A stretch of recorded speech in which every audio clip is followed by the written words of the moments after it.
Okay. A blade embraces its duty, as a jeweler cherishes their gems. Bookmark. Save. Actually, I gotta do commissions and then do everything else.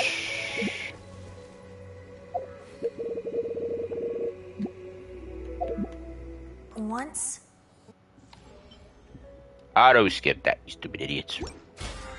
Nobody needs to see that every fucking time. Wait, where was I? Oh wait, I wanted it. Was there?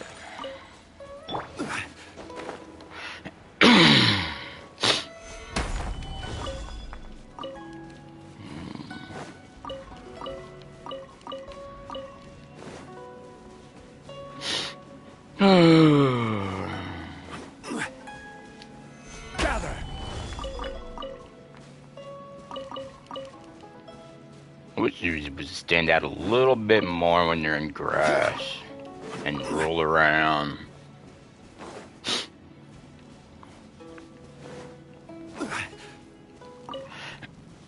They do have a little sparkle, but you still miss everything.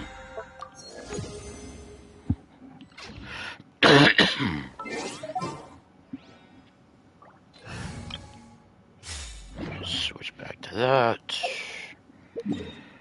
Let's see. Now, what was I trying to do?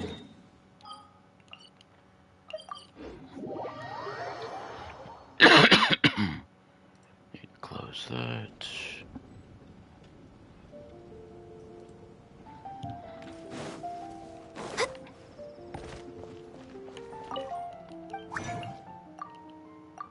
Of course, in my 5.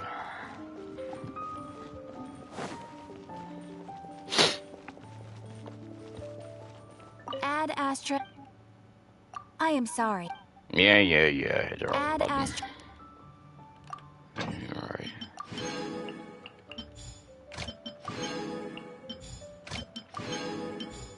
That is not what I wanted.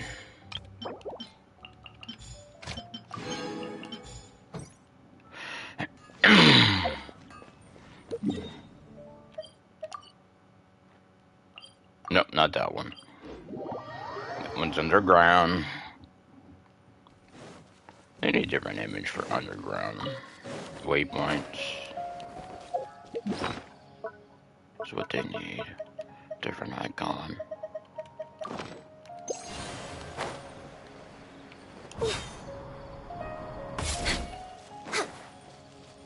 We're way behind schedule.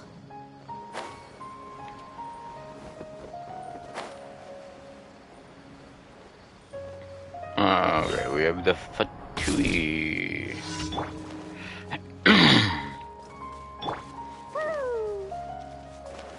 Frozen. Dumpy Dumpty. This is order.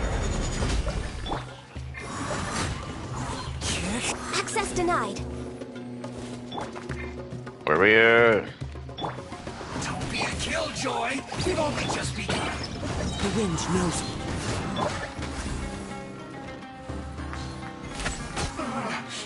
Looks like I went too far. Have I not done that yet? Oh, I gotta do that. I know. It's you have to activate that, and then you can do that stupid thing. I'll do it later. I'm trying to do the commissions really quick. Wishes. Or we fail them all.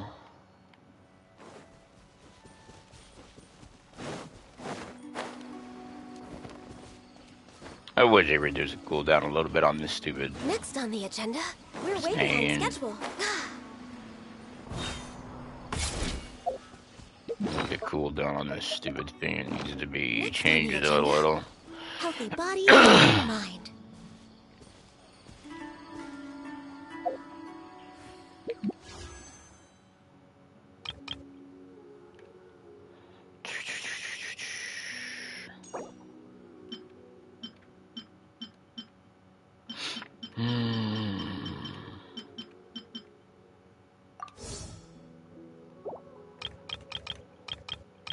I'm thinking I should pick the other one.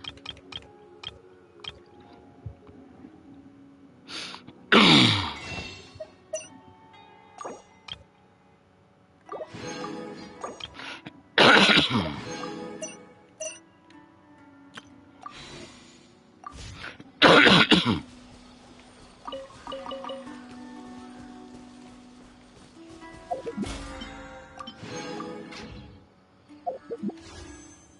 let's get the wishes over with.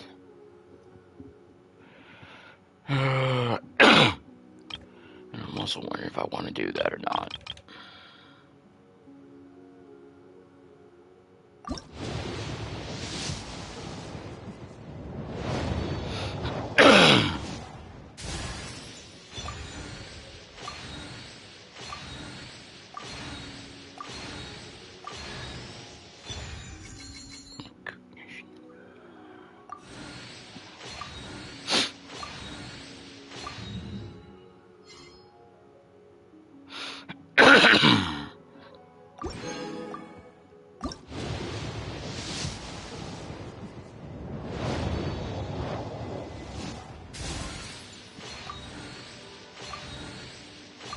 Probably a weapon.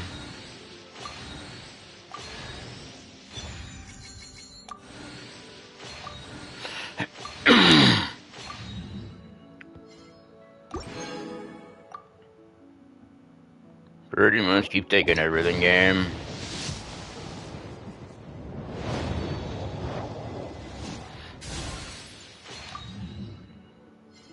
These are all repeats.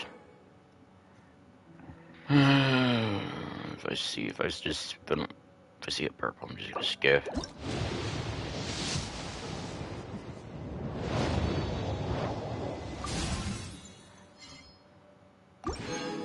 Just take everything I got, game. I know you're going to.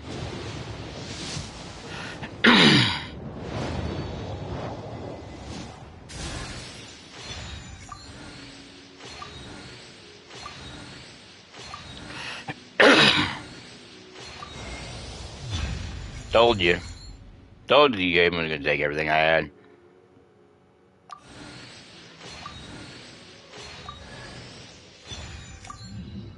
Just told you.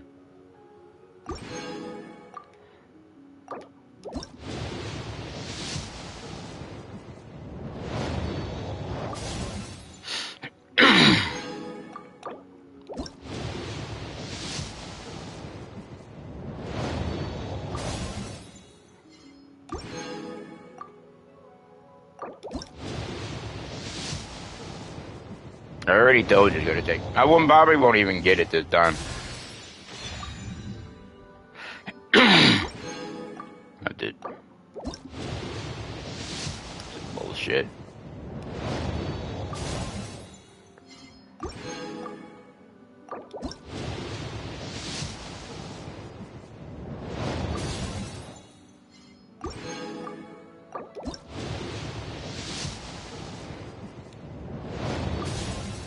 Nothing but bullshit. Well, let's get all this shit. 20 pulls. That is so bullshit, game. I guess I actually do have some of these.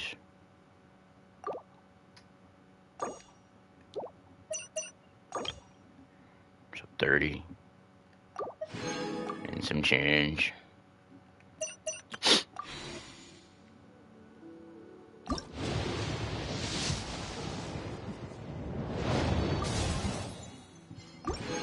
I knew the game was going to be a dig.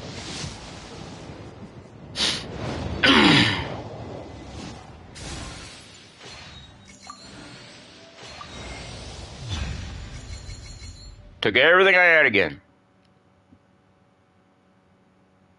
Stupid. All it is.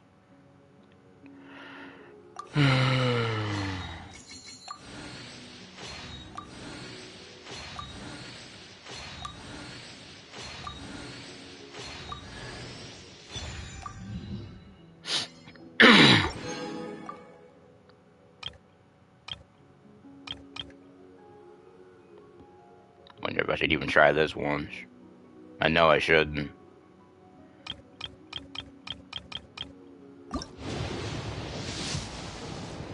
Told you.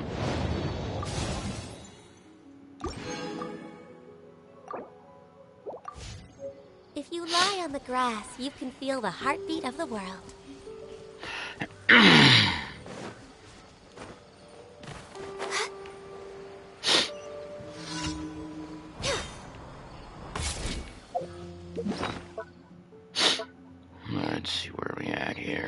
I want. I don't know if this really helps that much. Solidify. When is it sometimes these idiots attack or they don't attack? When do they change? Wake up their damn mind.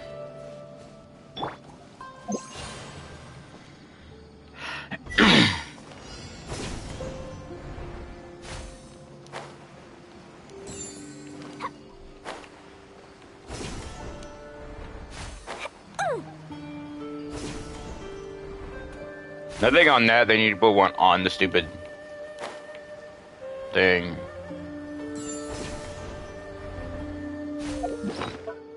Yeah, I probably shouldn't have done that. Don't do that on when it go up, because you'll be falling.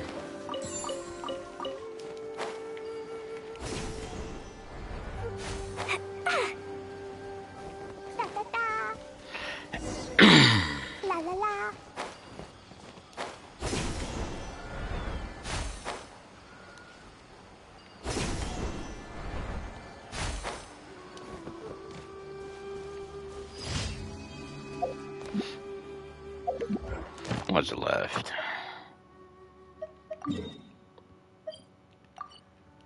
Oh, that one. Of course, that one.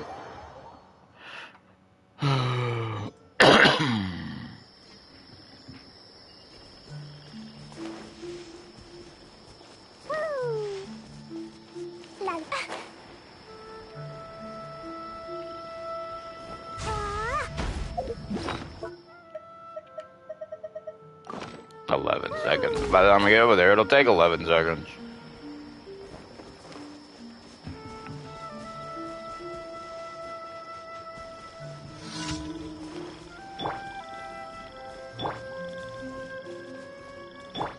I want to do this. This. Into the wind. Fallen leaves. Adorn my night. No touching. We're way behind schedule.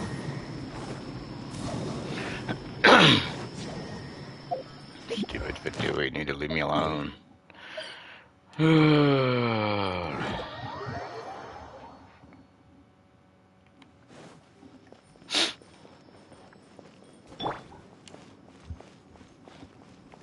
La la la.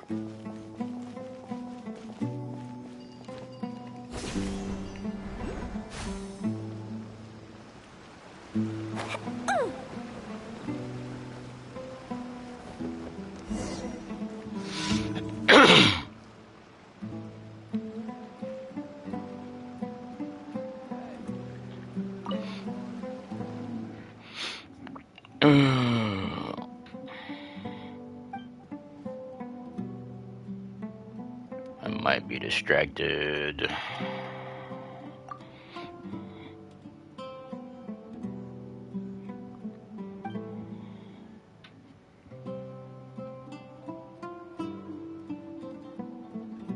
So it's like a mobile game I'm trying to work on again at the same time. Oh, come on.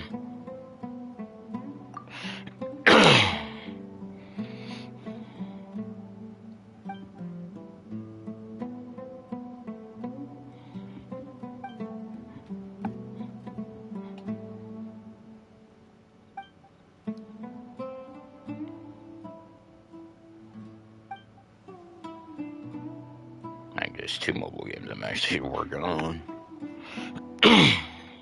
Could also say 30. This is actually supposed to be a mobile game itself.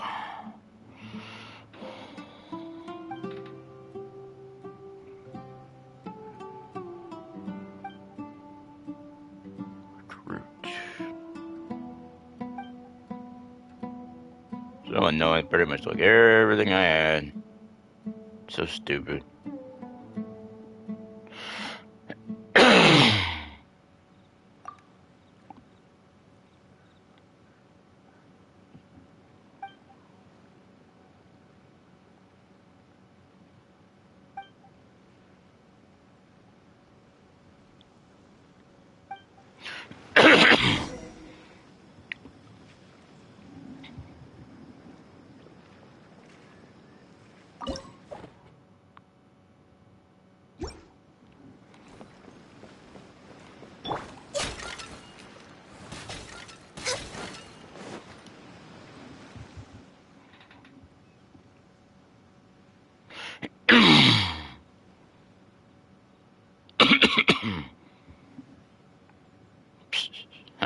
I let you win.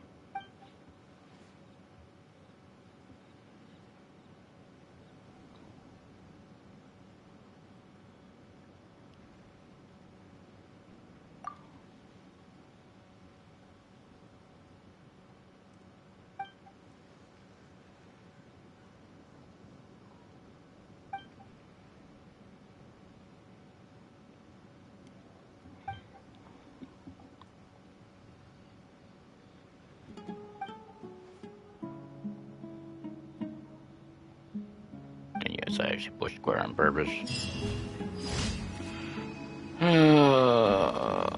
Wait. Did I do that already? I think I might have did that already. Oh, there's that death proof. Any others? Unlock all. Waypoints. Follow Sealies. 60, 120 chests. Golden Slumber. Shrines. Maybe you gotta do it twice. I don't know.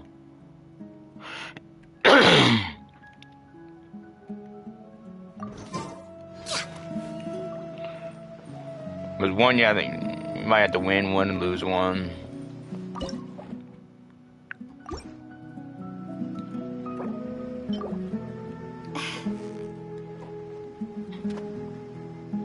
Really, game? What are you doing?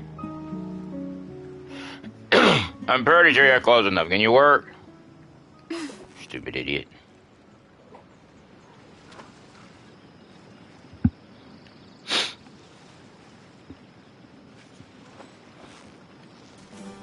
So close, so... What is it? What is it? Is it another Paimon?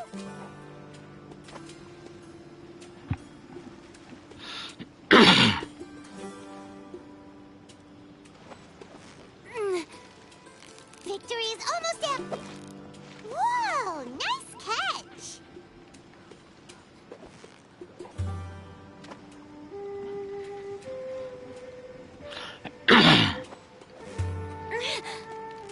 You've got it. You got it. What is it? What is it? Is it another Paimon?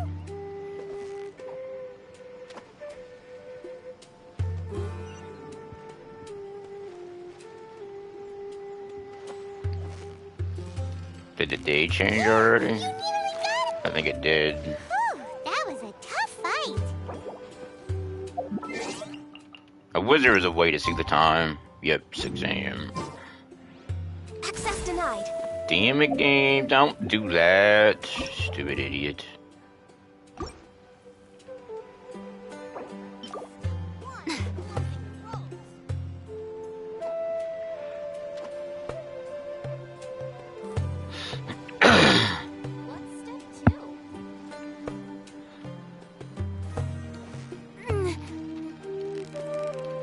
Steady now. It's the final stretch. Wow, Paimon's stomach is rumbling already. Name it's too far away. Step 1 is closing the roads. What's step 2? Too far away. Okay, you stop.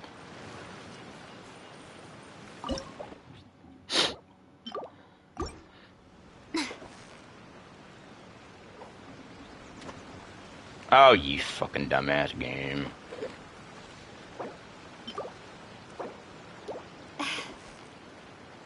I know I still need these two. Has that ever really done fishing, mate? That was a tough fight. I haven't really fished that much. Mainly because I can't keep track of the time Victory is almost... while I'm fishing. That was a tough fight. Because I don't want to look at the stupid menu every time to see what time it is. Stupid.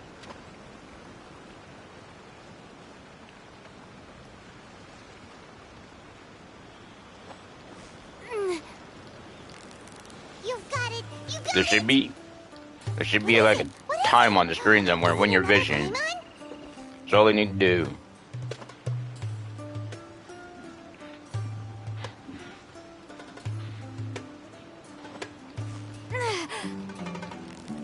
Steady now. It's the fight. Whoa, nice catch.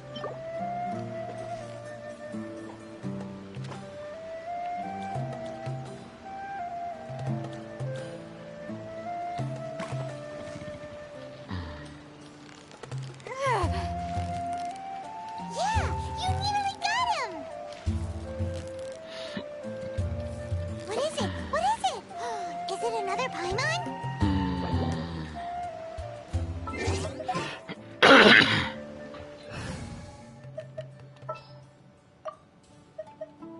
I've been waiting for you for ages. You know, I still think it should wait till after you finish the Archon quest. It's just so weird that you're using it before she's actually freed. I don't even know what I should be using on this. Right now I'm just switching just so if I need to switch, I can switch back.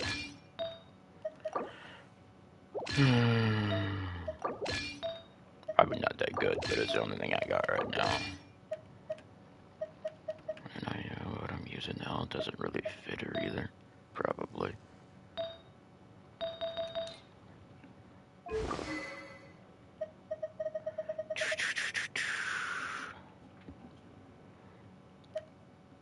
Should I try that one? It's the only one I can think of at the moment.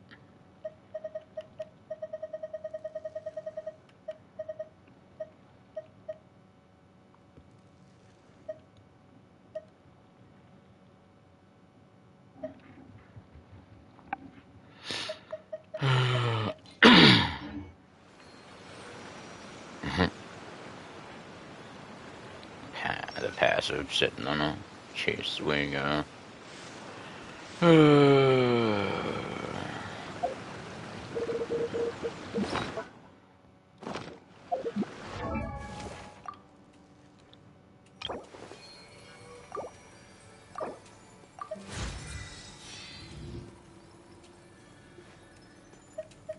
what did I just do?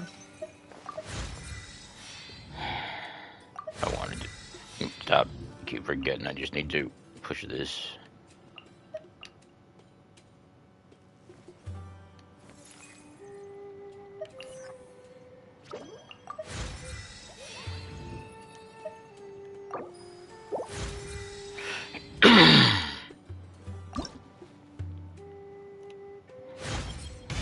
I'm getting smarter.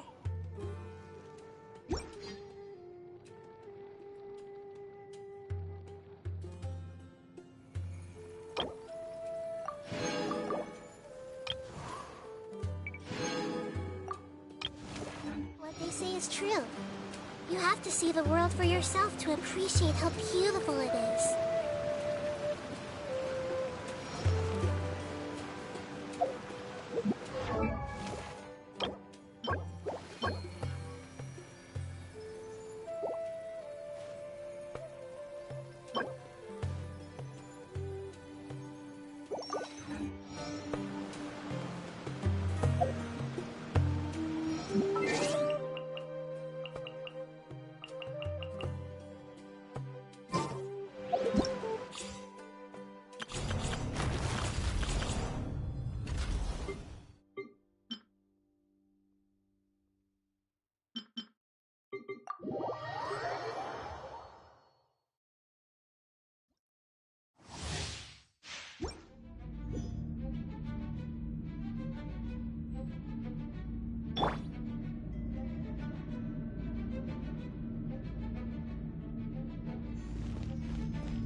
I see everything.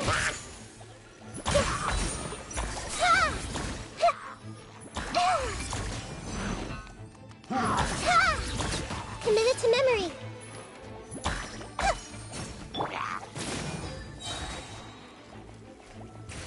tender and I'll be gentle. The Temple of Wisdom! This may hurt a little.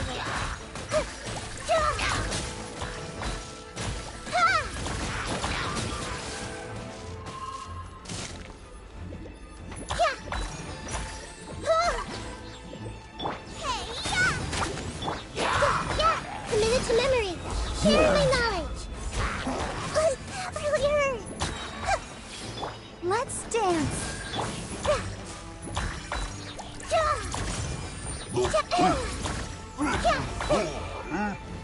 This may hurt a little. Your turn. Let's fight.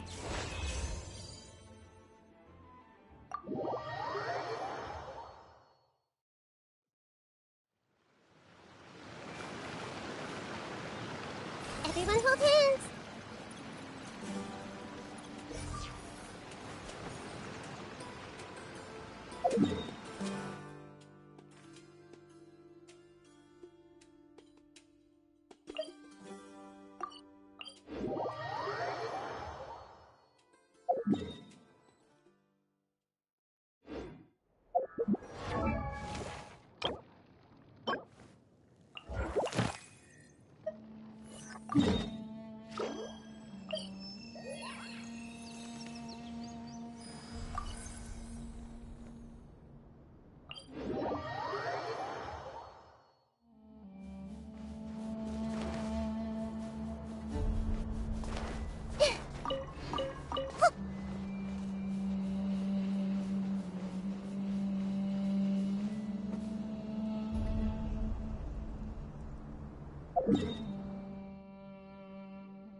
Ta-da! Clean!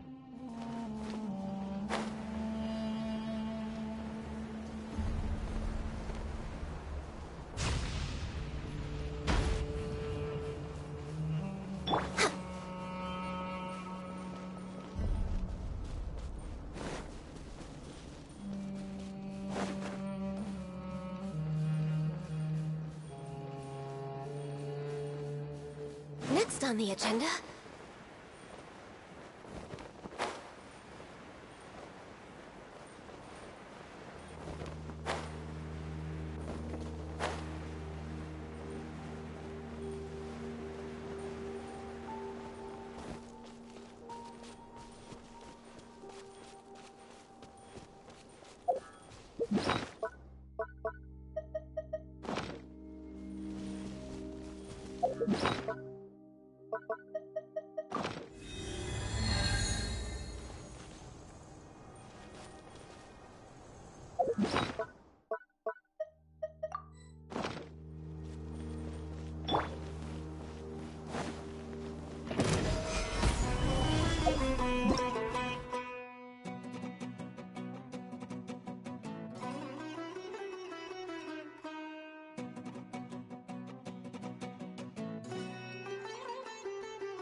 There's still a long road ahead.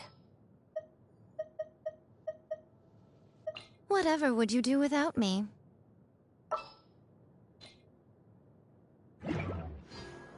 Where do you want to go?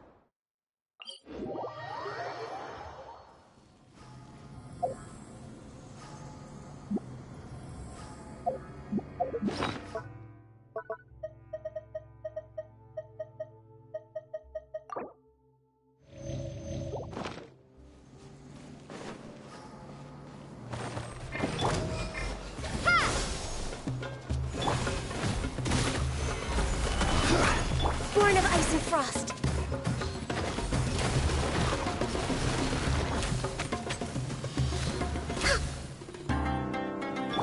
Right now, emerge. No touching. Gather!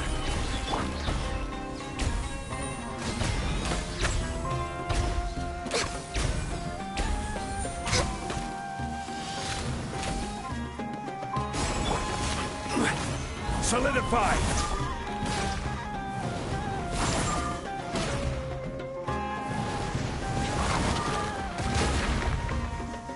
Born of ice and frost.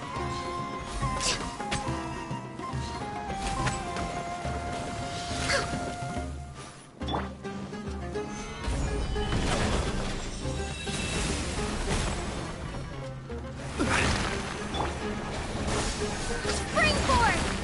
Right now.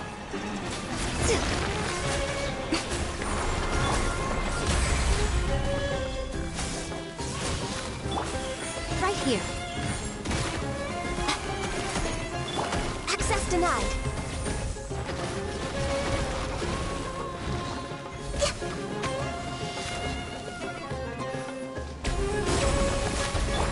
Quake! Orders guide you. Stabilize. Born of ice and frost.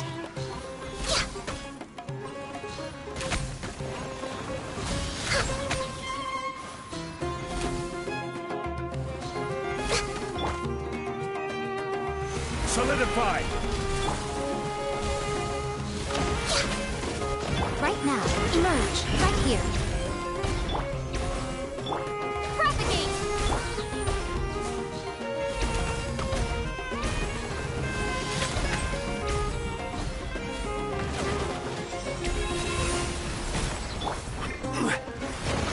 Stabilize.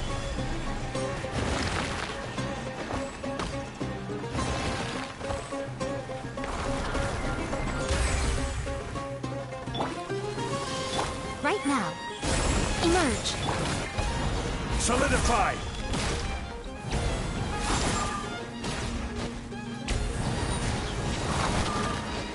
Right now.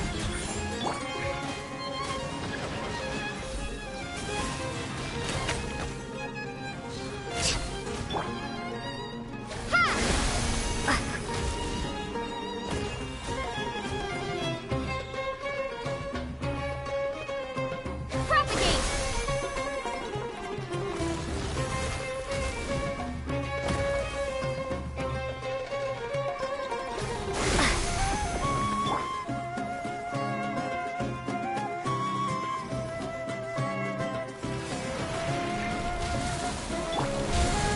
Stabilize.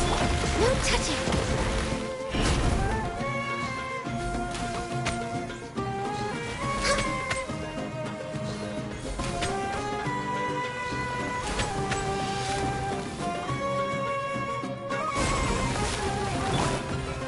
Gather.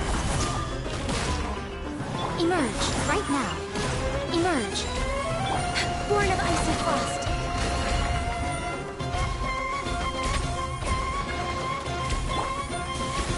Right here. Right now. Scatter!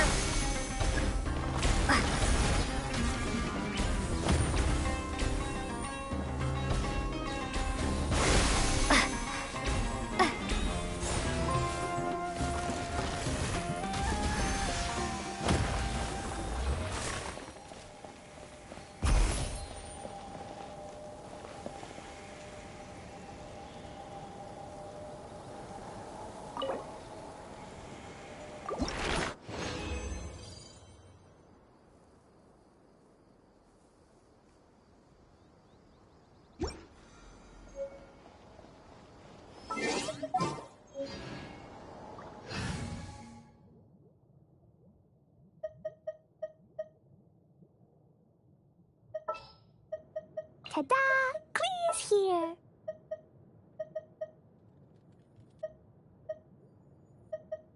All right, let's head off. I've been waiting for you for ages.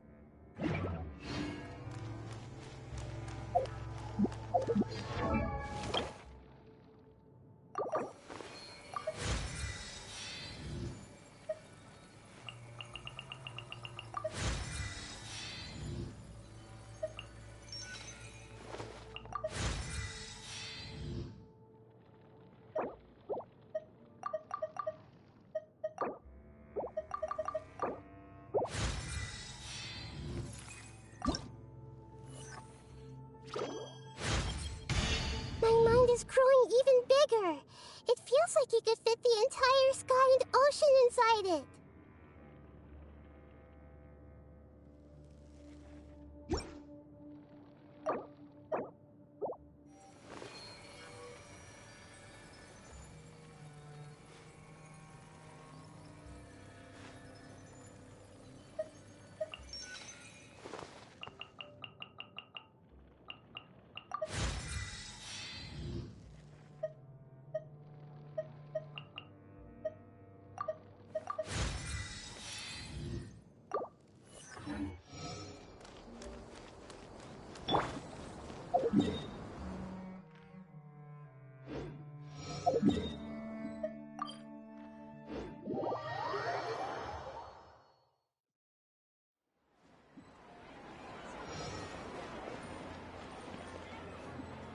We're way behind schedule.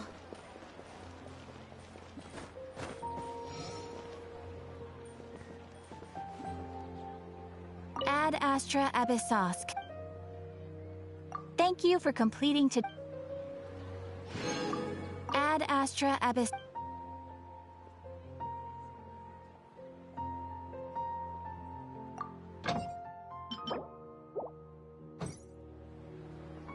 Ad Astra.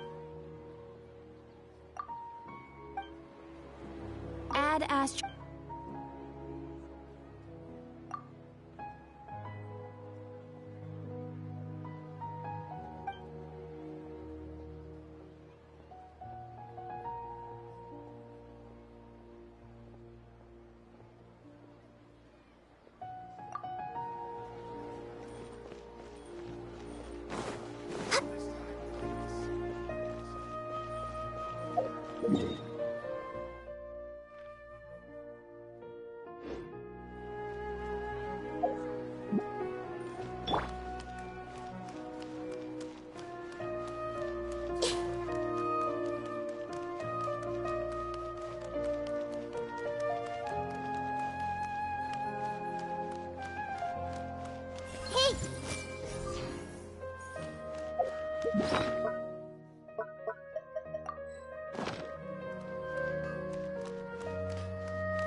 I see everything.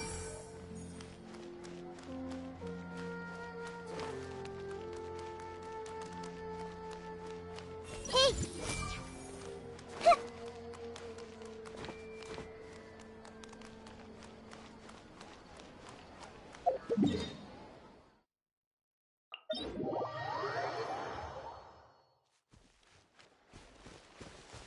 Everyone hold hands.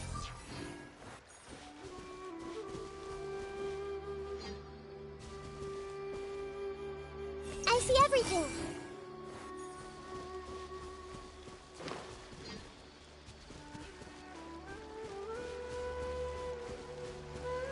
Hey!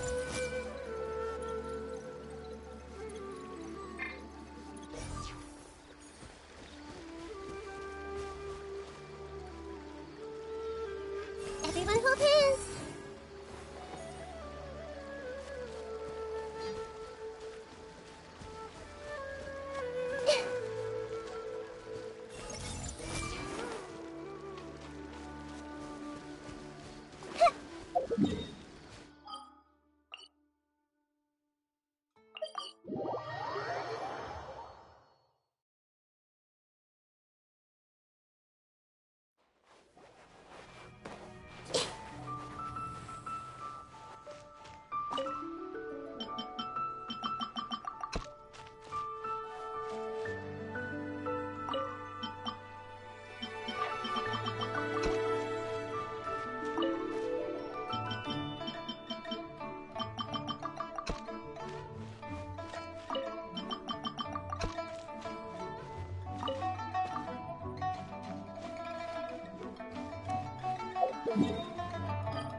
I see everything.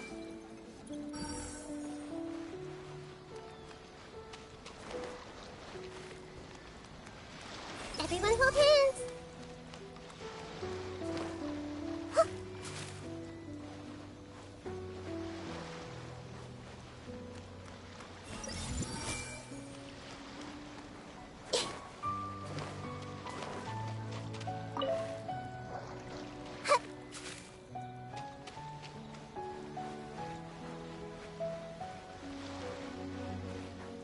I see everything.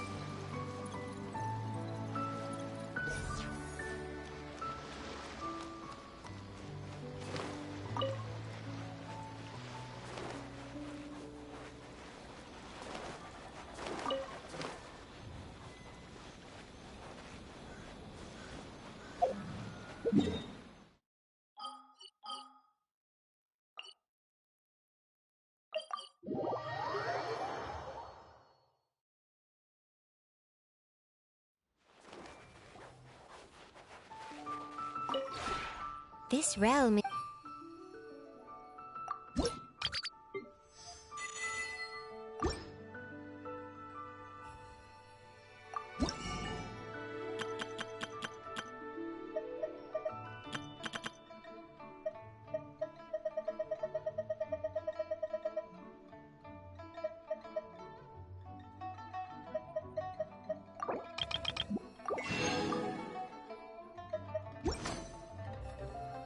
If you ever...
This world is full of unsolved...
I've been waiting for you for ages.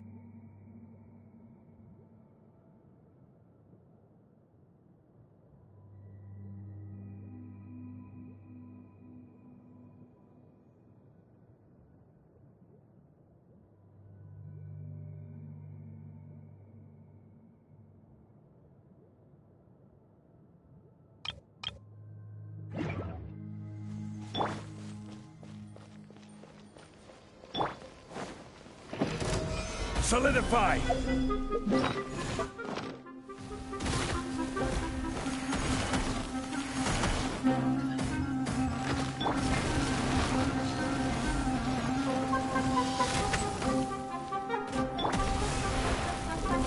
One with nature. No touching. Stabilize!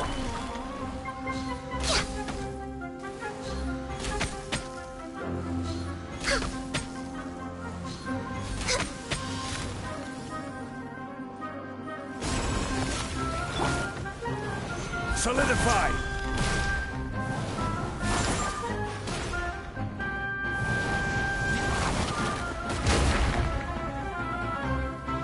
Access denied.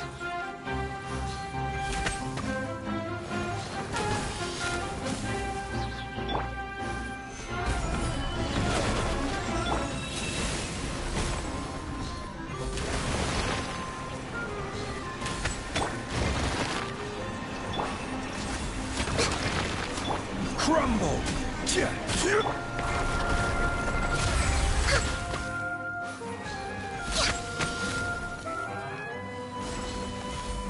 Next on. Gather!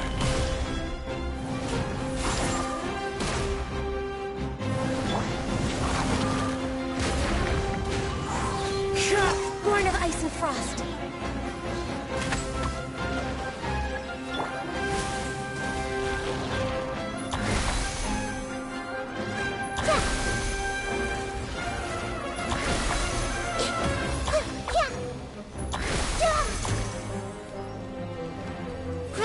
Grow! Yeah!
Into the wind.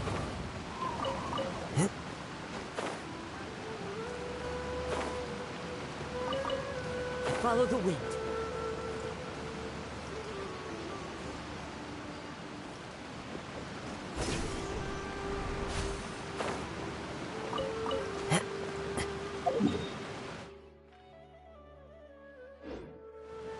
Time to go.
Everyone hold hands.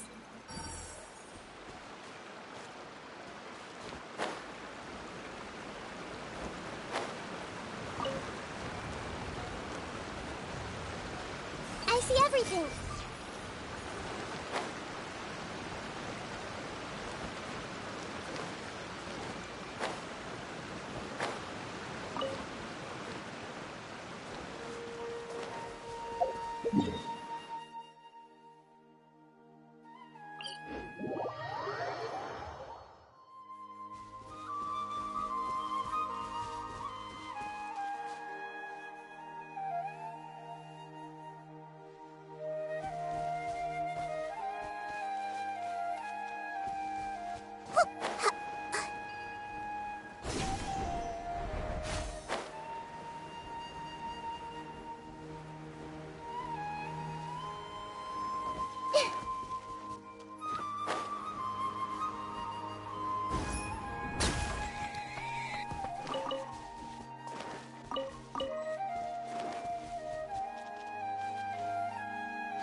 Clouds high. The birds. Everyone hold hands. Make yourselves at home. No touching.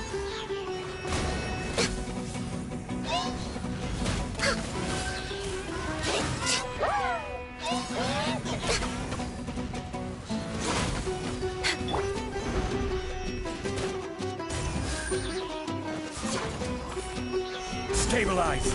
Born of ice and frost.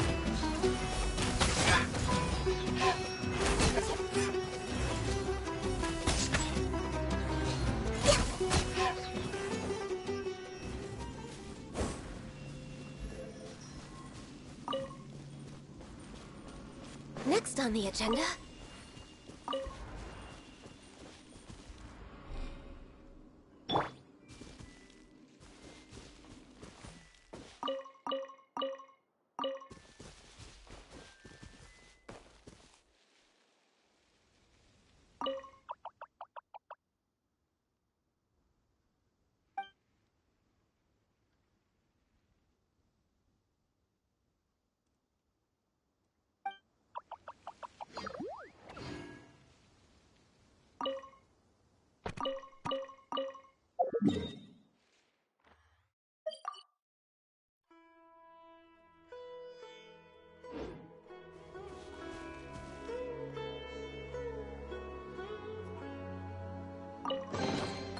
Curiosity deserves a reward.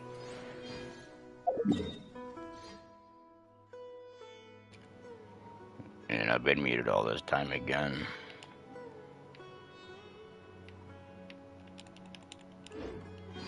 I don't know why they only think the light on the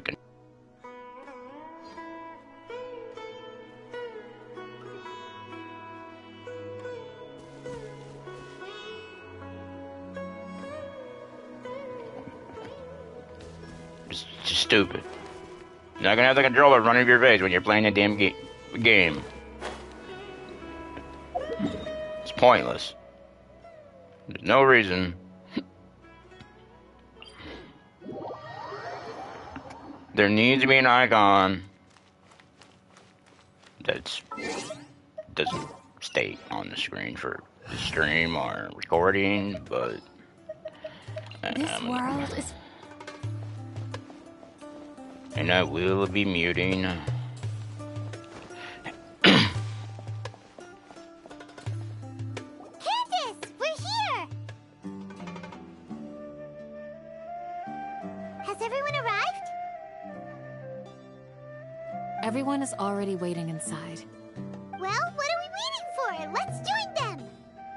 Please, wait a moment.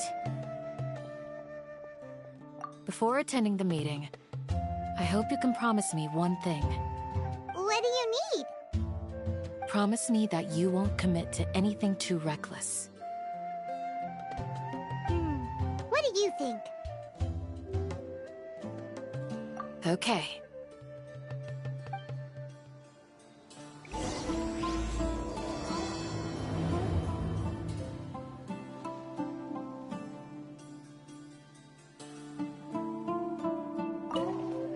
They're all waiting for you.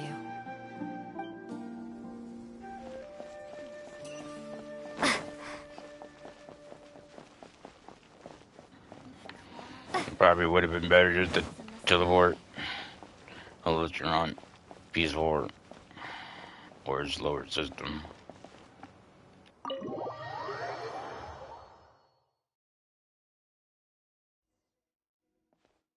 Everyone's here so early!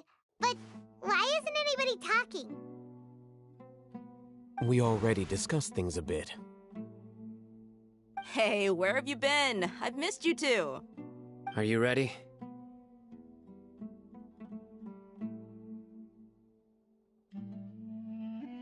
Very well.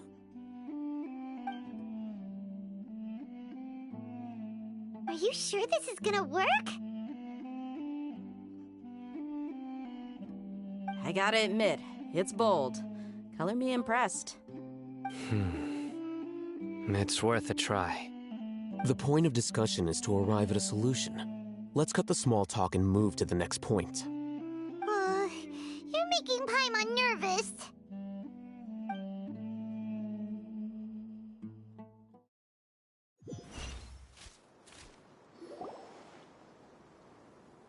You're finally done. I have some other stuff to take care of. Catch you all later. Come on, don't give me that face. I know what you're going to say. I'll be careful. That's what I wanted to hear. Take care. Well, Traveler, Paimon, judging from your expressions, the meeting must have been quite productive. You can tell? I'm not that good at scheming or strategy, but I can sense people's emotions. And based on your reaction, things must have gone quite well.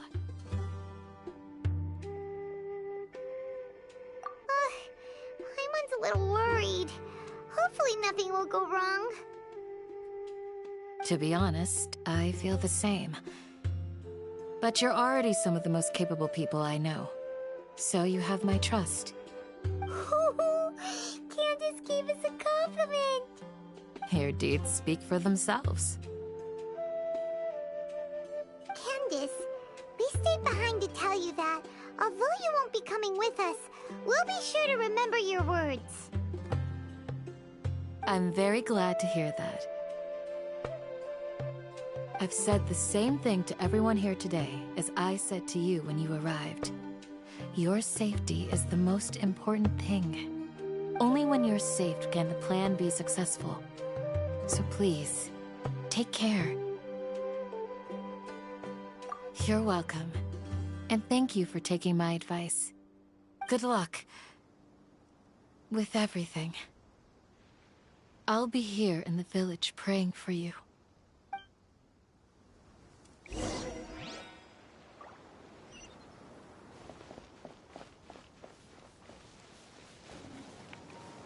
Another random new quest.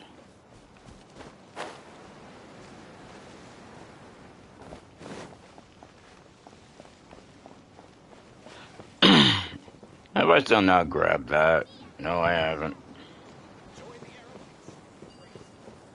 I will leave you. Sounds good. I'll go make some preparations. Okay. I'll hit them! Have you finished saying your goodbyes? Yeah! Also, Candace told everyone to be careful. Yes, she did. But I think my point also bears repeating. Our plan is not child's play. We won't be able to achieve anything if we're simply careful. We must go beyond that and fully commit ourselves to it. I hope this is clear to you. Huh? Shouldn't you be saying something more cheerful to boost our morale right now? Didn't we already do that during the meeting? You can never have enough words of encouragement. In that case, Candace can cuddle you to your heart's content while I continue to remind you of the seriousness of our situation. We all have our jobs to do, after all. It's like how some people can be put in charge of logistics while others will fight on the front lines. Speaking of the front lines, you don't look anything like a soldier. Of course. Compared to the mercenaries, I'm merely a feeble scholar. But the advantage of not being a mercenary is that I get to stay in a safer place and offer my strategic insight. Just think about that mercenary who lost his mind. Mercenary groups are facing constant danger every single day. Well, being a scholar is also a high-risk occupation, and you are a scholar. I'm not like the rest of them. Even among members of the same species, some will exhibit far more potential than others. This guy. Paimon still remembers when those mercenaries in Port Ormos called you a lunatic. All intellectuals are lunatics in the eyes of fools. I'll take that as a compliment. That reminds me. Do you remember the record we saw in the King Deshret ruins? It mentioned forbidden knowledge. You have a good memory. Forbidden knowledge has the power to drive people insane, but this fact has never been shared with the public. Even I, who has worked in the academia for some time, was never once informed of this. I think those mad scholars and mercenaries we encountered may have all fallen victim to the corrupting qualities of forbidden knowledge. But the academia has always held a different view. They have always believed that symptoms of madness are a side effect of human contact with divine knowledge as mere mortals. Come to think of it, Perhaps the academia has also never understood the true nature of forbidden knowledge, and thus always approached the issue from the wrong direction. The Withering, Elazar, and the Sandstorms. Don't you think what is happening right now across Sumeru is rather similar to the forbidden knowledge pollution that occurred in the desert thousands of years ago? But Paimon thought that Irminsul's disease is what caused the withering and the sandstorms. At least, that's what Tainari told us. Wait a second. Could it be that? Ah, you've connected the dots. The cause of Irminsul's illness may precisely be the pollution from forbidden knowledge. But if that's the case, what should we do? This is huge! Wait. Why do you think Lesser Lord Kusanali would have a solution to this situation?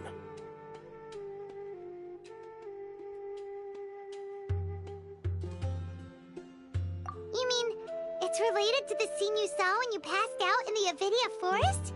That whole, the world forget me thing? In that case, it's imperative that we rescue Lesser Lord Kusanali. Only by working with her to save Irminsul can we completely resolve the problems Sumeru currently faces. To make sure we're still on track, I would like to check on the state of some of our preparatory work. Where are we going? To an Eremite base.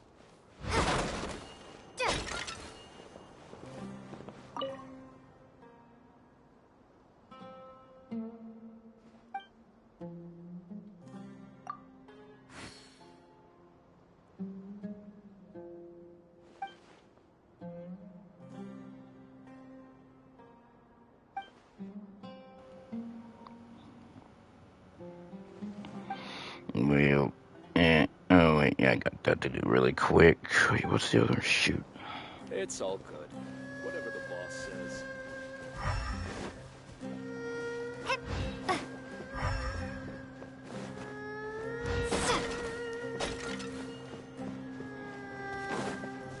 So where are we going? Do we really gotta climb?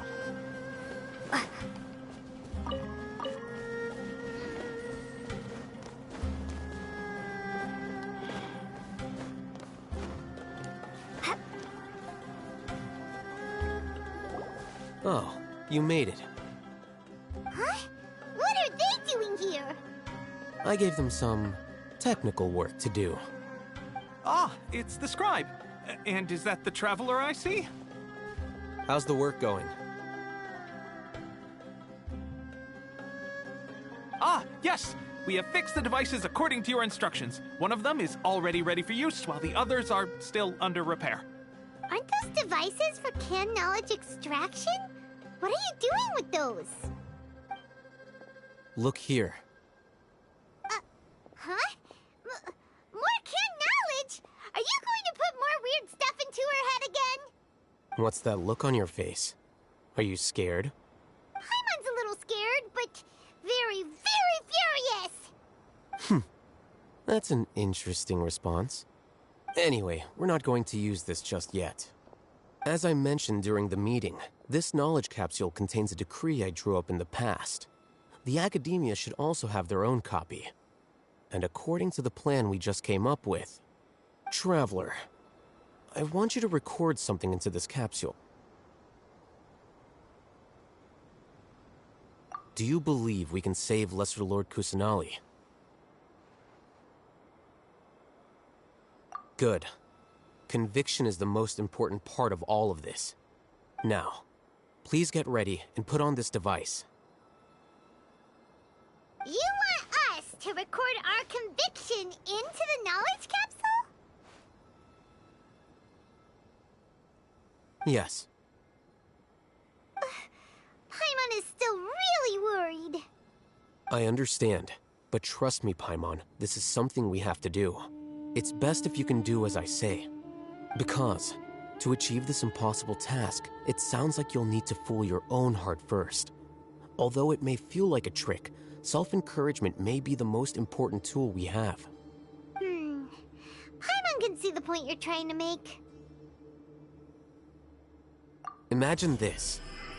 We have orchestrated our plan and successfully rescued Lesser Lord Kusanali. As a result, we have changed Sumeru's entire political landscape. Everything went without a hitch, and everyone recognizes and praises our achievements. Now, open your eyes. Here. What's this? Read it out loud.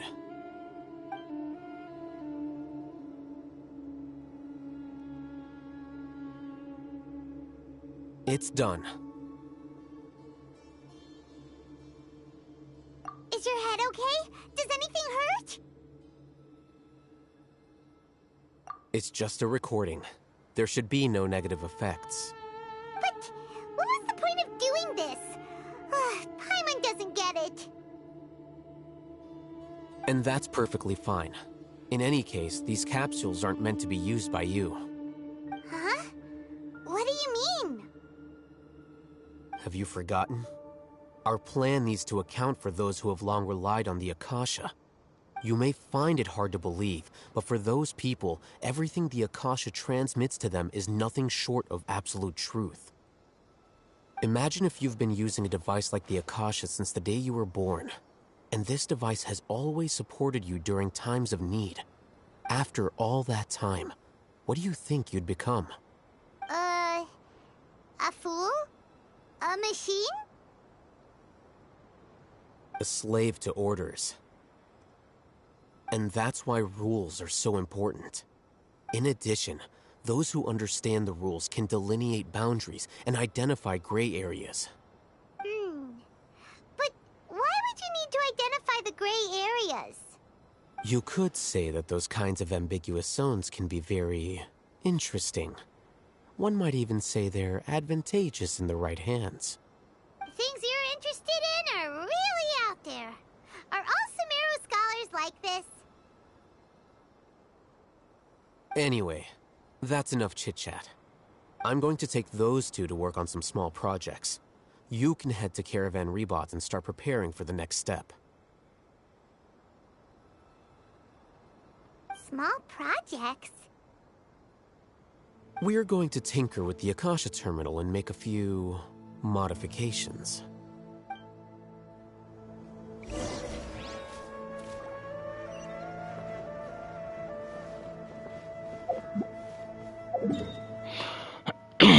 Now, where are we going?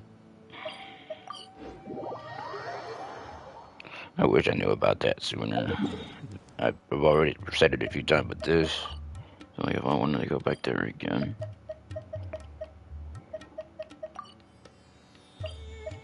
Would have made everything a lot easier.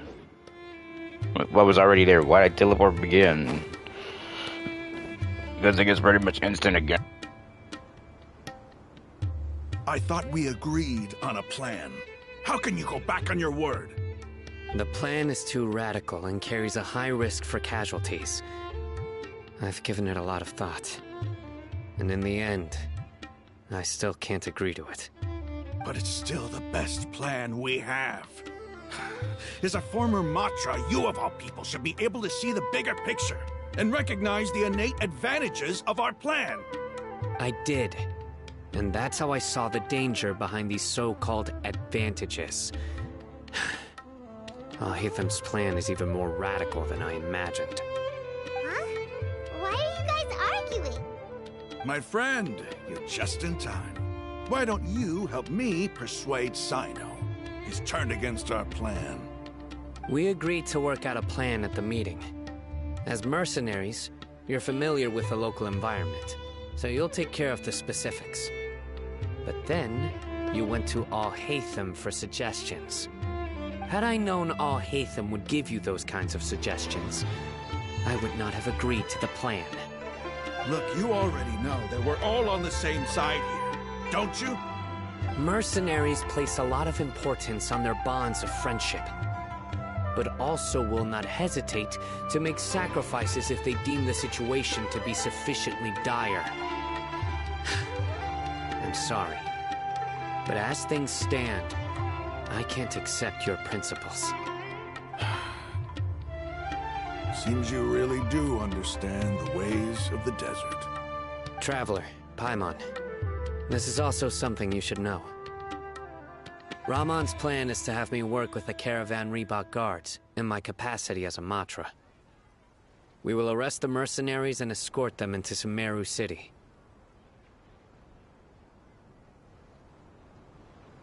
Wait, how can we work with the guards? We can't get through that wall easily, remember?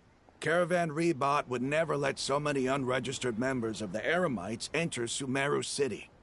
My plan will clear us of any possible suspicion, and also let us enter the city as a big group. There is no better way. That also sounds like something Al-Haytham told you. Am I right? Doesn't Al-Haytham know how dangerous this plan is? Of course he does. He told me, there is no perfect plan, but this can get the job done. He also said that with the help of Sino and the Traveler, our chance of success would increase significantly.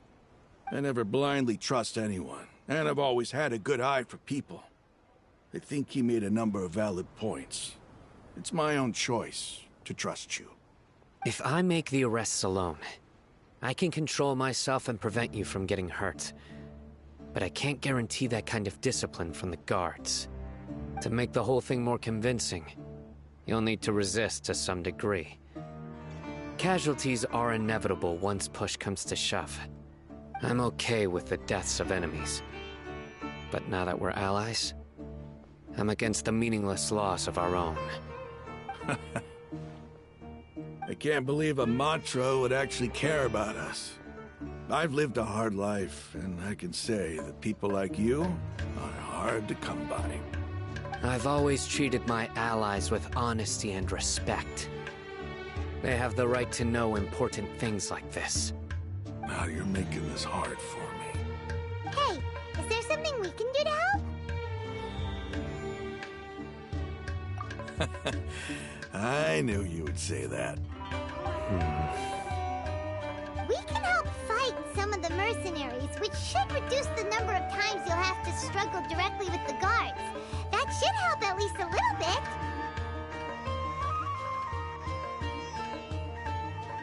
Sino, on behalf of my people, I thank you for your kindness. But this is a mission we cannot turn our backs on. We strongly value the lives of our friends, but the goal we are about to achieve is even more important.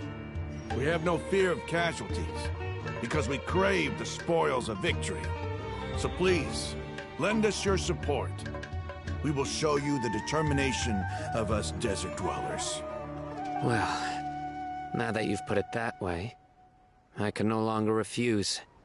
But remember, you need to follow the plan and not do anything reckless. Candace made it very clear that we can only achieve our goals if we can ensure our safety. Since you and I both recognize the significance of this operation, there should be no more animosity between the followers of the Dendro Archon and those of King Deshret. Everyone's life is equally important. Okay, you have a deal. Let's do this for our shared dream. The guards should be stationed in the courtyard nearby. You can find them there.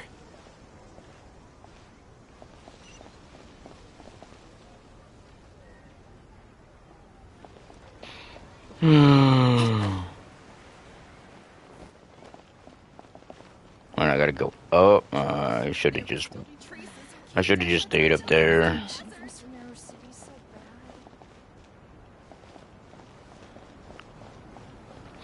I might be distracted, so I don't know.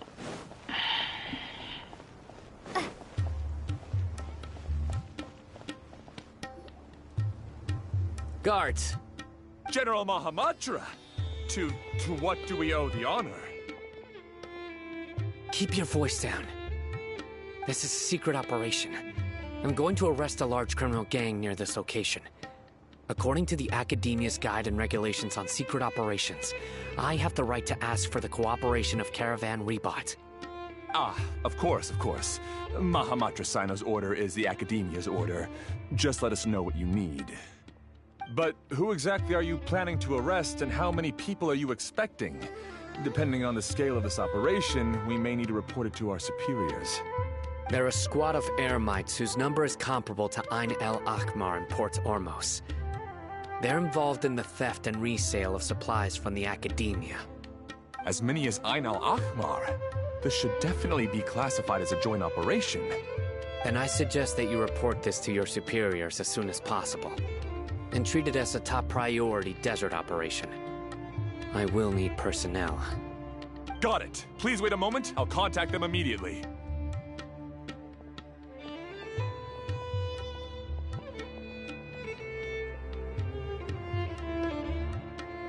Because this is work.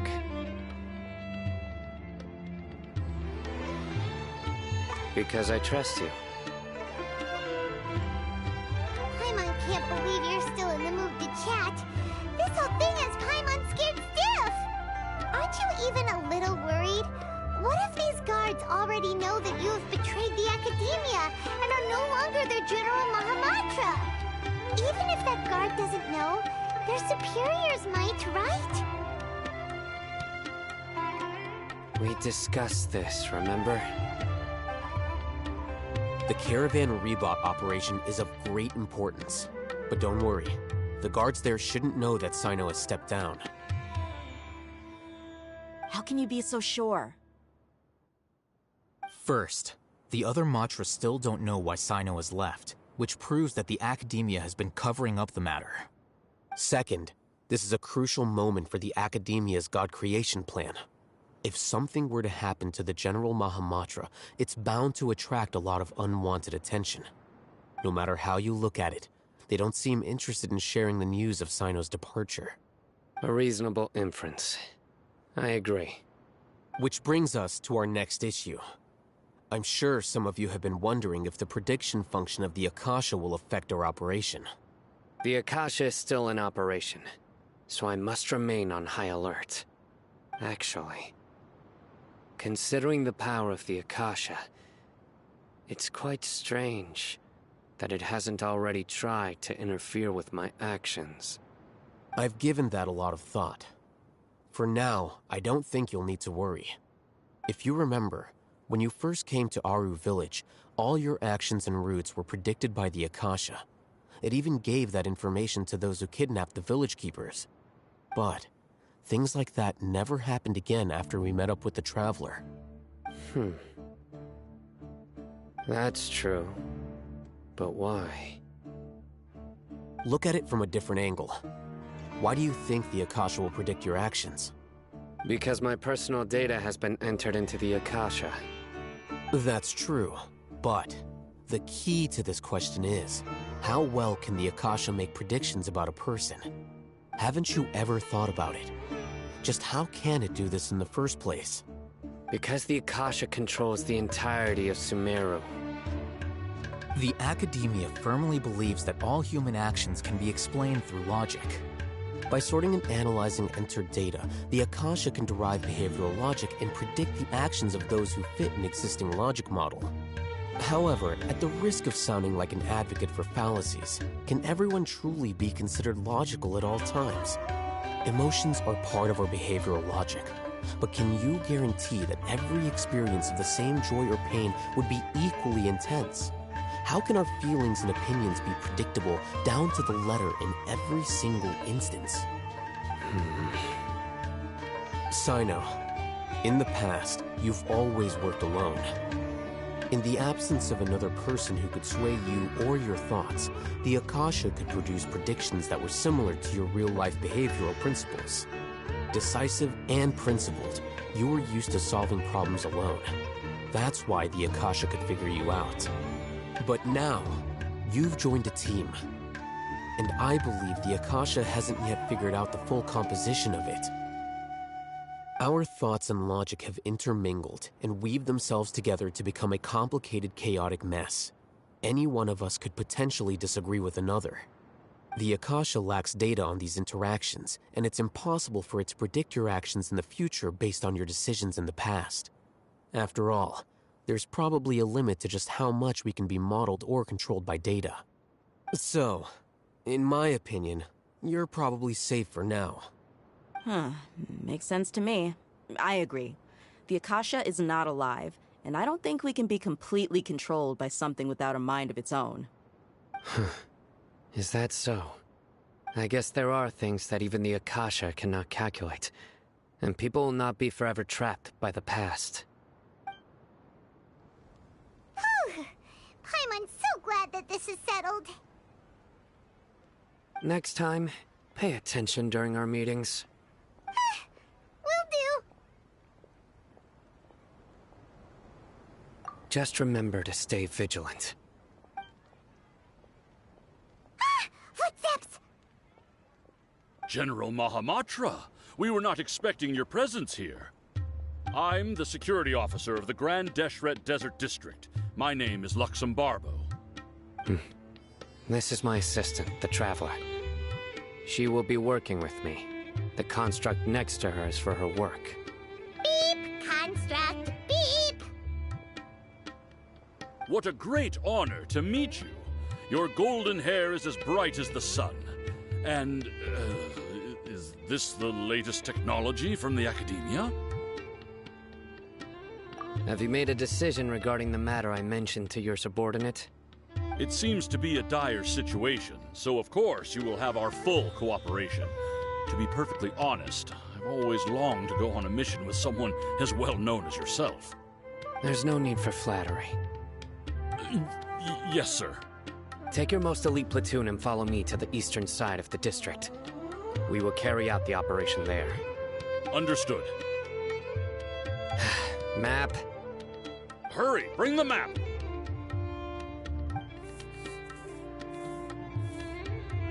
In 2 days, we will engage Rahman's Eremites and capture all of them. Any questions about the time or location? None at all, sir. Good. See you then. Yes, sir.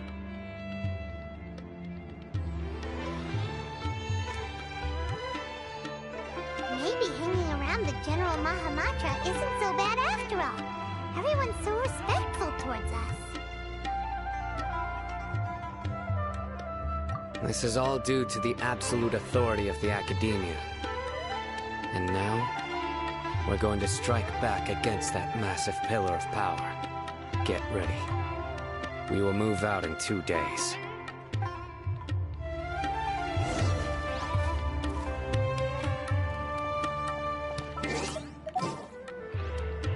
There's still one thing I'm worried about is I'm pretty sure the Gnosis is going to be taken again. And what's going to happen with the Akasha then? It works with the Gnosis or powered by the Gnosis. I don't know. I'm not sure what they really mean. And I'm not really what I should do here. Let's see. Fire. I'm trying to think who I should be using with this new character I got. I want to keep him.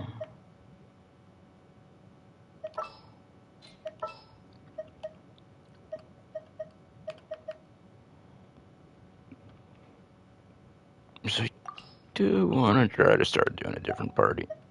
I've been waiting for you for ages. But I don't know who the Pyro character should be. I'm still thinking just Klee. That one you still have to wait between. Klee can help. You know, burst DPS or whatever you want to call it.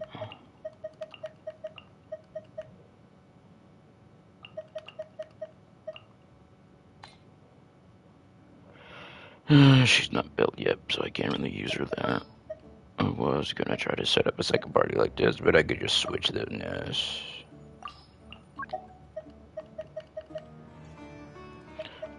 Kinda wanna. Okay, I'm gonna do Nahia Time to again. broaden our horizons again. I will get back to the. I'm gonna do one more fight. And I have to, mainly because this is gonna expire in 5 days, and I'll likely fucking forget. With 2 other accounts, lose those. And it pissed me off.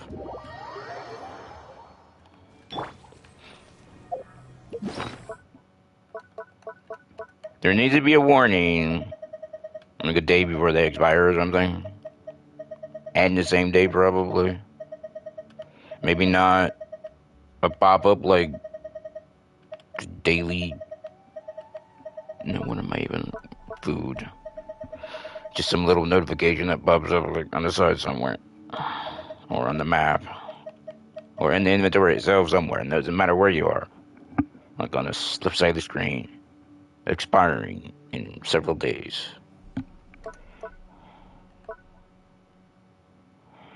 It doesn't need to be intrusive. Where is my food? Did I use that? No. I don't want to use that. I'm not going to use the 11. I'll probably do that. Gather! The wind knows me. Access denied. I should probably switch Kazuo out with Pyro.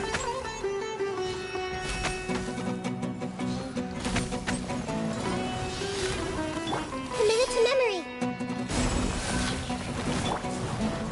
Stabilize! I see everything. No touching.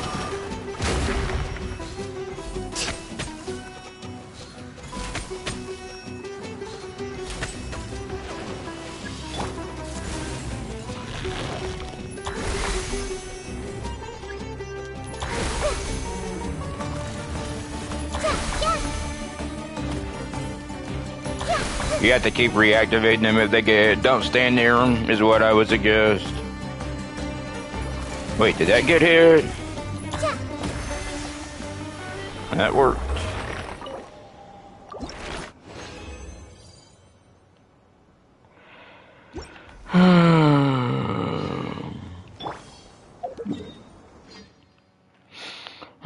So maybe even one more.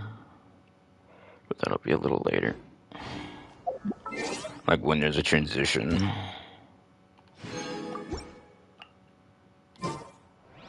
So 2 days.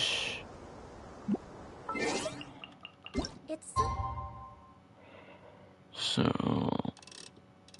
I'm gonna probably say right there.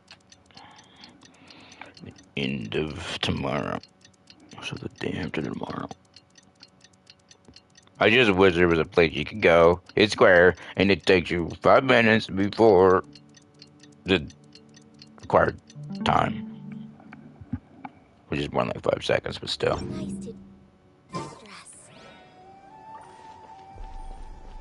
And when you teleport, it shouldn't activate. Time for the operation. Let's go meet Sino in the desert.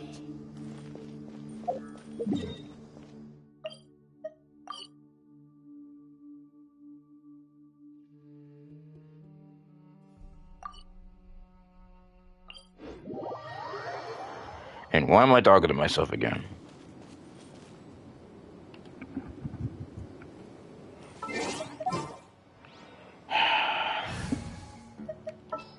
I'm trying to think who I should switch to. Maybe a healer.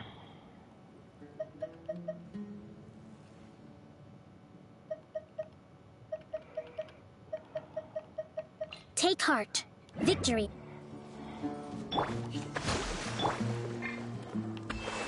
I know I'm... Even though I shouldn't be really trying to... Wait, did I shouldn't be hitting on him. That means he's gonna take forever to heal. One more. Wrong way.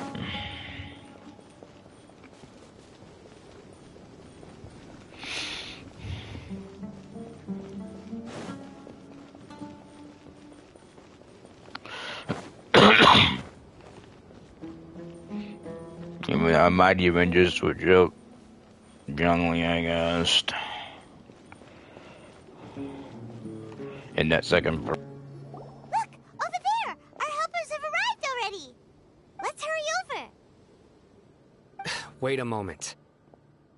Ah! Oh, it's you! You're my assistant, remember? Being my assistant, you must stay with me. Now let's head over there. It's General Mahamatra and his assistants. We meet again. Huh. You're here early. It's to show how important we think the operation is. Since this is a big case for the Academia, we are prepared to give it our best. I'm glad to hear your sense of resolve. Remember, we must capture them alive. They are our only leads for the case. If they die, we will be unable to continue the investigation. Understood. Everyone! The Eremites are approaching from the west! Make preparations and be ready for combat.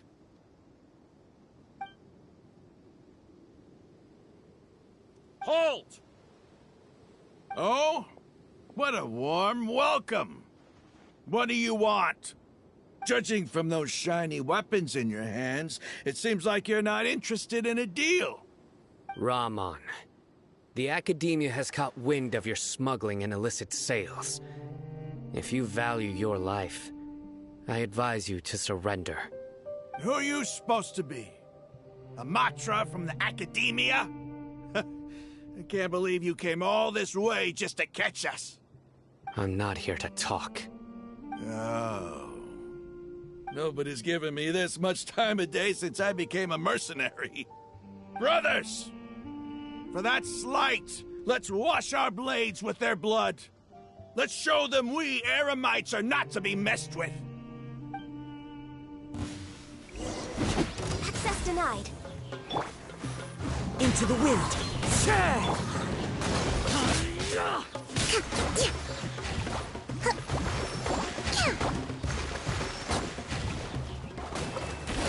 Billowing surge!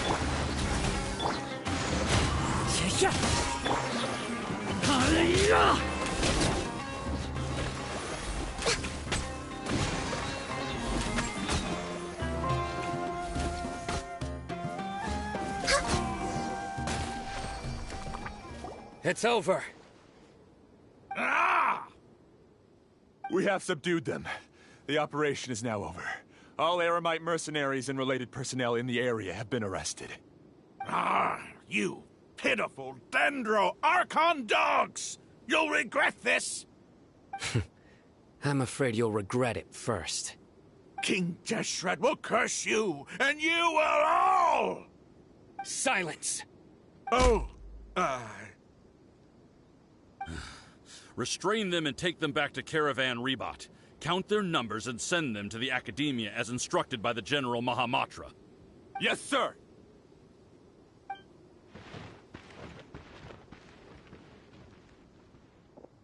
Mahamatra Sino, I will now take my leave.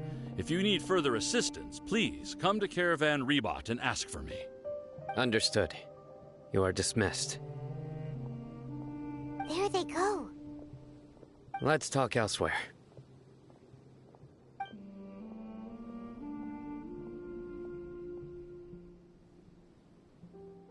This part of the plan went really well. Yes, things went perfectly. That's fantastic! And that punch you gave Rahman there sure looked convincing enough. Once we're done here, I'll return to Caravan Rebot and oversee the group's transport. I promise. I'll get everyone into Sumeru City safely. Yeah, you're the reason why everything went so well. It's not the time to celebrate yet. I believe Dia should already be waiting for you. Go join up with her. She will need you to introduce her to Tainari. Speaking of which, is it really okay for us not to share the full plan with Tainari? What if he'll feel miffed about it and refuse to work with us? I have a very close relationship with Tainari. Given how well we know each other, I believe my message alone should be enough to bring him to our side. He knows I won't make jokes about things like this. If we need help, Tighnari is the best option. Get ready for the next phase of the plan. Don't keep them waiting.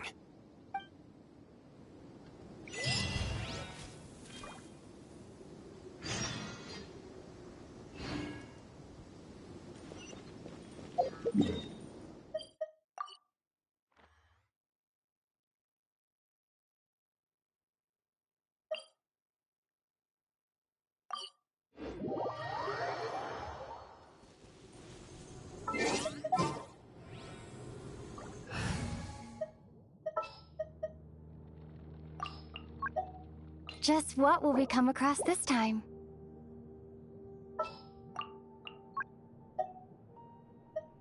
I've been waiting for you for ages.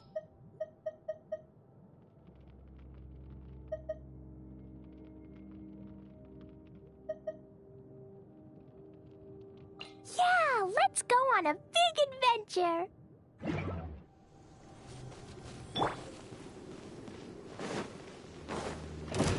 Solidify!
Why am I still talking to myself?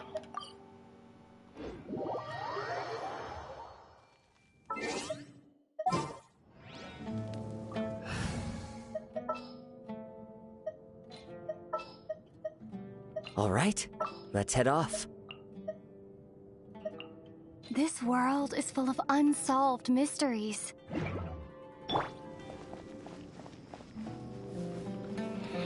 I wonder if that one... I don't know what's gonna happen.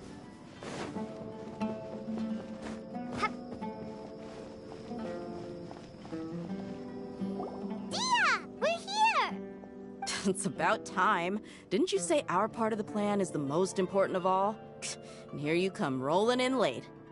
In the time it took you to get here, I already did 5 laps around the place, downed 7 drinks, and even did some clothes shopping. Sorry. We didn't mean to keep you waiting. I just wanted to fix your attitude and rub it in a little. After all, you took your sweet time getting here, and we've got important stuff to take care of.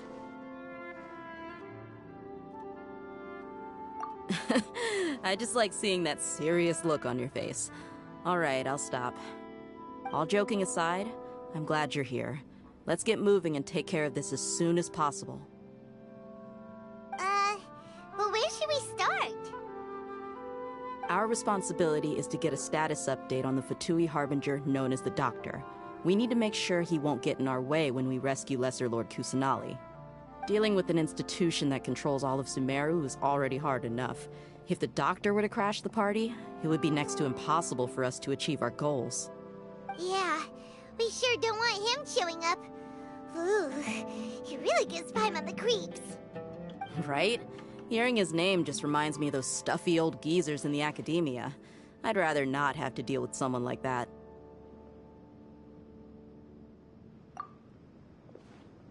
According to the plan, we should first go to Pardis DI and ask for Forest Watcher Tighnari. If all Hatham and Sino's sources are solid, then we can be sure that Tighnari still has the Academia's trust. So, we'll find Tighnari and convince him to get us the latest intel on the Doctor. Then, depending on what we learn, we'll make any necessary adjustments to our plan. The sages have placed spies everywhere on the other side of the wall. I'll follow you as a bodyguard.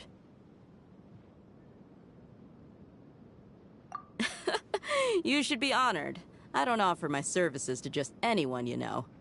But Paimon thought mercenaries would do anything for Mora. That's certainly true. But when multiple employers are vying for your services, you should always go with the best offer. Let's see. If I were to charge you a bill, I guess I can apply a discount.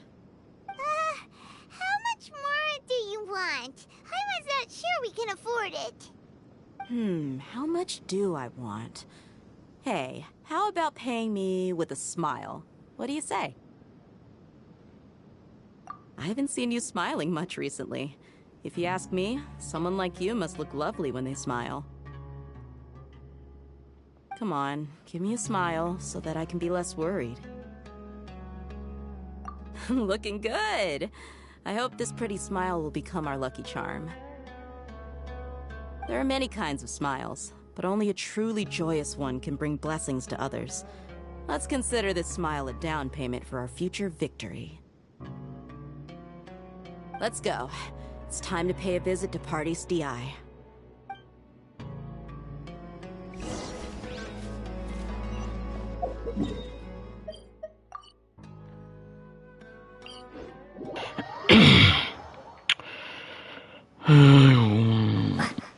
I will keep muting. He's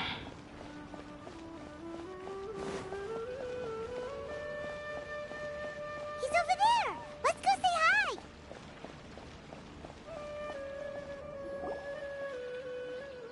Tighnari! Ah, Traveler, Paimon. And you are? Hey there. This is our friend Dia. She's an Aramite mercenary. A mercenary? You must have some big news for me. It's something really important. Please help us out. All right, then follow me.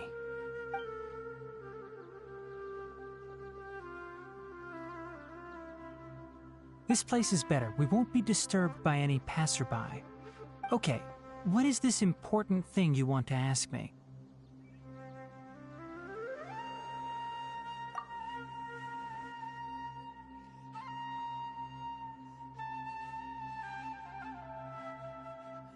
The doctor, huh? He's that strange-looking Fatui Harbinger with the mask. Paimon thinks he has blue hair. Yes, I know him. Actually, he left Pardis DI just a little while ago. He left already? Yeah, he came looking for me. Can I ask what it was about? Sorry to ask you like this after having just met, but your answer is very important to us. For now, all we can share with you is that your friend Sino is working with us. Sino, you say?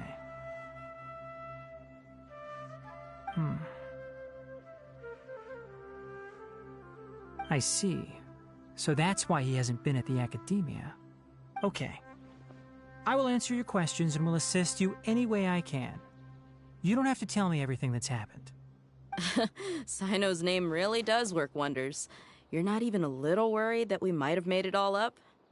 Despite having just met you, I can sense that you're the serious type. Between you, the Traveler, and Sino, none of you strike me as the type that would conspire to deceive me. You don't need to tell me anything you don't want to. I'll also get straight to the point. The Harbinger you mentioned came to me because he wanted to take the scholar Hypatia away with him. Hypatia? Why would he want her? And what do you mean by take away? Is he planning to leave Sumeru? Yes. He told me his return to Snezhnaya is imminent.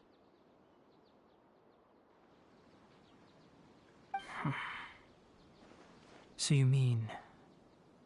you're leaving this place soon? Indeed. Otherwise, we could have perhaps talked a little more. I was just about to set out when I remembered something important. To that end, I made a final trip to Pardis Di. Let me ask, have you been taking care of a scholar by the name of Hypatia?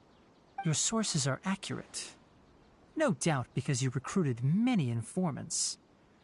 But you're right. Hypatia has indeed been receiving treatment from me. Forgive me for asking, but how's the treatment coming along? Given the way you're asking, I assume you have something to say. Since you asked, I'll be frank. I would like to take Hypatia to Snezhnaya. It's incredibly difficult to transfer a patient. As a scholar yourself, shouldn't you at least be aware of this? Oh? I can't believe your utter lack of faith in me, to the point of even questioning my general level of knowledge. How unbefitting. Well, you're the only one who's ever made such a request. I have my ways of keeping her safe during the journey. In addition, I can also promise that under my care, Hypatia will receive the most advanced and effective treatment. I will personally supervise her treatment and see to her recovery. Would that be agreeable to you? Hypatia was born in Sumeru and remains a scholar of the Academia. Her situation has not become dire enough to necessitate her transfer to another nation. Transporting her to Snezhnaya is risky, and the potential benefits are unknown. As the person currently responsible for her treatment, I cannot possibly sign off on this transfer. Your suggestion is rude and reckless. I'll pass. I don't know much about the doctor, but after talking with him, I realized that, just like many other scholars, he possesses an aura of arrogance that I've come to detest.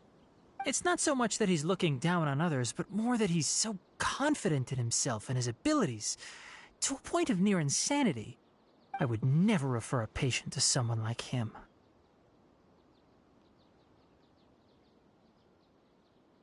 I prepared myself for a protracted battle of wits, and was really surprised to see him just give up on the topic. Still, his reaction really concerned me.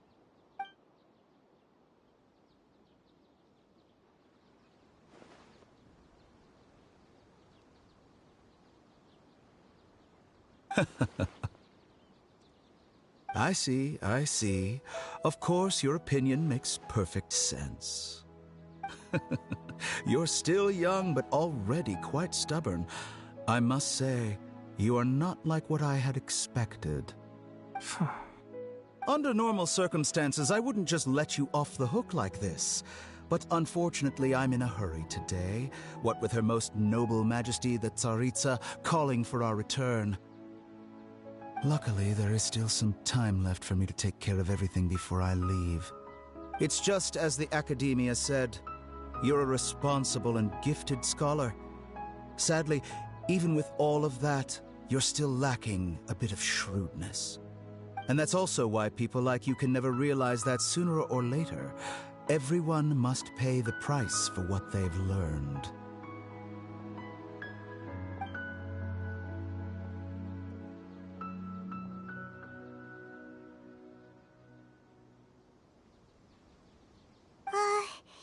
Paimon can't help but feel like he's hinting at something unpleasant.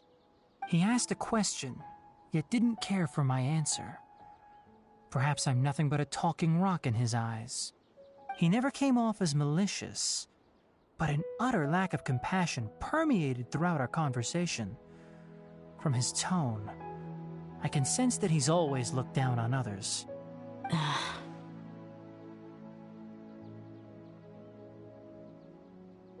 I can barely believe it myself. But if that's true, the situation will be in our favor. I don't think I missed any details. Frankly speaking, I don't want you to do anything too risky. Now that you know a little more, it should be easier for you to stay safe.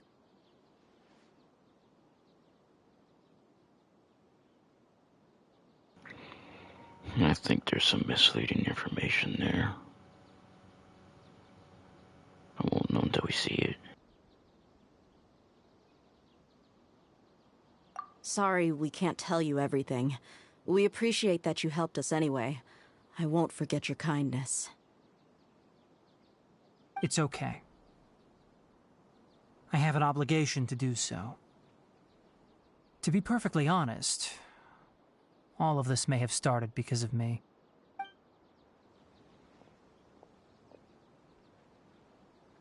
Recently, my master wrote several letters to me, asking me to return to the academia and assist him with his research. Hasn't he already asked you several times before? Yes, but there's something off about this most recent batch of letters. The handwriting and tone are both familiar, but some details have been omitted. My master will occasionally leave a few dots on the back of the letter. 1 dot means that he wrote the letter on a sunny day, and 3 dots stand for a rainy day. This has been a habit of his for many years, but I didn't find any dots in his recent letters. I believe something may have happened to him. I get it. Since you are always at Gandharvaville, you would like me, someone already working at the academia, to investigate this matter, right? I'd like to ask you to do that for me. If you can keep yourself safe, please withdraw immediately at the first hint of danger. I can do that, but I have a feeling it won't be that simple. The academia has been working on a big project. I'm not quite sure what it is, but your master might be involved with it. If the higher-ups really are hiding something, then it will be difficult to remove myself from the situation once the investigation starts. If the situation becomes critical, I'll leave the academia. If you don't see me there for an extended period, that's your cue. All right, we've got a plan. I'll stay at Gandharvaville to support you. If that scenario comes to pass, you must be extra vigilant. And be wary of any messages or direct requests from the academia. I must say, I didn't expect a warning like this from the General Mahamatra. Being loyal to the academia doesn't mean blindly doing whatever the sages say. I know what I'm doing. On that note, aren't you also being quite distrustful of your alma mater? The academia, yes, but my master is a man of integrity. Even when I was a student, I was worried he'd get in trouble for sticking to his beliefs. I suppose he's lucky to have lasted so long. But in the end, it still caught up to him.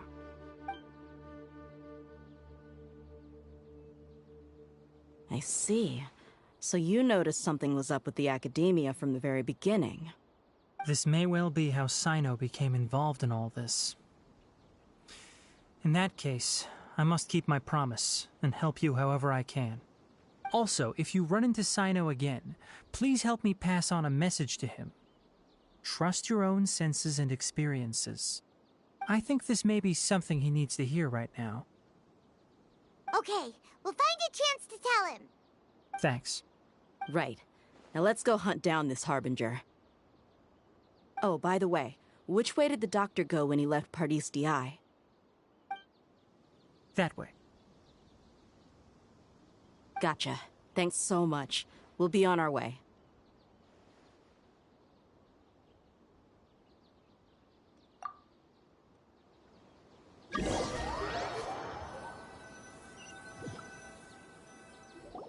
According to Tainari, the doctor is leaving Sumeru soon. I want to check if the doctor was actually telling the truth. He also said that he'll take care of everything before he leaves. What did he mean by that? We need to be extra careful when dealing with a person like him. Just to be safe, let's chase him and see what we find. But we have no idea where he went! How can we start chasing him? We'll do it the mercenary way. I'll find leads as we go. All you have to do is just follow me. That Harbinger may have tried to cover his trail, but he still left some traces. Or perhaps he never even thought about concealing his whereabouts. Maybe that's just how arrogant he really is. Yep, we're headed in the right direction. The traces are still fresh, but there's no sign of his entourage. Clearly they're in a hurry.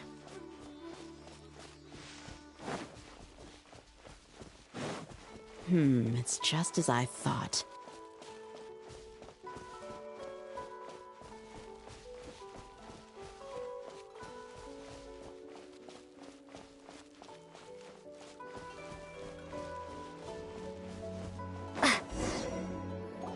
We can stop here. I think I know where the doctor went. To the south of here is Port Ormos, which seems to be where they're headed. Port Ormos? They're going to leave by boat? That's right. Let's go to the port and have a look for ourselves.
If you lie on the grass, you can feel the heartbeat of the world.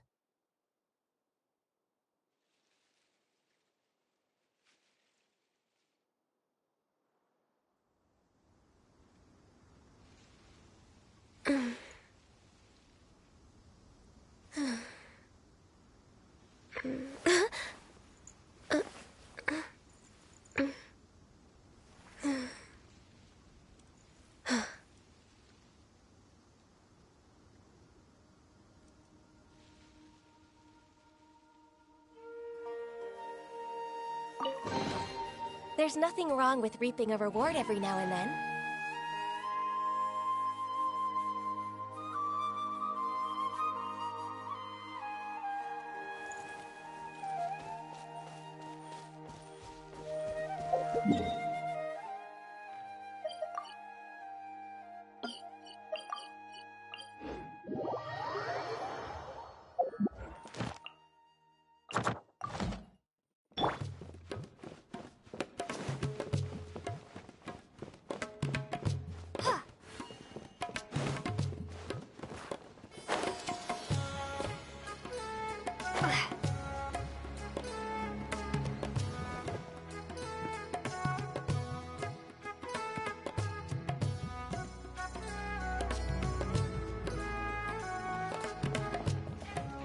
And why am I talking to myself? Look! Fatui soldiers! Thanks to Dia's tracking skills, seems we found the right place. Shh! Don't draw their attention. The port is crawling with Fatui soldiers. Let's keep going and see what we can find. Now this is a proper farewell ceremony for a Snesh Giant Harbinger. The Lord Harbinger is leaving. I've still only seen him once or twice. I used to hold a position in our homeland. Back then, the doctor spoke in a very different way from the way he speaks now. Maybe the way people talk to Sumeru has rubbed off on him? It's always like that when you spend too long away from home. When he gets back to Snezhnaya, perhaps it will also take him some time to get used to the life there again. Huh? But, sir, that can't be right. No, I remember it like it was yesterday. Both his expressions and tones are now very different. Also, for some reason, he seems like he's all smiles now. You must be mistaken. Nobody's supposed to look happy when they're on a business trip.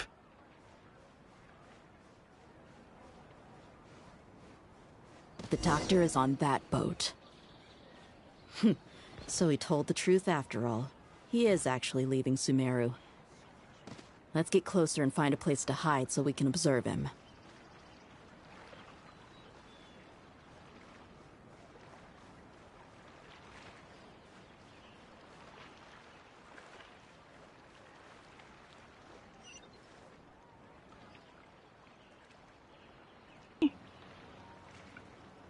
I'm right here! Stupid game. I hate this. This is stupid shit. I mean it.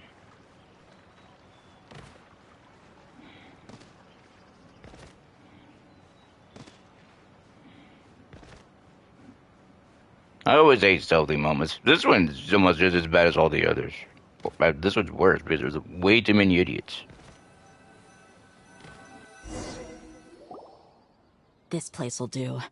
We can hide here while we keep an eye on the boat.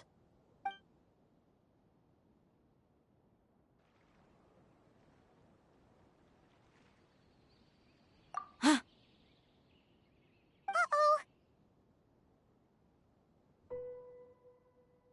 He saw us.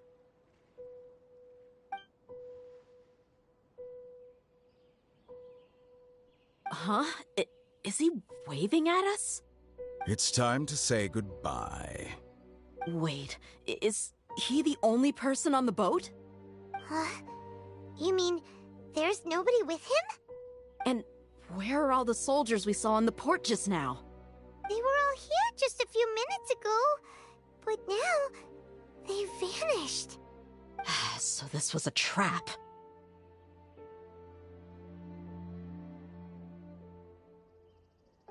Wait, don't tell me that. Luckily, there is still some time left for me to take care of everything before I leave. Oh no. They might be after Hypatia. Let's get back to Party's DI. Huh? What do you mean?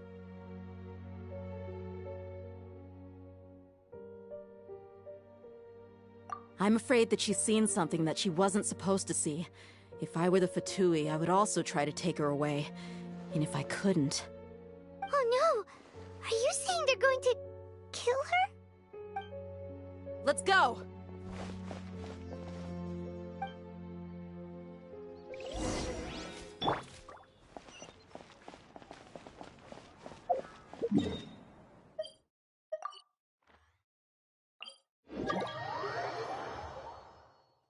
Party's DI is not a place you Fatui can just show up and do as you please.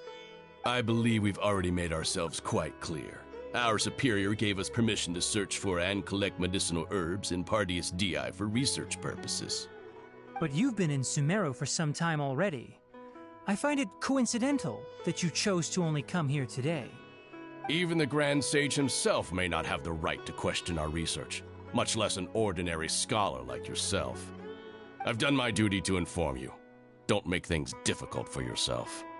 It would seem that my words have fallen on deaf ears. You can keep trying to deny it, but coming to Party's DI now? I'm pretty sure you're not just looking for herbs. With all due respect, your baseless speculations will only lead to unnecessary trouble. Well, you only have your Harbinger to blame. He knows nothing about keeping a low profile. I may be staying at Party's DI as a scholar, but that doesn't mean I'm no longer a forest watcher. It is still my duty to protect the peace and safety of the scholars who have contributed so much to Sumeru.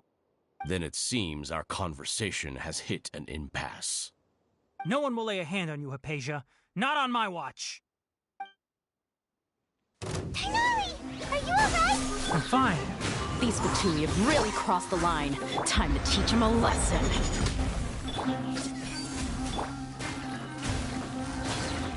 There's no use resisting! Give us Hypatia! Keep dreaming! Yeah, Tighnari! Beat him up! The doctor's orders are absolute! Yeah? You've been someone's lapdog for so long that you don't know anything else now! Stabilize! Access denied. We're not getting anywhere. Traveler, Paimon, please go to Hypatia. We need to make sure they don't try to sneak around and attack from behind. Got it!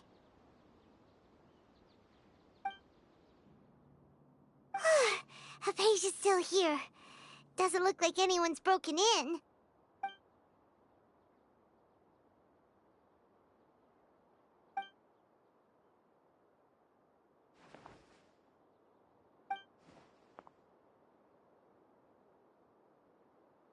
Well, how is she? Oh, that's good.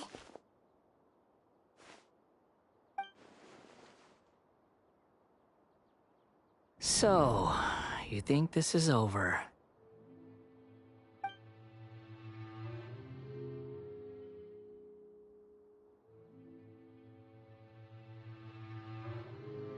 What? The Balladeer is here?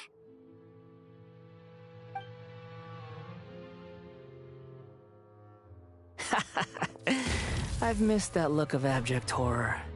You've given me that look every time we meet. But, where is he?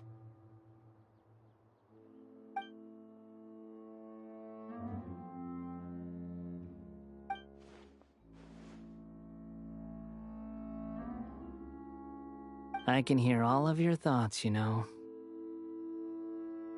Don't you remember? I already saw you the first time you came to Party's DI and made contact with Hypatia.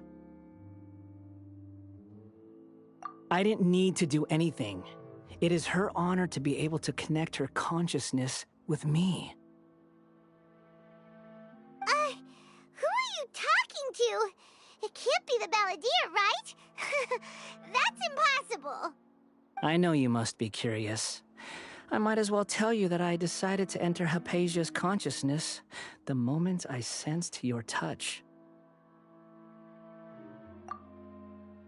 I wanted to observe you on a fool's errand. Hey, Traveler! What are you doing? My deification is nearly complete. All that's left now are just some final details. Do you understand? Even if you manage to rescue Lesser Lord Kusanali, it will be impossible for you to defeat a bona fide god like me. Is it wise to force that childlike god into a divine battle against me?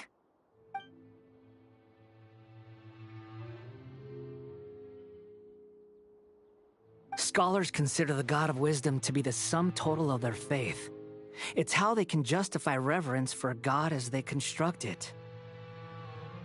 But this also shows that humanity's worship of gods is a combination of blasphemy and exaltation. It's truly laughable.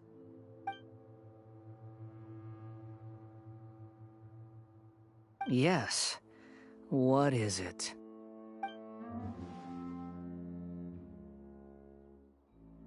Yeah, I'm in a good mood, which is why I'm talking to you like this.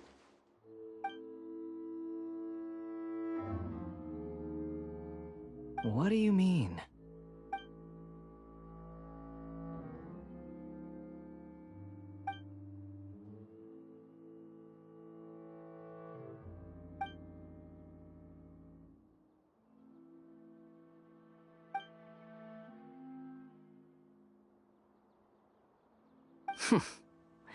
Those words almost make you sound like a friend who actually cares. But you're wrong. I'm different from all of you.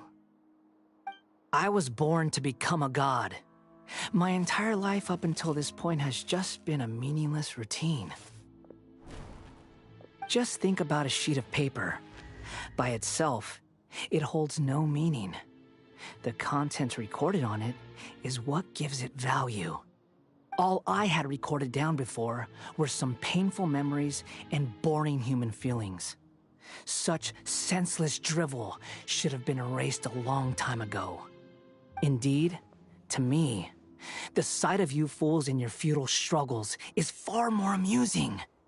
Tell me, just what has this world done for you to protect it with such zest and conviction? I'm connected to your consciousness, so I can hear what you're thinking and sense the depth of your determination. This is a good conversation we're having. So here's a word of advice. Let go of your misguided guardian complex. You know nothing about the truth. It'll be for your own good, as well as everyone else's. Humans are a species that can only find bliss in ignorance.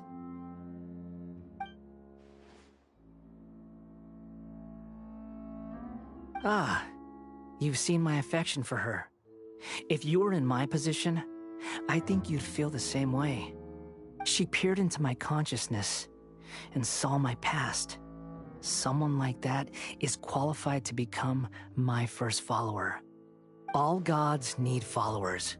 So Hypatia has been chosen. Her appearance heralds my imminent arrival at the throne of divinity, while her worship shall become my glory.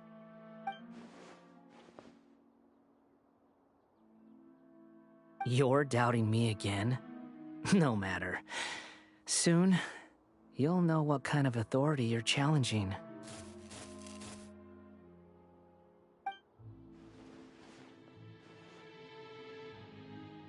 Who wants to hurt my devout follower?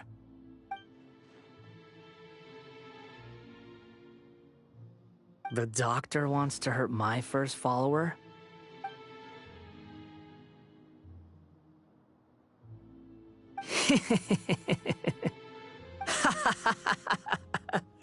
How very amusing. Has anyone ever told you that you're not good at sowing discord? The doctor has never known his place.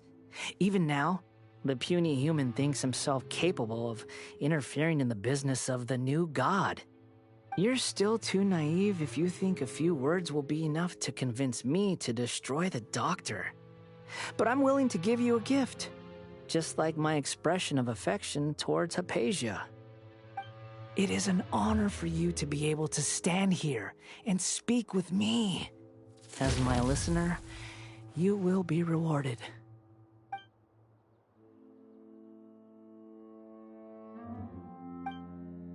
Both good things and bad things can be called gifts. After all, gods have never needed to be reasonable. Ah! Paimon's thunder! That person Paimon couldn't see was the Palantir? Oh, he sure chatted with you for a while.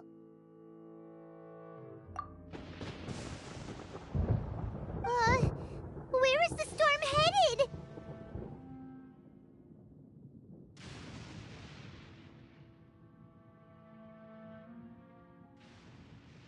That means anyone outside is in danger!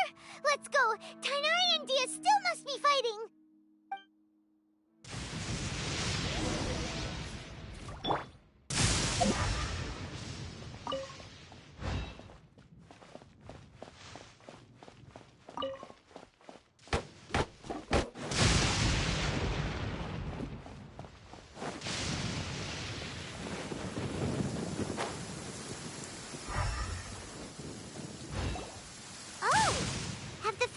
Retreated?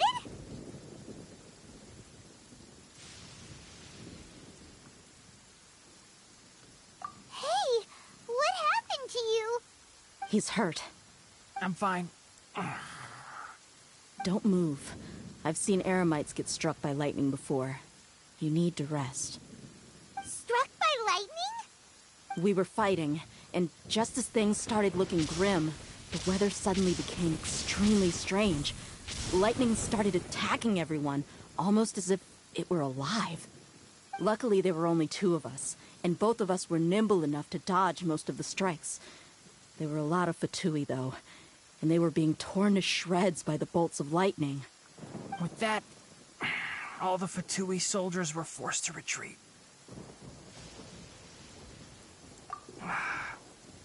It's all right. My wound aside, you look like you've seen something unpleasant. Is Hypatia all right? Hey, didn't I tell you not to move? Just in case. Let's go to Hypatia's place and talk about things there.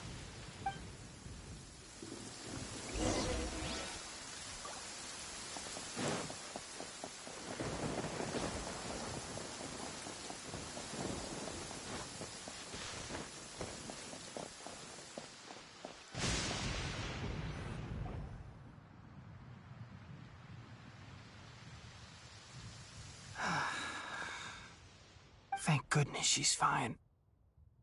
Hey, how about taking care of yourself first? I understand my condition. The wound is not fatal. I'll be all right. Ugh. The more you understand medicine, the worse of a patient you become. I know. They always think they can push through the pain. Oh, he sat down. Let me rest for a bit. Sorry, Traveler. Now you may start.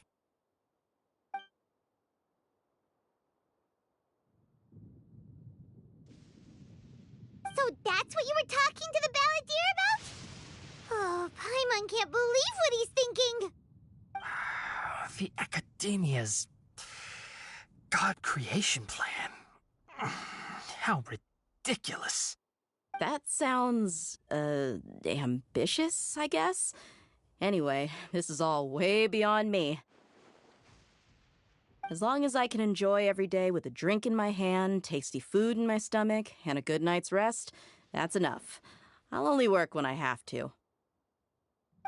I must be the least ambitious person who's ever set foot in Party's DI. Don't say that.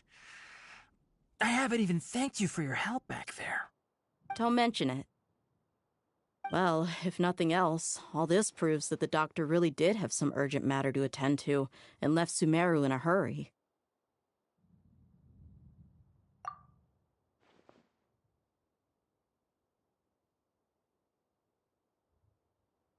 Maybe the Fatui want to cover up some secret of the Balladeer. Is that why they tried to seize Hypatia? You said the Balladeer claimed that Hypatia has seen his past. So, what could be there? Have you noticed? The Balladeer is not happy with the doctor's actions. He thinks the doctor has no right to consider himself as his equal. So, if the doctor was to show up again, would the Balladeer zap him with lightning? Based on what the Traveler has said, I think he would. Having the doctor gone benefits him as well as us. In other words, we've successfully completed this stage of the plan.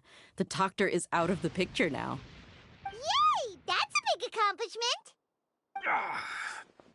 I'm also happy for you. Thank you for the help, Tainari. Make sure you rest up for now. Yeah. All right.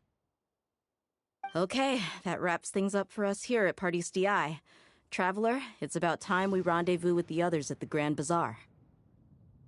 Let's continue to keep a low profile. You can head there once you're ready.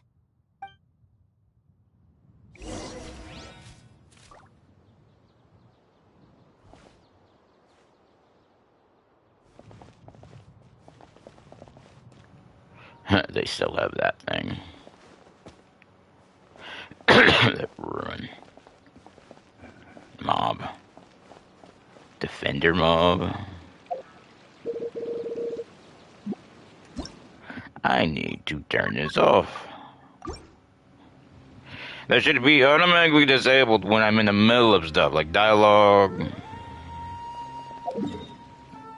Someone shouldn't be able to join when I'm in a stupid, like, the Archon quest, any type of dialogue, voiceovers. Leave me alone, game. It's just obnoxious. Keeps popping up for no damn reason. What is this again? Oh. Stop popping up too. Did you really just say 19? So I'll try 55 again or something. And that'll work.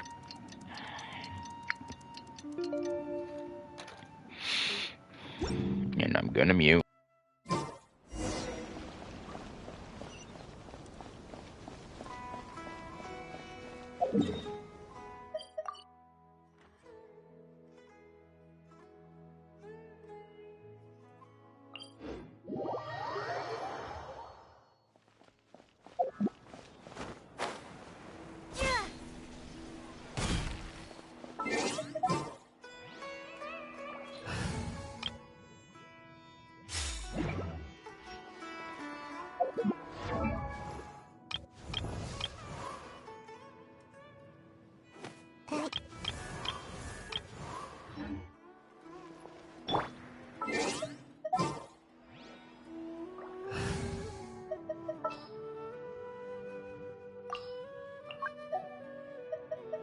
I've been waiting for you for ages.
All right, everyone is here.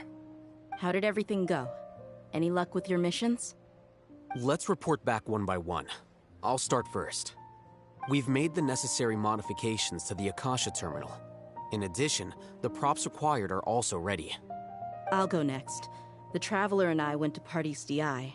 The situation was a bit complicated, but we found Tainari. Unfortunately, he was wounded during a fight. Who was behind it? Well, that's the tough part. What should I say, Traveler? The Fatui or the Balladeer?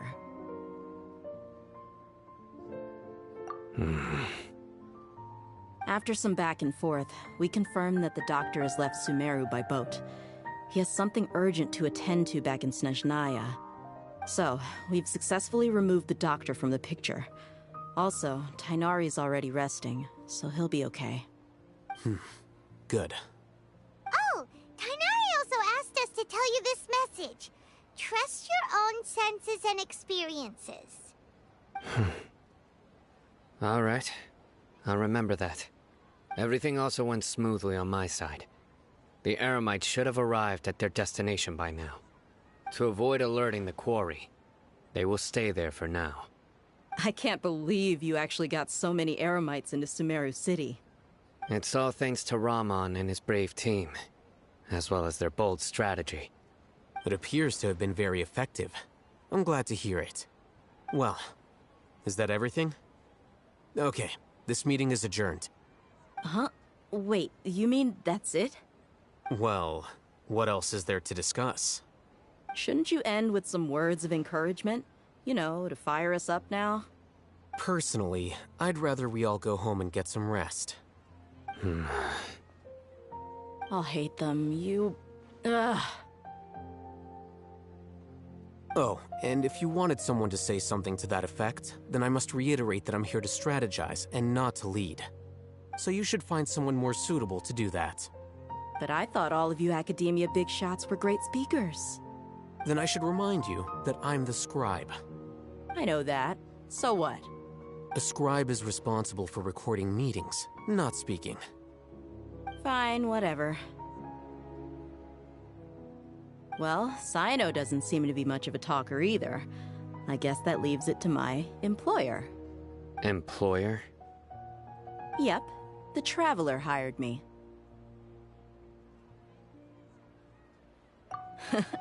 That's right. So come on, boss. What do you have to say for the team? Yeah, say something to boost morale. Huh? What are you all doing here? Oh, it's Nilu! Hey, everyone. I'm not disturbing you, am I? Not at all. I was actually just about to go find you. Judging from the group and all your serious faces, you were discussing something important, weren't you? But you also look like you're up to no good. Seems pretty interesting. Welcome, Nilu. Would you like to join us? Huh? Join you? You mean, you also want to discuss something important with me? Yes. Something very important. Nilu, are there any breaks in your performance schedule in the upcoming days? Huh? Wait, you're seriously inviting me?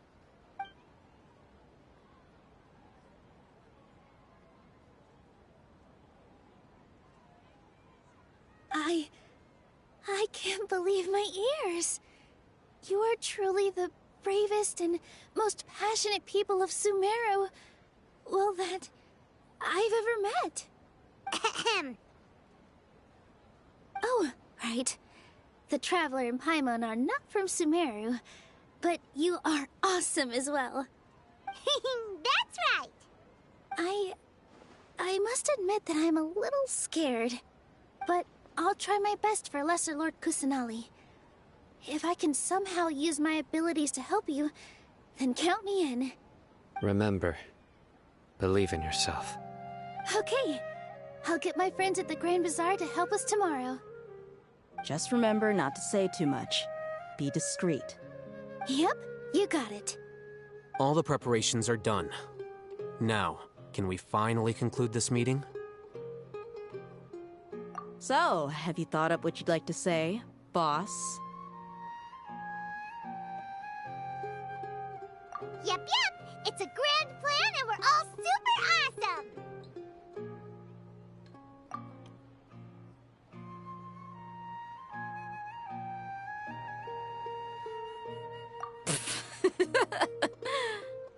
Well said.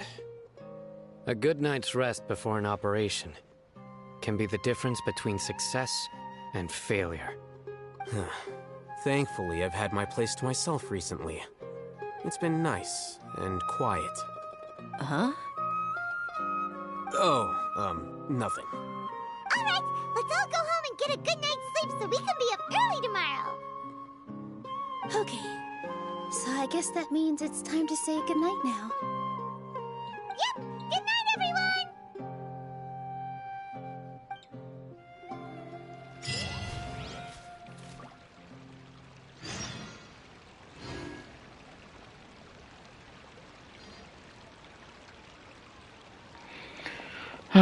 Okay, let's see. Well, there was a shortcut to do this. I think there was a possible way to do it. Wait, what time? 18... 8. They said there was supposed to be a way to change your shortcuts, but I don't know how.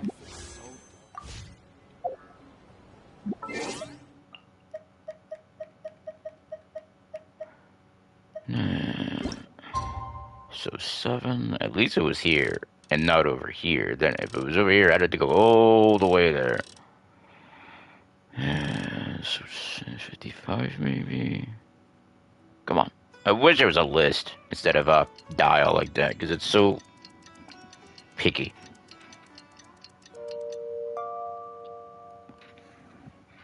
And I'm gonna mute.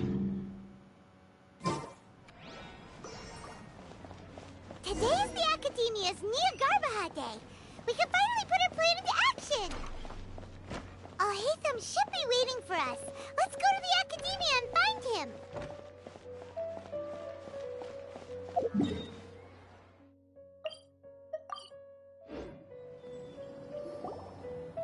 Hello, you two. Sleep well? Not really.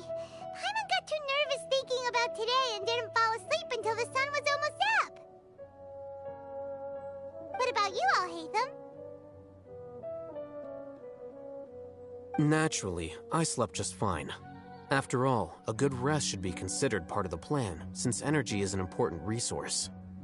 You just want to show off how calm you are.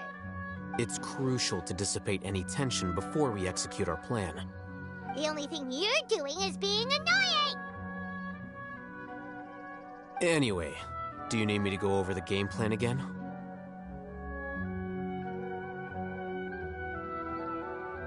Our target is Grand Sage Azar's office. Everyone in the Academia knows that's where the Grand Sage's console is. Only they can operate it. Many restricted commands and operations are executed via that console.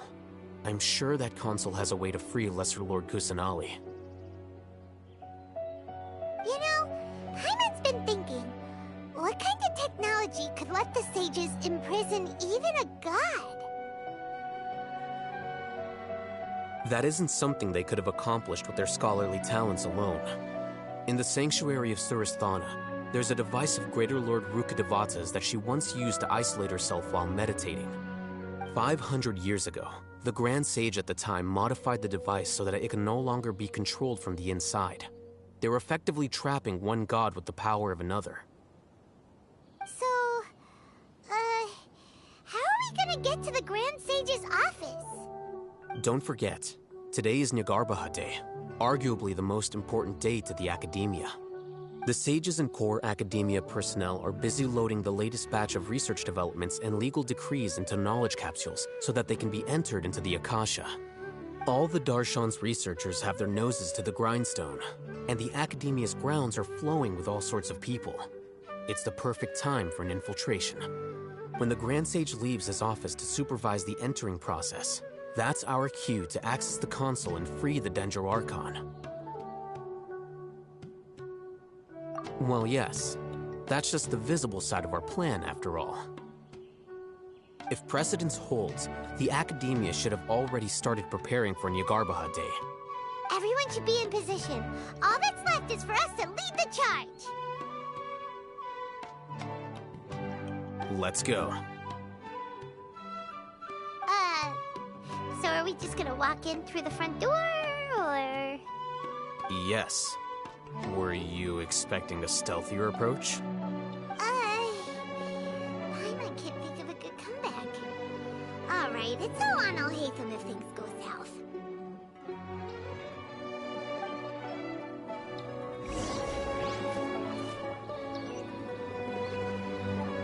Why would they be using, the terminal?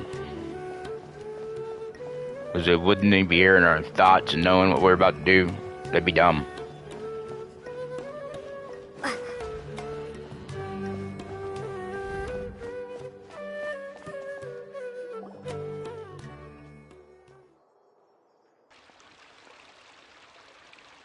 Scribe? Please, wait. Are you Scribe Alhaitham?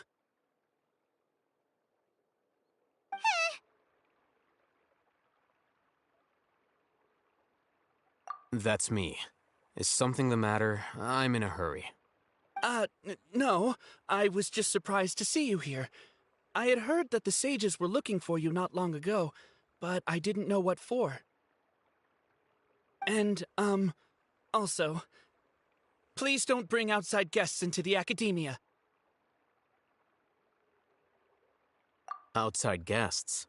How did you arrive at such a conclusion? Your groundless inference shames the Haravatat Darshan.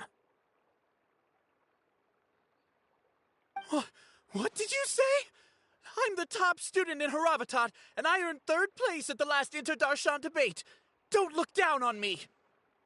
That wasn't my intention. As your Haravatat senior, I just assumed that you possessed a greater aptitude for critical thinking. Look, based on what you already know, the purpose of my return and the reason they're here should be obvious. Is that so? Wait a moment. Let me think. Don't tell me the answer. The sages search for you. A blonde-haired traveler. Outside guests. So, from the start, the sages weren't looking for you, but this traveler? And you were gone from the academia for so long because... Hey, shh. Yes, you've proven yourself as the top student in Haravatat. I surmise you've arrived at the correct conclusion. As I expected. Please, forgive me. I wasn't thinking clearly just now. Thank you for getting me back on track. It's nothing. We'll be on our way then. All right. Thank you for your contributions to the academia, Scribe.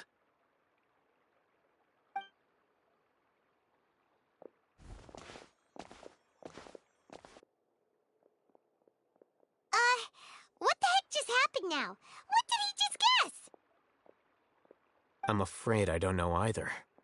You have no idea? Mm-hmm. He convinced himself of whatever truth he came up with. That is the so-called pride of a scholar. If someone questions their academic facility, they will instantly feign understanding to keep up appearances. Nowadays, the academia is rampant with this type of scholar. Their obvious farces of intellect only serve to highlight themselves as fools. Wow, so there are special ways to deal with smart people. We don't even need to make up our own excuses. We shouldn't waste any more time. It would be problematic if we missed our window of opportunity. Let's go.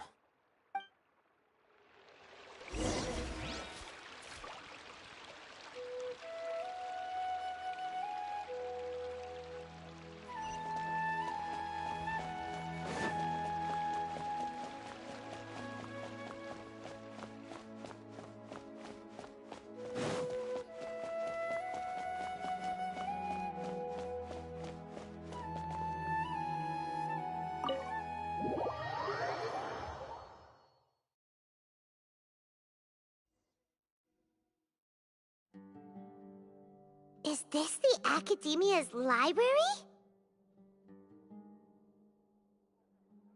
Indeed. Known as the House of Dana, it is quite possibly the most extensive special collections library in Teyvat. There are a lot of students going through here. Is it really okay just to waltz right in? The Academia marches to a fast beat, especially since it's Nagarbaha Day. They're all occupied with their own matters. Just act natural. Now, hurry along.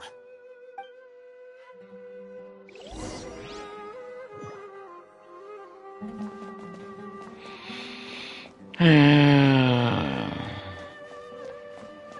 know. Is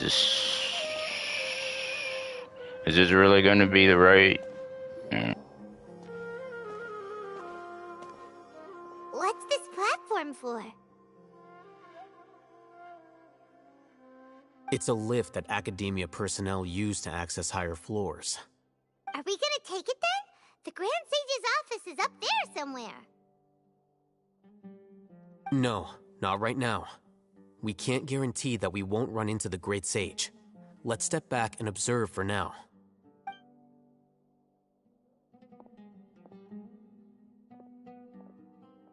You think the Grand Sage will exit from there? And after he does, we'd sneak past him?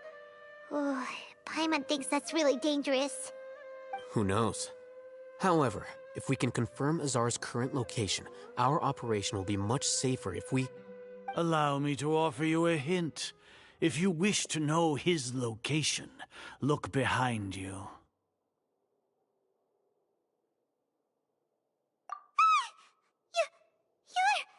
What's Grand Sage Azar doing here?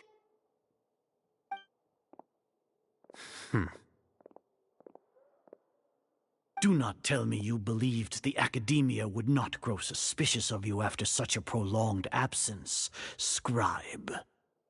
An eyewitness had informed me of your whereabouts, so I came to personally welcome you. Great Sage, I didn't expect you to care so much about me. I'm truly flattered. I'm sure, but compared to you, I am far more interested in these two unexpected guests. You are the Traveler and Paimon, correct? It's a pity that only now have I been afforded the opportunity to formally meet two of Sumeru's most esteemed guests.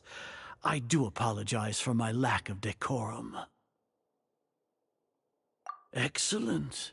You immediately initiated discussion instead of attempting to prepare some perfunctory excuse. You clearly understand the situation at hand, and have no intention of making a reckless stand. The foot traffic here renders this place unsuitable for discussion. Please, follow me to my office.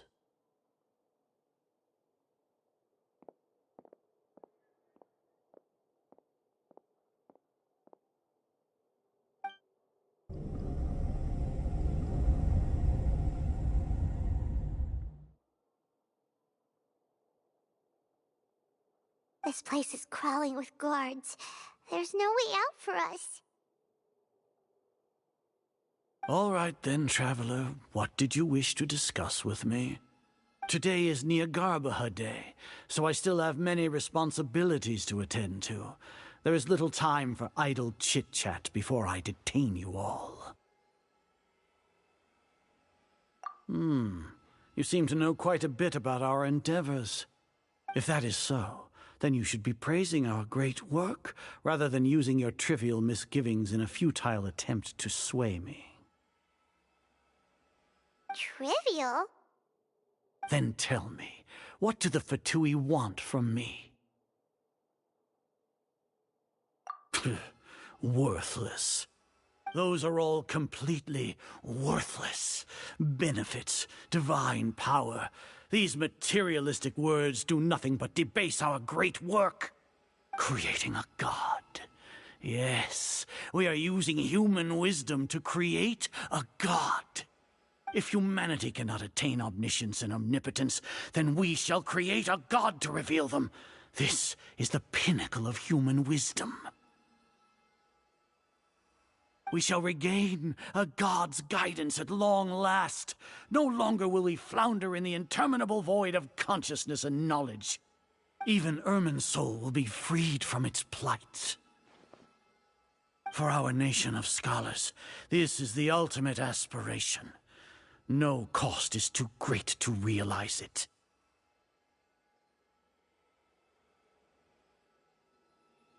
You will never understand the rapture of having a god be born within your very hands. With your degree of knowledge, you cannot even comprehend such an emotion. Gods exist on a plane that far eclipses humanity's. Lesser Lord Kusanali, what can she even do? Care for the people? Fend off sandstorms? Fabricate silly fairy tales? These are but child's play for the Academia. Does that make us equal to the gods? We are a people favored by Greater Lord Rukkhadevata. Though I may have personally not seen it, our forefathers bore witness to true wisdom. The ascension of the Lesser Lord has brought nothing but bewilderment to the scholars. They all ask, is that truly what true wisdom is supposed to look like? With that in mind, it is better to keep her isolated in the sanctuary of Suristhana, so our academy will not become embroiled in turmoil. What a pathetic justification! Do you really think that only the super smart or powerful should be able to call themselves gods? As per your judgment, Grand Sage, they are indeed dangerous individuals. Not only are they acting against the academia, but their ideologies have the potential to lead scholars astray. Looks like there really was merit in my assignment. Alhaitham? Are you talking about us? Anyway, I've brought them to the academia as ordered, but it took some time and trouble. Oh, that reminds me. Here's the investigation report you had requested. It's a summary of my time spent with the Traveler, an array of information about her ready for your perusal. Alhaitham? So you're still on the academia side! We finally started to trust you!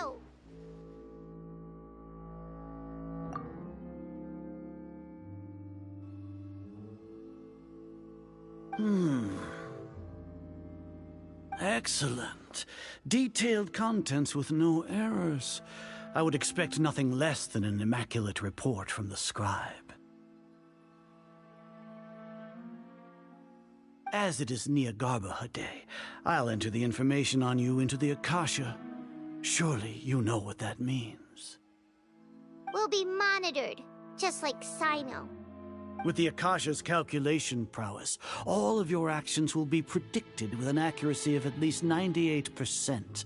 Furthermore, your data will be updated in real time whenever new information presents itself. To put it into words you can understand, wherever you go, you will be walking under an invisible leash. This is Sumeru's greatest penalty for dishonest persons. Are you not familiar with the concept that great responsibility begets an equally great suspicion? In any case, you are Sumeru's most concerning external variable. Locking you down will greatly decrease the chance of any undesirable outcomes coming to pass. You're despicable! Despicable? Perhaps from your perspective, but I suppose you had mentally prepared yourselves for this, no? Your ploy was to sacrifice the Traveler here, was it not?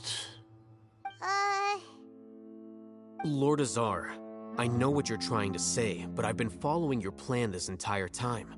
Why are you doubting me at this juncture? Must I delineate your entire plan? Very well, I will spell things out. First off, I received an eyewitness report that you were spotted with the Traveler at Caravan Ribat. However, you immediately departed for the desert and escaped surveillance range. Judging by the time, you all likely encountered the truant General Mahamatra in the desert. Am I correct?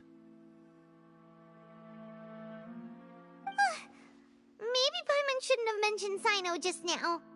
The Academia had not received correspondence from its scribe for a prolonged time. You were also in the company of the Traveler, a close associate of Lesser Lord Kusanali and General Mahamatra Sino, who had defected from the Academia. With their instigation, what was the probability that you would betray the Academia? Rationally speaking, 50%? 70%? What do you think? Regardless, that's only a guess. The facts are that I've brought the Traveler right before you, and I gave you my report. Indeed, your boldness deserves praise. To think that despite status as an outlander, the Traveler is still willing to sacrifice for the sake of your plan. If I'm correct, you have a contingency plan to save Lesser Lord Kusanali and ruin our great work. Sneak into the Academia on Niagarbaha Day, using Alhaitham's status as the scribe. For there is a good chance that an opportunity to save the Lesser Lord will arise. Should your intentions be discovered, Alhaitham will turn traitor and sacrifice the Traveler, thus proving his innocence. He can then stay inside the Academia and continue searching for a way to proceed forward. As for Sino, according to the Akasha's calculations, he will soon return to the Academia and confront me in person. I suppose this is also a part of your plan?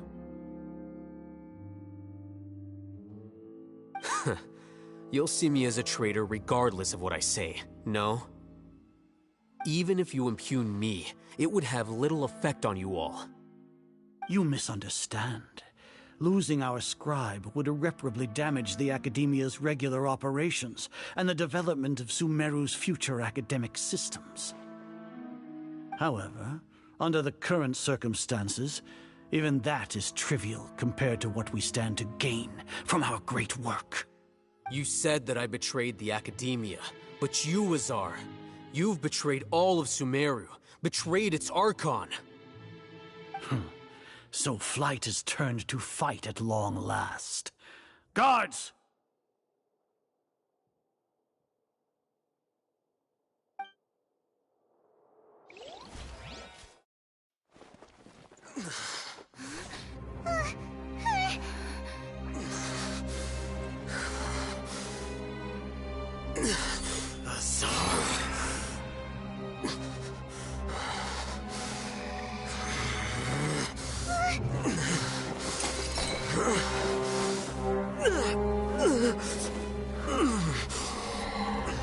Well, what do we have here? So you stole that divine knowledge capsule. Traitor! You traitor! Even the most rational scholar will yearn for the power of a god in a moment of desperation. Aren't you doing the exact same thing as me, Alhaitham? Unfortunately for you, no god will lend you their power. Azar!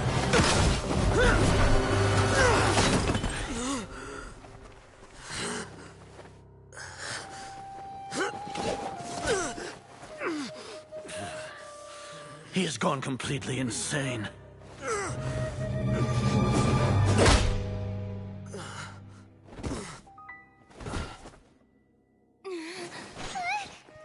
Take him to the Matra and exile him to Aru village. Then find someone to take these two to the confinement room. I'll deal with them later.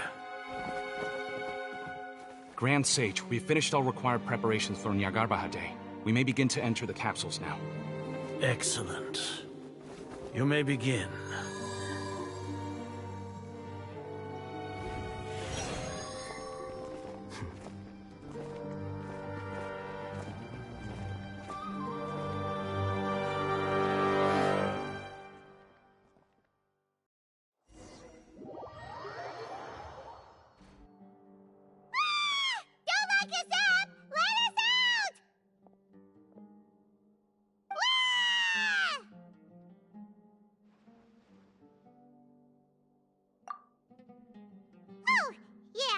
Paimon got a bit carried away there. How was Paimon acting just now? Great, huh? Everything's going according to plan so far. We made it into confinement, and Alhaitham's probably done with his part too. We even managed to trick Grand Sage Azar. Alhaitham sure knows how to cook up a plan. What are we doing next? Paimon has trouble remembering things when she's worked up. Right! Paimon thinks it went something like this. Apart from that, we still have yet another goal in the first stage of our operation, which is to send the Traveler to the confinement room. What? Why do we want to get her locked up on purpose?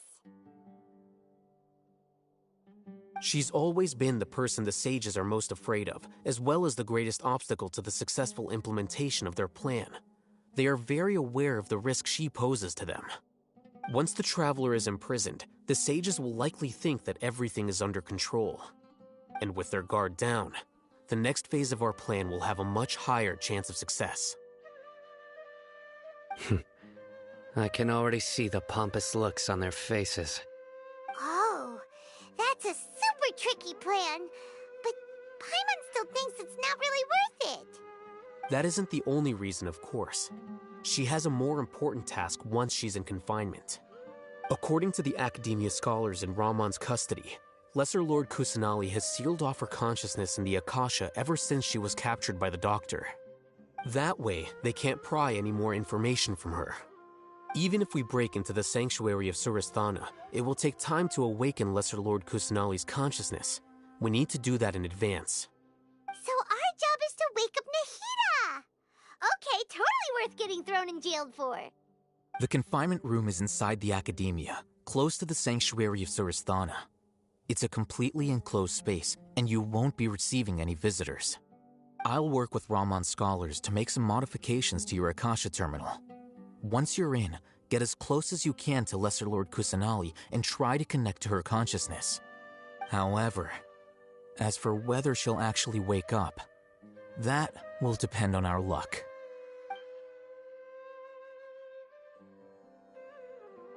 Oh, no wonder you've been wearing your Akasha terminal today. It's the one that Al-Haytham modified. Paimon thought they'd take our Akasha terminals when they locked us up in here. Were they being careless? Alright, so what now?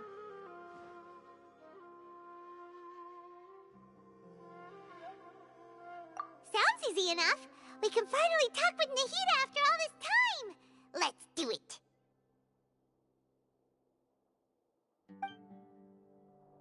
There's a light flashing on your Akasha terminal. It's almost like... the faster it blinks, the better the signal.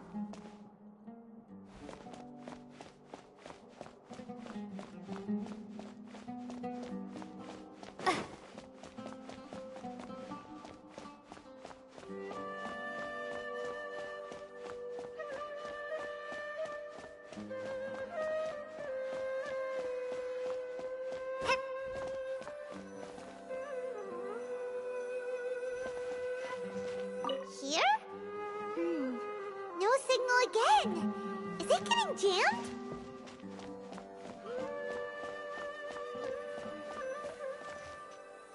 Whoa, it's Mora! Ooh, Mora! No, Paimon, we're not here to hunt for treasure.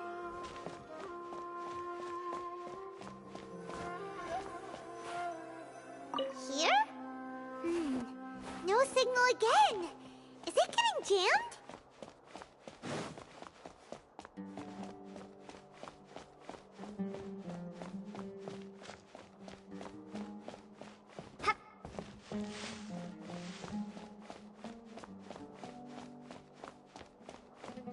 Oh, this is obnoxious.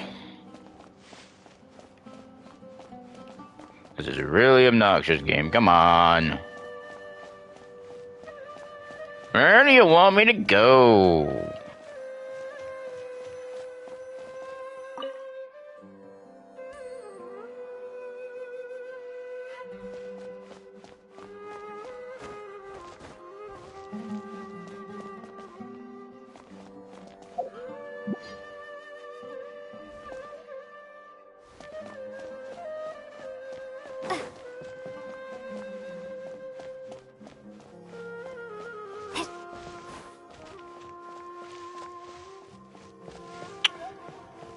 You know, I don't think I'm ever gonna get done. Oh, wait, maybe I go up the road. Can we?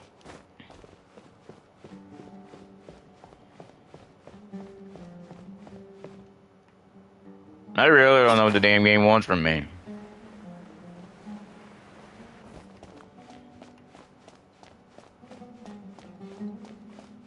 Man, I'm gonna be here for an hour just trying to fucking figure this out.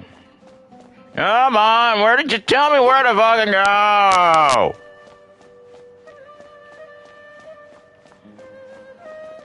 This is so dumb.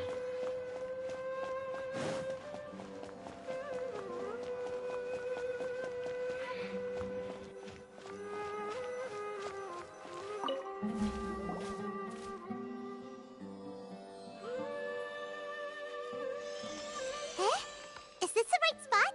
Are you getting anything?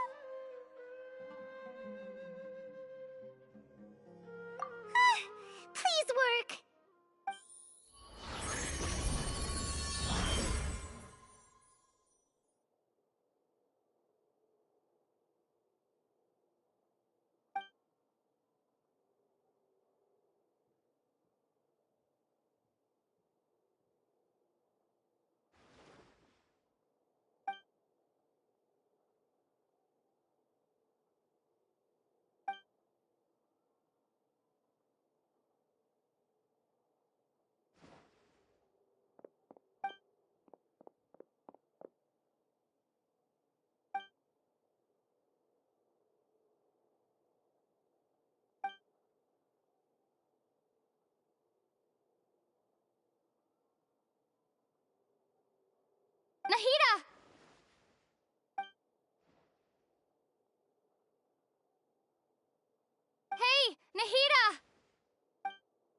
When did it first start? Oh, right. It started from the moment I was born.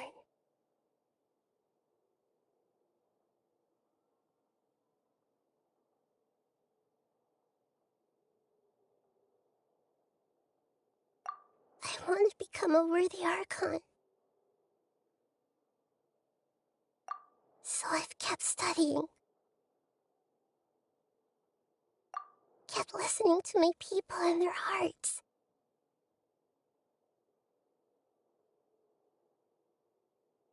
Kept looking for a way to save Irminsul.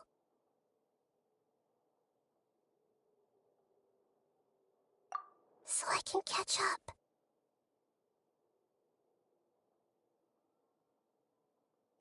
Catch up to Greater Lord Rukkhadevata.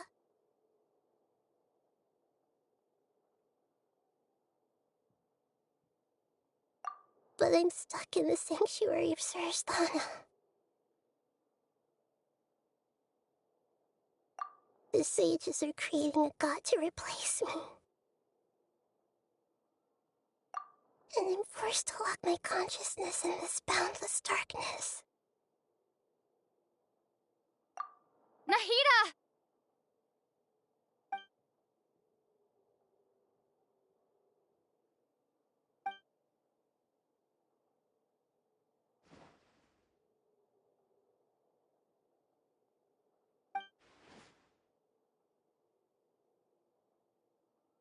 Nahida!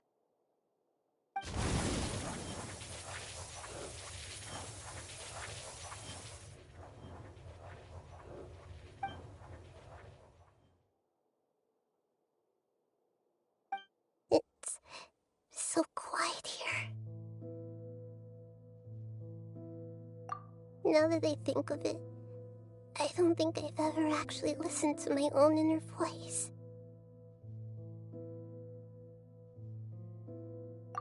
Do Archons have them?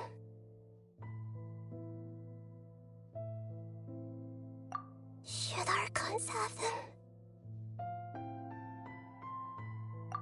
Have I been doing the right thing? Am I really not needed? How do I really feel about all of this?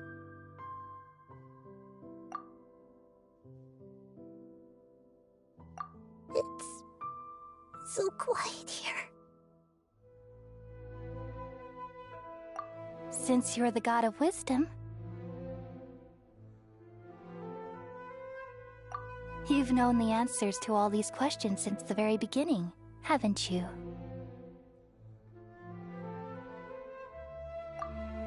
Who are you? Whose voice is that? It sounds familiar.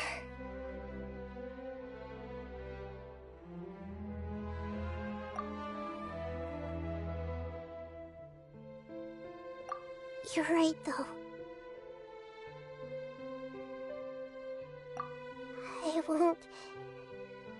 I won't ignore my own voice anymore.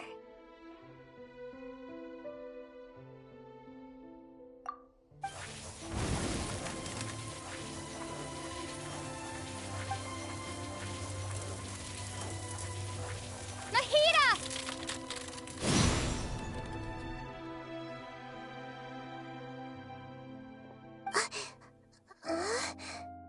Nahida?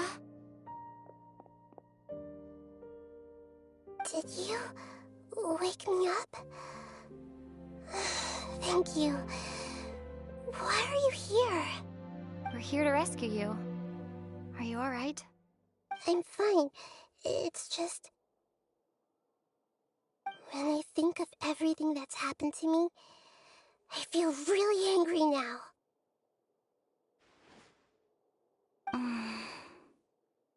You should have been angry ages ago.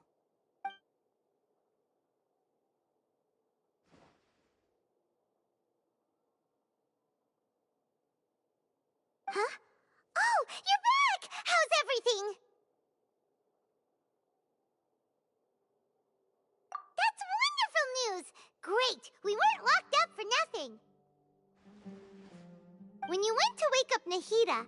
Paimon was listening for any sounds outside. You were out for a long time. There are fewer and fewer scholars going about now. You think everyone's done with their Nyargarba Day stuff?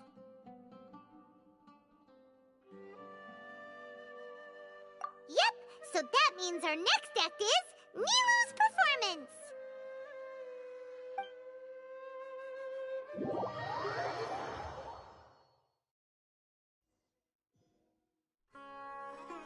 Nilou, are you sure about this? You're taking such a great risk for them. I'm sure, and I'm going. You know that I don't like to pass up any opportunity to dance, and this one is especially important. All right.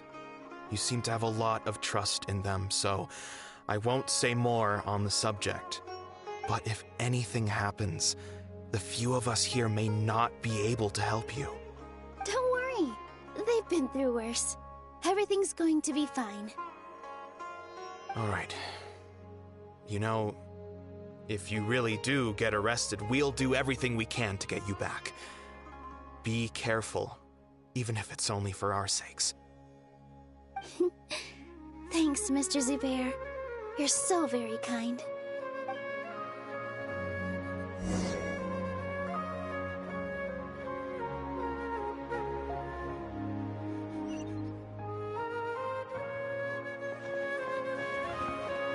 That's gotta go. You get to use her for a little longer.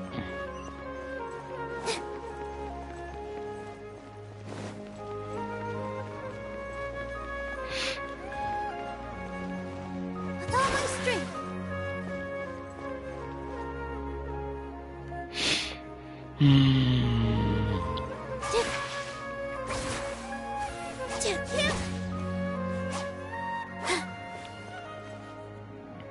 Nilou, how's it going? Nervous? Definitely more than usual. But it's because I'm worried I won't dance well enough. It's okay. Just focus on your performance. We'll take care of everything else. You sure know how to talk. Taking all the credit, even though we came here together to help out. Well, thank you both. I'll have to treat you to a meal after all this ends. I really, really appreciate all of your help. Ooh, that sounds great. Ha! How can we say no to that? All right, let's get back to business. Nilou, we'll be here to keep people from going to the academia so they don't interrupt your performance. I was planning on telling them something like, the Academia's been conducting a weird experiment, and some of their test subjects escaped. It's really dangerous there, so stay away. Oh, you couldn't think of anything better? Oh well, I guess it does sound like something the Academia would do. I think it sounds great. I'm counting on you guys. Don't worry, it'll be a piece of cake.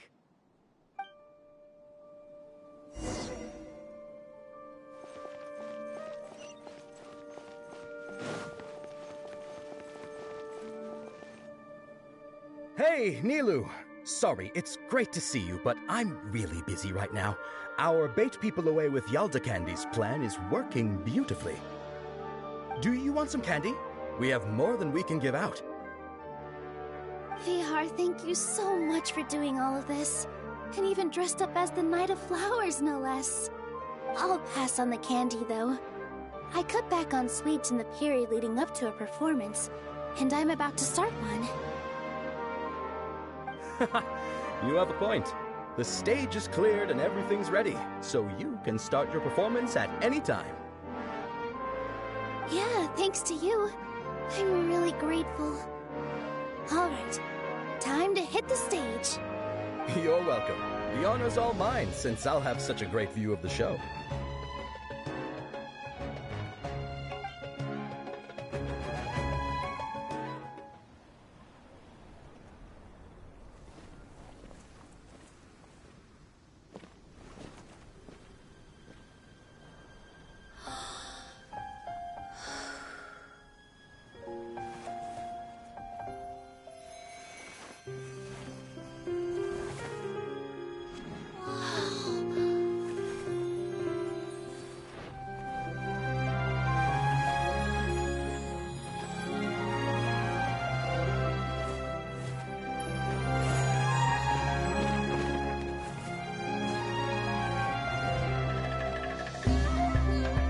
I've never seen a performance like this.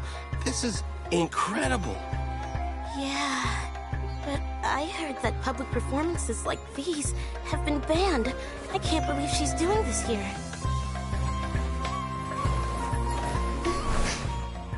Grand Sage, there's some commotion outside. How uninteresting. Issue the new Prohibition Act from the Akasha to the guards. They'll know what to do. Do you think we should, like, stop her? Let's just watch for a little bit longer.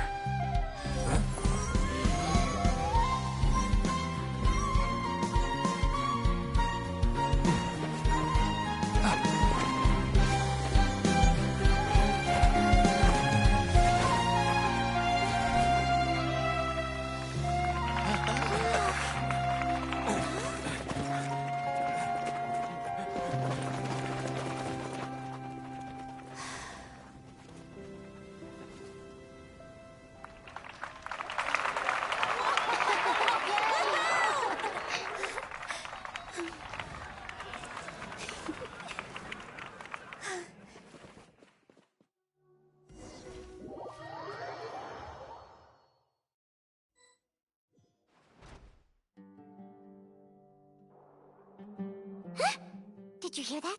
It sounds like a lot of guards just ran by. Does this mean the plan has moved on to the next stage? Yep. It's great that everything seems to be going well. Come to think of it, when did Alhaitham replace the knowledge capsule that was about to be entered into the Akasha? Oh, so that's when he did it! Paimon was too nervous to notice. Speaking of, didn't Alhaitham also yoink the divine knowledge capsule from that mercenary leader in Port Ormos when everyone else was distracted? It's a time-tested trick of his.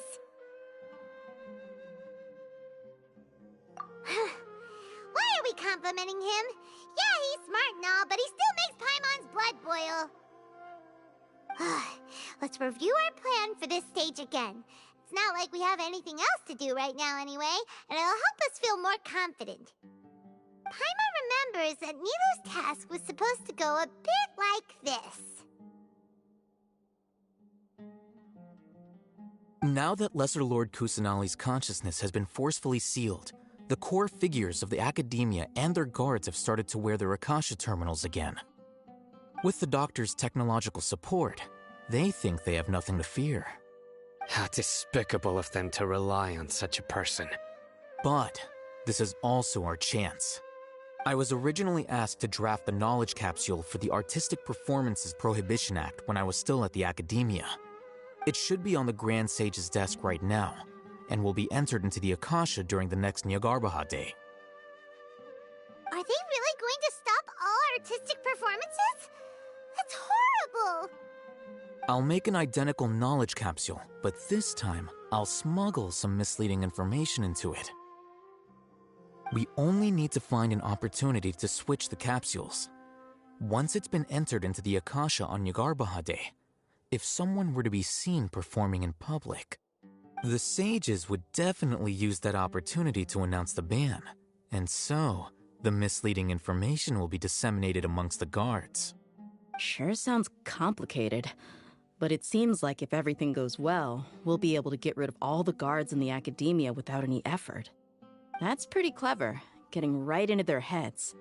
I just have one question. Even if we manage to get the misleading info out to the guards, how can we be sure that they'll believe it? People who are used to relying on the Akasha become less inquisitive, and their ability to distinguish truth from misinformation is significantly reduced. They will view everything the Akasha releases to them as the unequivocal truth. The Akasha will turn humans into machines. I've seen it happen many times. Yikes. Good thing I didn't wear it for long when I was working in Sumeru City. At first, I thought it was a good thing too. By the way, this plan still requires a performer, right? Do you have someone in mind? Nilou of Zubair Theater. I know her really well. We can trust her. I'm kinda hesitant to ask her to participate in a dangerous plan like this, but we can ask her in person. All right. After the guards in the Academia are gone, then it'll be time for me and my stowaway brothers to shine.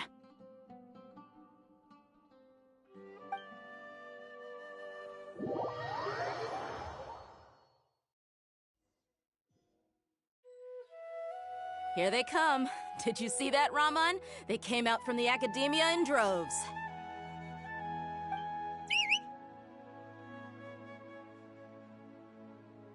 After laying low in the city for so long, this is the moment we've been waiting for. My brothers have already sprung into action. We couldn't do anything to them inside their coop, but outside the Academia, this is our hunting ground. With a lioness like you, the prey sure won't be able to run far. We still need to eliminate the guards as soon as possible. If we give the sages enough time to realize what's happening, the plan's doomed. All they've done is to sit on their cushy salaries and twiddle their thumbs all day while we fought and struggled every day in the desert. The only advantage they might have is their numbers. Speaking of which, most of the guards who report directly to the Six Sages belong to the Corps of 30, but they have a completely different reputation.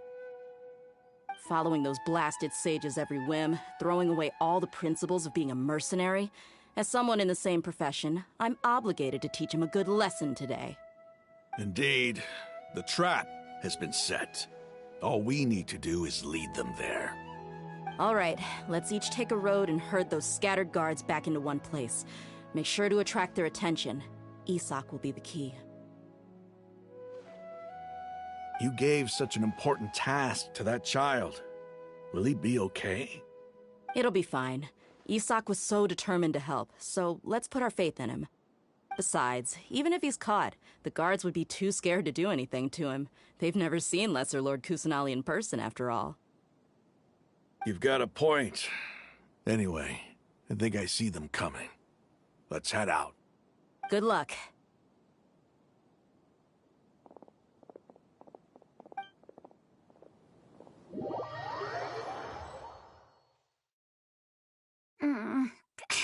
This outfit. Hey, do you remember what you need to do, Isak? When the guards get here, you'll pretend to be Lesser Lord Kusanali and run away from them. Oh, yeah, I remember. Of course I do. I'm just a little nervous. Relax. Don't think about getting caught. Even if that happens, we won't leave you behind.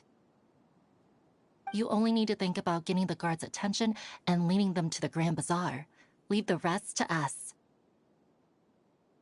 Okay, got it.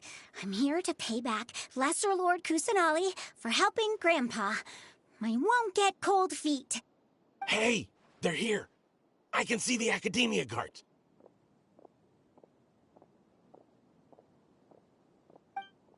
All right, it's time, Isak. Take a deep breath and go. You can do this.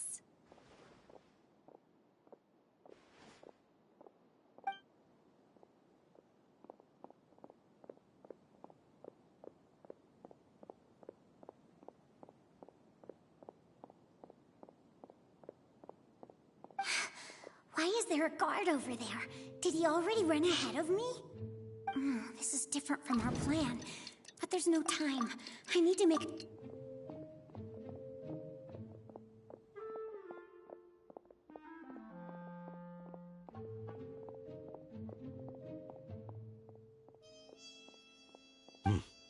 Let's have a look behind the house.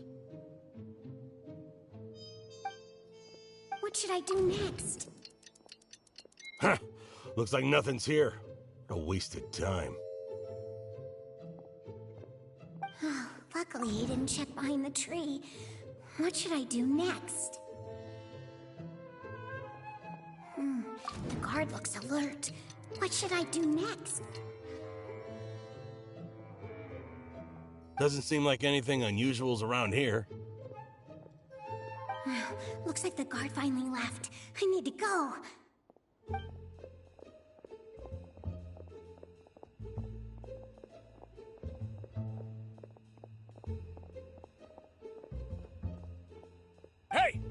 Lesser Lord Kusanali is over there! Stop!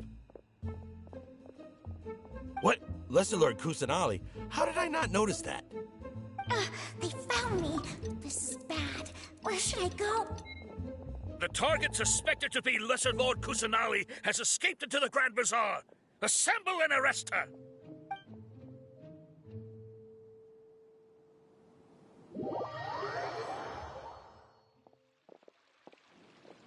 Where did she go? How did she disappear? Did we lose her? Hurry up and find her! Hey, why is your team here? Didn't we say to split up our search? Hurry! Hurry! Huh? This place is... Why are you all here? Yeah, isn't it one heck of a coincidence? Everybody's here. What on earth is going on? I suppose that's all of you? Who are you? Did you set us up? What are you planning? Phew, that was rough. I almost got caught. Little brat! So you're not actually Lesser Lord Kusanali. Who exactly are you all? Eremites from the desert? Just some colleagues. Think of this as a business competition, or a personal grudge. After stepping into our traps, stop thinking of yourselves as hunters. Behave like the prey you are.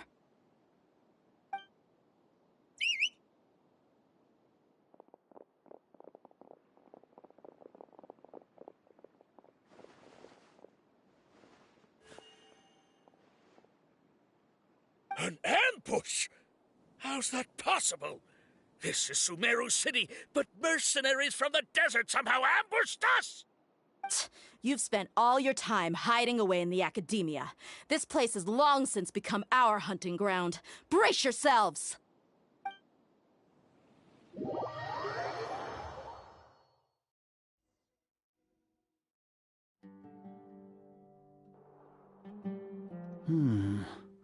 This is odd. The academia has quieted down after the conclusion of the Niagarbaha Day ceremonies, but it's much quieter than usual. Where are the guards? Why have I not seen a single one? Guards? Guards! Grand Sage, how may I be of assistance? I called for the guards. Why did you come? My apologies, Grand Sage.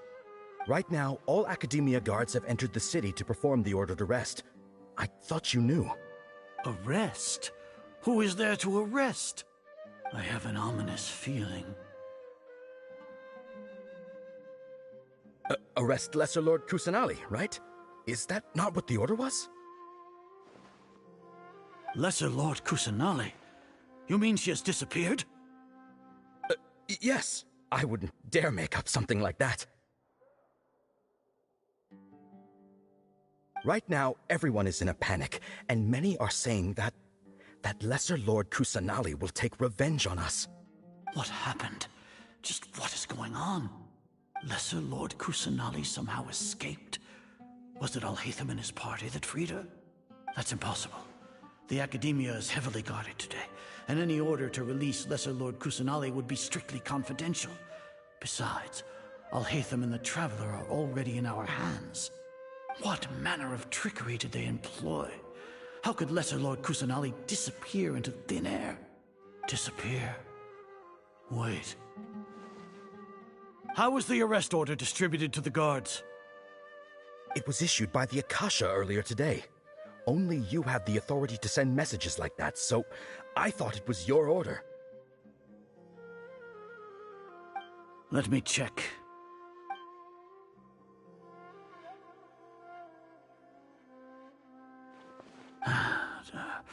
Here. Lesser Lord Kusanali has escaped from the sanctuary of Surasthana. Go to the city and arrest the escapee immediately. The Akasha indeed contains this information, and it clearly appeared in my mind. How did they bypass my permissions to issue this kind of message? Was it the report about the Traveler that Alhaitham submitted? No. I specifically checked that knowledge capsule before entering it into the Akasha. Could that have been a red herring? Well, even if I figure it out now, it won't make any difference. The important thing now is to confirm Lesser Lord Kusanali's status. Have you been to the sanctuary of Surasthana to confirm that Lesser Lord Kusanali has indeed escaped? Confirm? No, I haven't. It may be a bit offensive to say this, but Grand Sage, what you're saying doesn't make any sense. How can the information in the Akasha be inaccurate?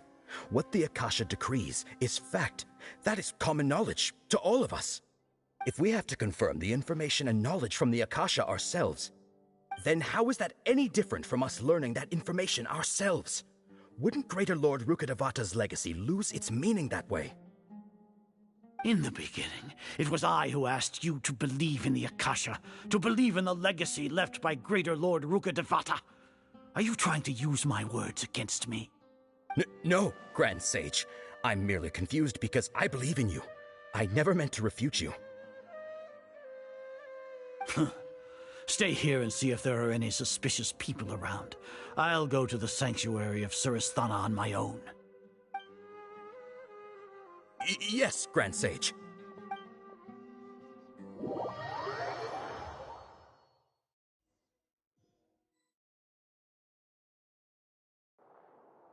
Lesser Lord Kusanali has escaped from the sanctuary of Surasthana. Go to the city and arrest the escapee immediately. How can that be? Stop thinking about it. Stop. It must be a trick of theirs. As long as I personally confirm it.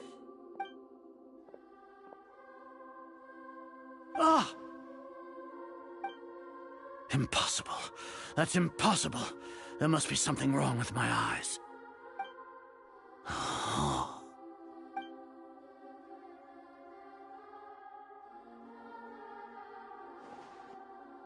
What a comical sight, Azar. Once the Akasha has put certain thoughts into your head, even the Grand Sage can no longer see what's right in front of him. You all can only see the world in your mind, the one you think you know. And precisely because of this, you disregarded Lesser Lord Kusanali's existence. She has been a wise and worthy Archon. Sino, have you been waiting for a chance like this? The Akasha predicted that you would return to the Academia to confront me, but I didn't expect it to turn out like this. I was careless. No, you were blinded. Your faults stem from your reliance on the Akasha. You're still the same as always. I truly did not expect a proud person like you to cooperate with Alhaitham and the Traveler. People change, Azar. Admit it. The Akasha can't predict my actions anymore. Then tell me, what have you found during your investigation? You want to buy time?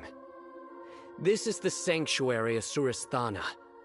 Under your own regulations, even Academia staff are forbidden to come here.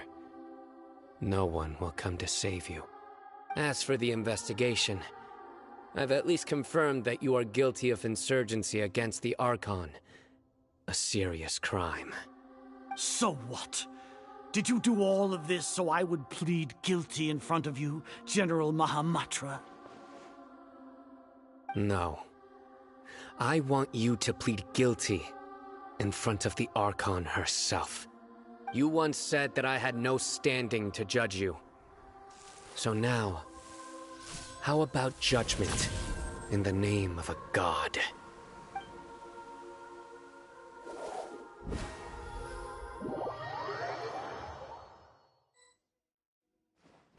How long do we have to wait? Paimon wants to know how things are going out there.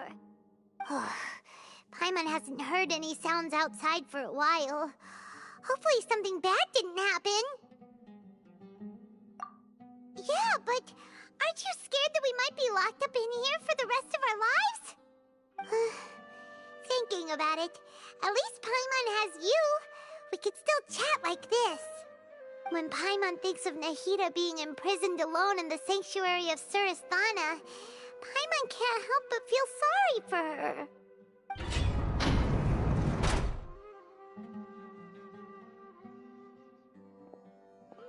Here comes your savior. Dia! Paimon just knew you would come to rescue us! You two really owe me some big thanks. I had to search through who knows how many guards to find the key here. It felt even more tiring than whacking them. I'm exhausted. Thanks a lot. Need Paimon to rub your shoulders? No, that's, I'll pass. What are you afraid of? Oh, are you ticklish? Now isn't the time to talk about being ticklish. Things in the city and on Sino's side are both going well. The guards that stormed out of the Academia are all taken care of. The Corps of 30 is in charge of the city's defenses, but we already talked to Asfand. They've been fed up with the sages bossing them around. As long as it doesn't break their employment contracts, they'll turn a blind eye.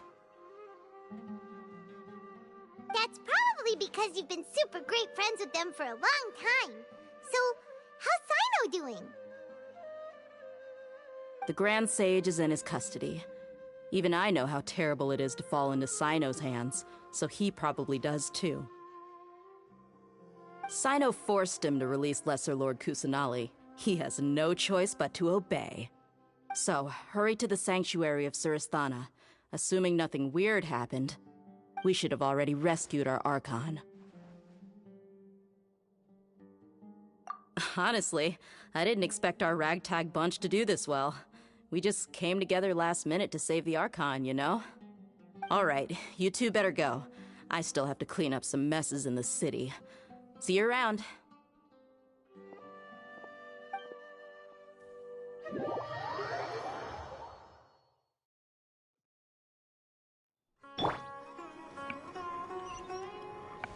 This is pretty long. At least that part.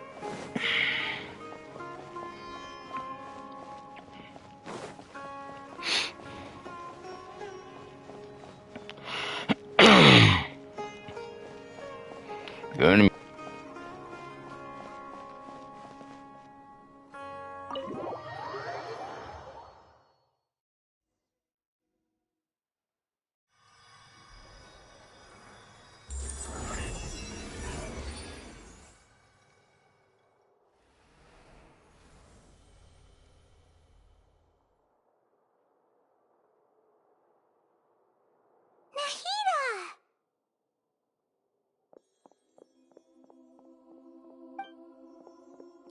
Should I say it's nice to meet you? This is the first time we've met in real life. Before, we've only met in dreams, consciousness, or when I was in someone else's body. Thank you so much for coming to rescue me, but I also need to apologize.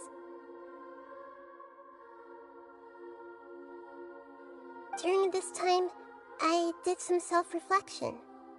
My sense of inferiority and yielding to the Academia led to all of this, and created so much trouble for you all.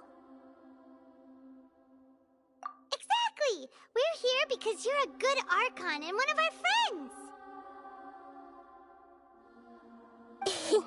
Thanks, you too. Amazing. So this is how it feels to walk out of that cage with my own body. It's like I just had an endlessly long dream. I can't even tell if I just woke up or was only now born into this world. My concept of self has become so clear. But now doesn't seem to be the time to indulge in this feeling. This is really embarrassing. You all just rescued an Archon, and now she needs your help to save her country, and even the entire world. It's okay. With you here, Paimon's sure that everything will work out. There's one more thing. What is it? For all the things the Academia did to me, and for all the folly it committed in the name of wisdom, as their Archon, I will make them pay.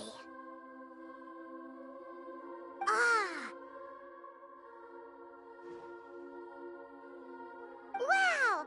That's the spirit! You're finally standing up for yourself and not letting people walk all over you!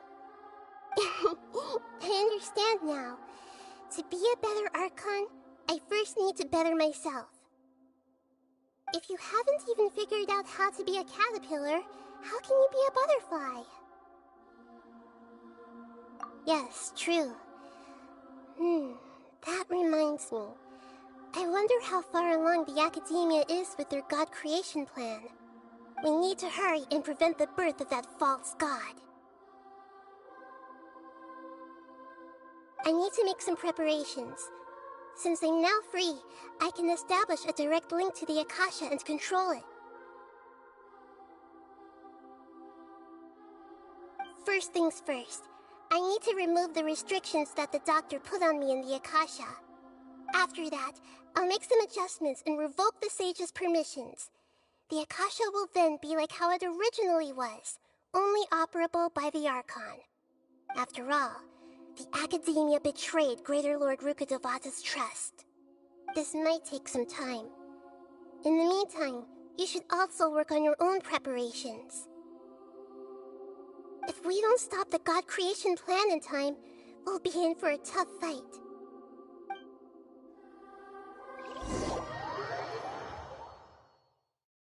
Might as well prepare for a fight. When we're done, we can take a walk around. After all, we missed out on a lot of stuff when we were locked up.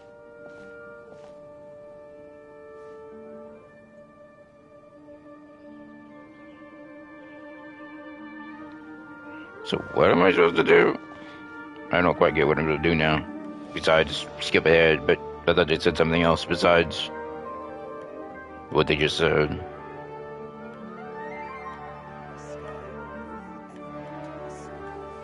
I have to rewatch this video.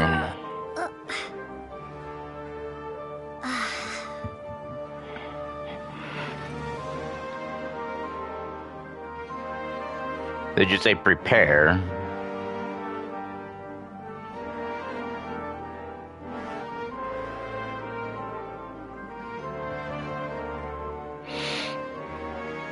Said walk around, so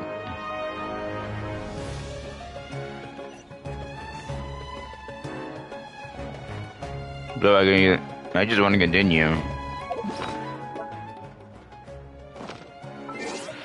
I think I'm gonna switch something again too. Wish me luck. I definitely, just in case, I want to heal it. Artifacts.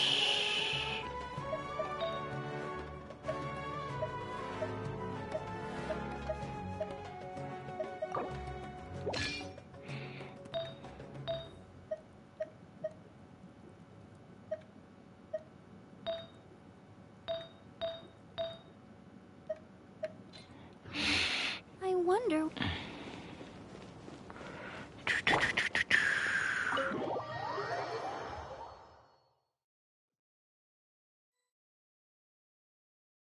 How's it going, Nahida? I'm done with the parts that needed my involvement to complete. Although it's my first time working with the Akasha like this, its internal structure and operation procedures are easy for me to understand. Greater Lord Rukkhadevata's design is truly brilliant. Oh, also, this is for you. Huh? What's this little floaty thingy? It's a small device I put together just now. You can think of it as an upgraded Akasha terminal. You may not need it right now, but it should be helpful in certain situations. Wait! This thing has the same characteristics as Paimon! We're both small things that float!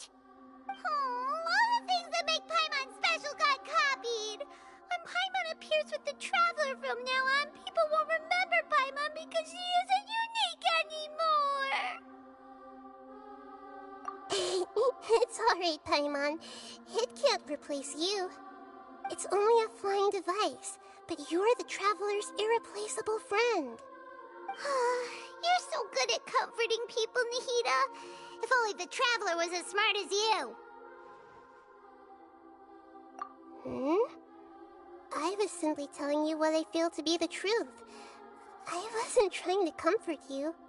Nahida, you're natural at this. What you just said made Paimon even happier. By the way, there's something I need to confess. Even though I'm the Archon and in control of myself again, I'm not very good at fighting. You may have heard that an Archon's power is derived from their people's faith. However, I'm not as well loved as Greater Lord Rukkhadevata. If we get into a situation where combat is our only option, I'll have to count on you, and I'll do my best to provide support. I'm glad I can rely on you.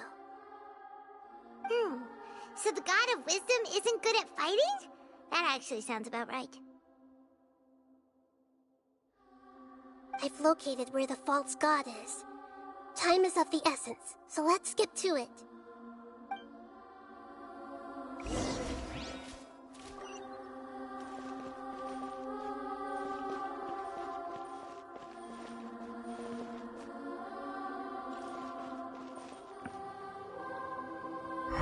Could you actually vault down there?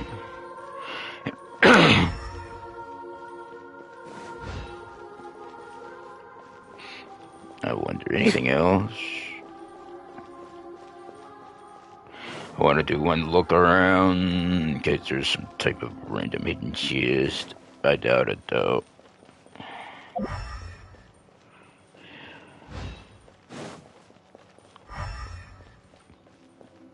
I pretty much gotta go all the way around now. I wonder. I wish if there's another location, just tell me where it is. Or is it through that other door? That has to be the exit.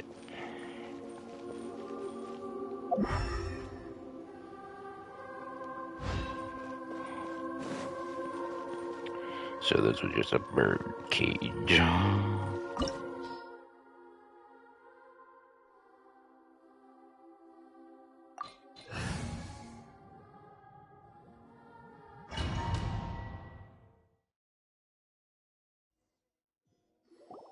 What is this place? Is this really the way we need to go? Wow. Who would have thought there'd be a place like this hidden right slap bang in the middle of the city? The sages wanted to realize their god creation plan without being discovered.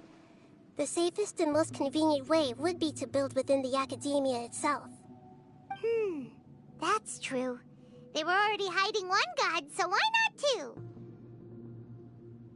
Judging from the structure here, the project is a huge undertaking. The sages really saw the god creation plan as their ultimate goal. But this place doesn't look like it could have been constructed by the academia alone. The Fatui under the Doctor sure didn't hold back. They provided a lot of technological support.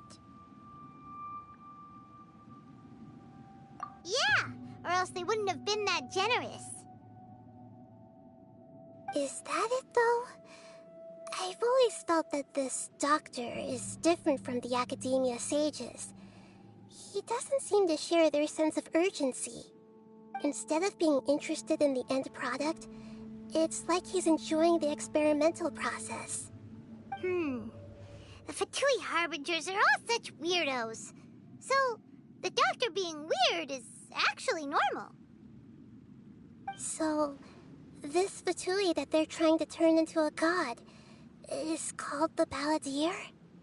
We had previously come into contact with his consciousness. He harbors particularly strong obsessions.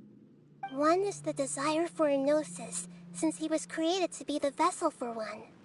The other obsession is probably related to his past. I can't quite explain it. Paimon knows that he was a prototype puppet for the Raiden Shogun before he became a Fatui Harbinger. That's why he wants a Gnosis so badly. There's no way he'd willingly be a test subject. Not with that temper and ego of his. It sounds like you know the Balladeer quite well. I see. Tell me more about him and what he's like. The more we know now, the better we can plan for and react to any future situation.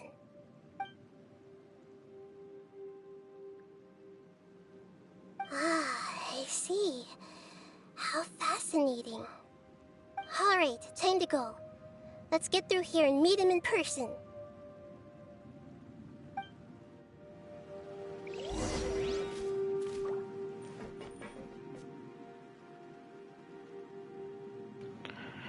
Well, this is gonna be it. Even though I'm still gonna mute her.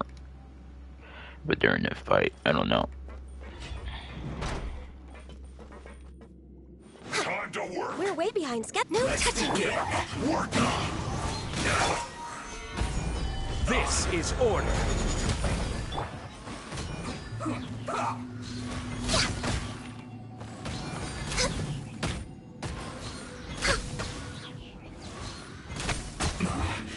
This isn't good.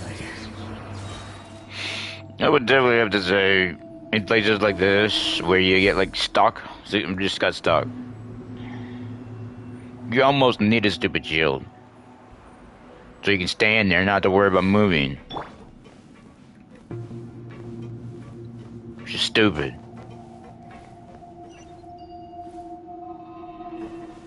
Huh? Is that just another big drop? All these drops is creepy.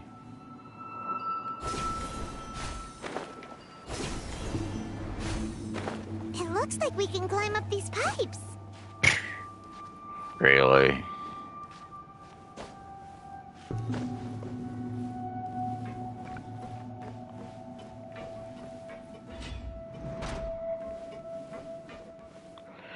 Some of these blazers are way big, way too big, and kind of obnoxious, too excessive to or something. The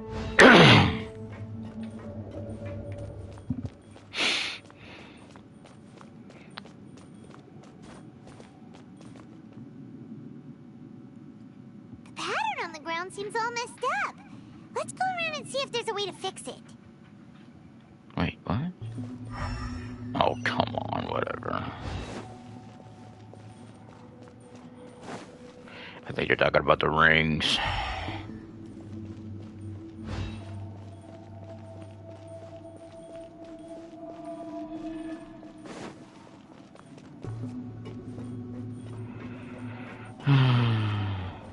What, am I really supposed to get on this? Seems to have stopped. Let's continue.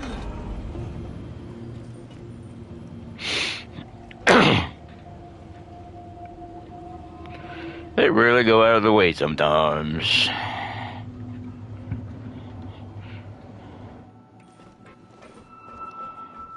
Now what am I supposed to do?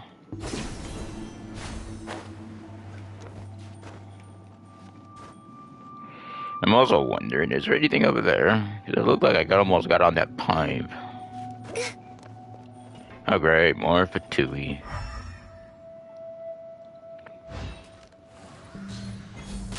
Let's begin.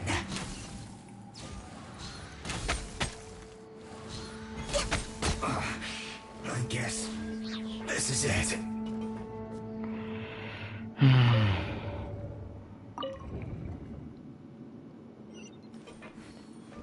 Up so that.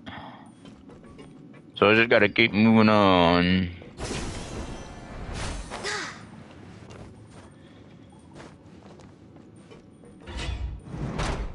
Oh great, we gotta get frostbite.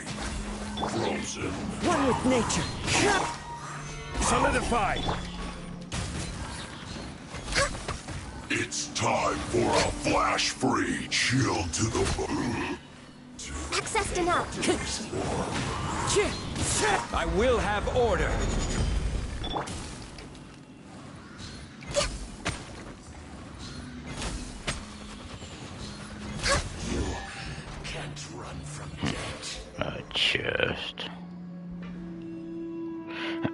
I thought it was gonna like have us pick one, rotate it, and switch to the next. But no, they each have their own interaction.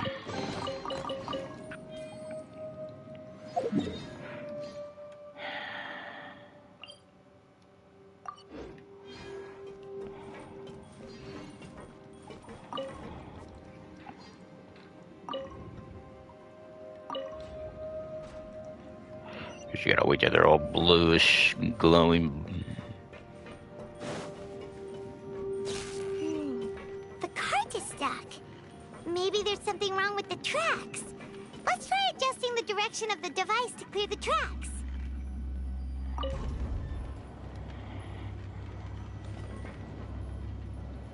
Really?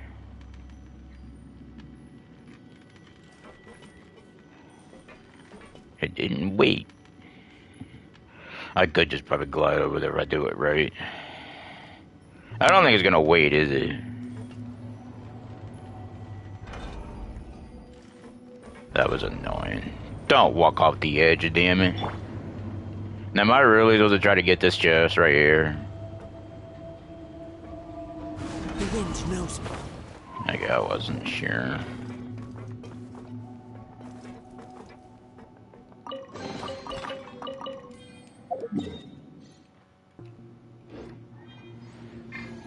And it's really waiting. How are you even supposed to get back up there? What the fuck is this? Can't you just, that's dumb. There's no easy way up there. What the fuck?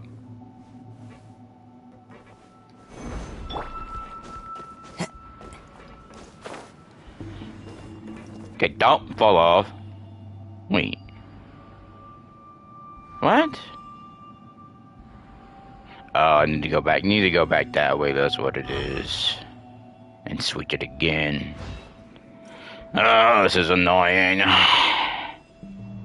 What, can we not go that way? Could always try to see what it is, but I don't think you can go that way.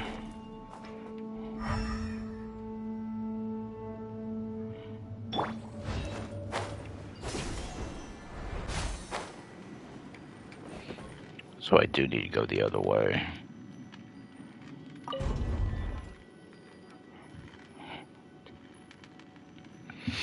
The thing I don't like is if you move too much while trying to get on, it feels like you're gonna fall off. They should have made that a little bigger, but it didn't bury on the other side. It kinda sucks.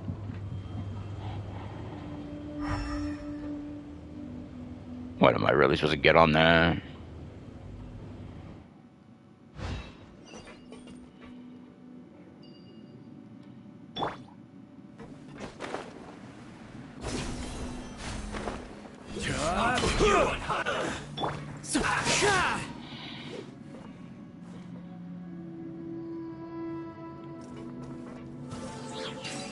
I just had to try that again.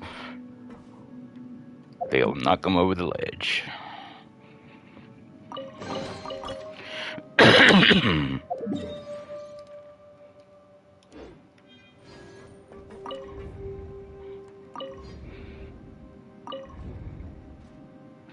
So there's one more.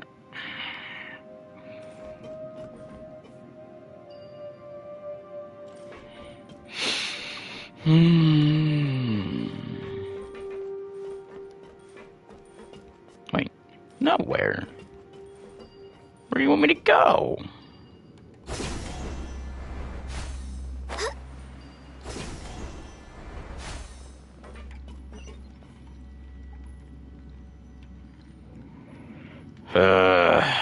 This is annoying. But do I wanna check around the place first and make sure I'm not missing something? Like behind that.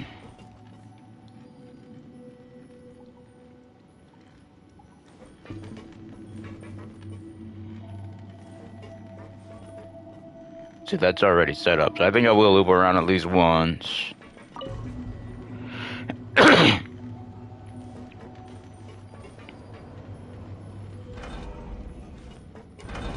Stop moving, damn it. I don't know if there's anything really around, but I'm gonna check it out.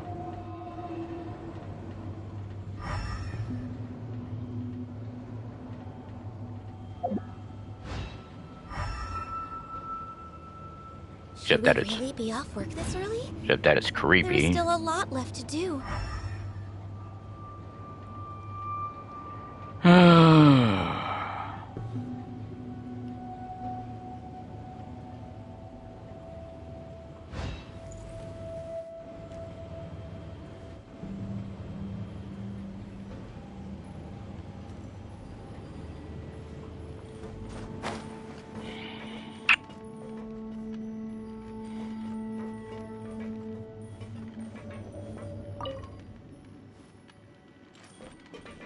Now I gotta wait.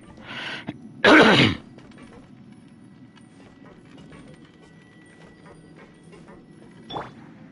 gonna switch back to him. Might be able to save my fall if I use him.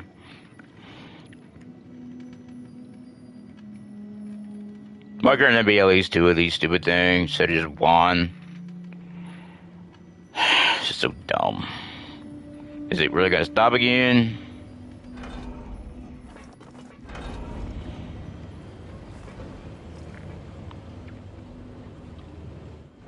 It's kind of obnoxious.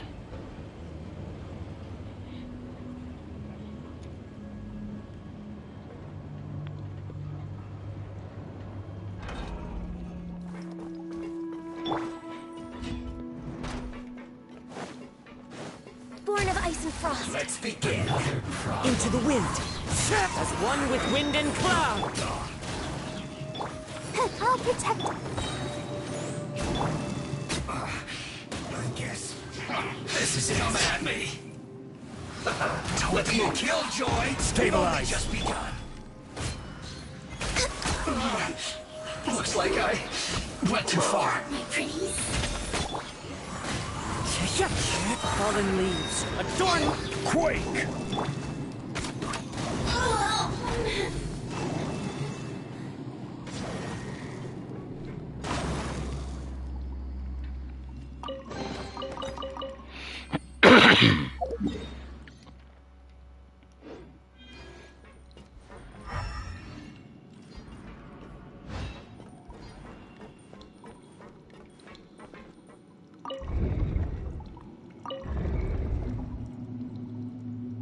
Wait, what? How was that not enough? Oh. There'd be 1 more. Now, do I just glide there? I glide down there to...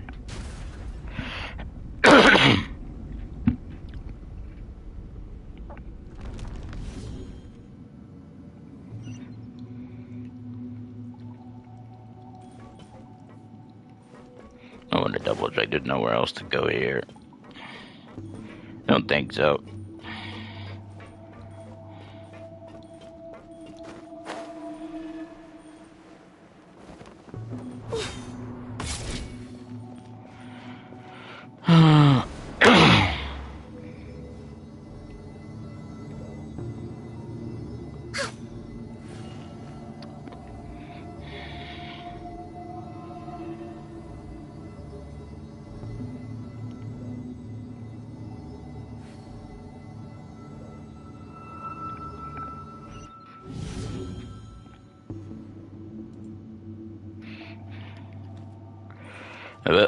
This is gonna be a big part. Looking at its operational status, we must prepare for the worst. The god they wanted to create is likely close to completion or already completed. Oh no, what should we do? Paimon can't imagine how hard it would be to fight against the Fatui Harbinger with a Gnosis. Are you nervous, Paimon? If you really want to know, of course Paimon's nervous. Aren't you too, Nahida? Yes, I am. This is probably the first time I faced with a calamity of this degree since my birth. I feel not just nervous, but curious as well. Curious? Curious about what? Curious about our fate. To me, everything we perceive in this world, everything we learn, and everything that happens to us is considered knowledge. And if it's a form of knowledge, then it can be understood. However, only fate is about that which has yet to occur, so it has always drawn my curiosity. So to me, fate is the ultimate knowledge. That's also why I love observing humans and all the things that happen to them. It all brings me great satisfaction. And now, at long last, I'm not just an observer anymore. I will personally experience my own fate with you by my side. Isn't this such a wonderfully exciting thing? Ah, so that's what you mean. Paimon thinks she understands what you're feeling. Agreed. Okay, let's continue on. I can sense his aura from here.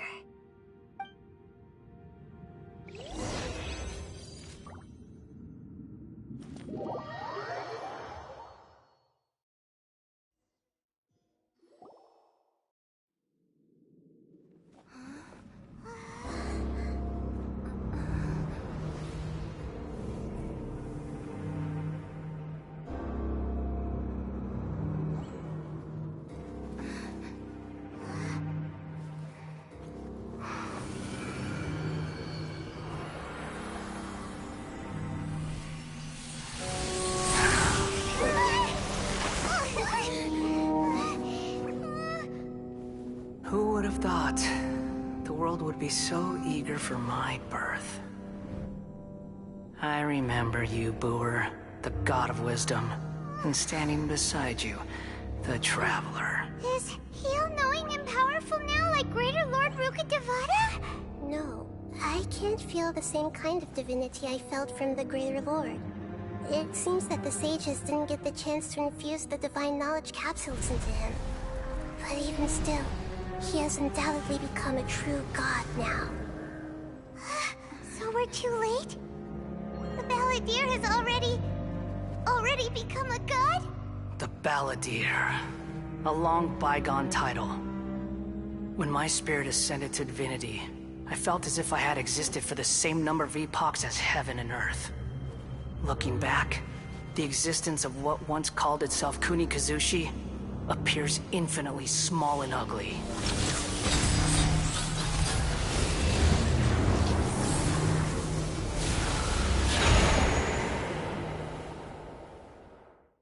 This imposing aura, it really feels like the gods! A body that capitalizes on the Balladeer's original construction as a mechanical puppet, with the Gnosis serving as a constant power supply. How much effort and resources did the sages put into this?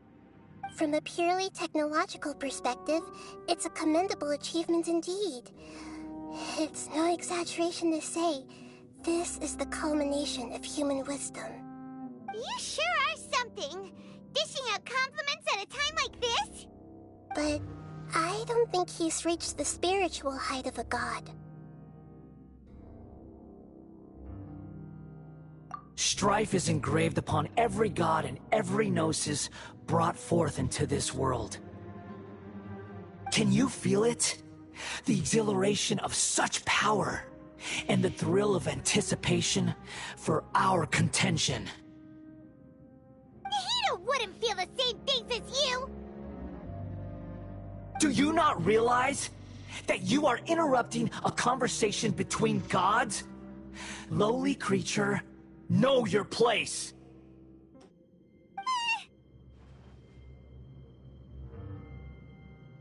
The strife engraved upon a gnosis.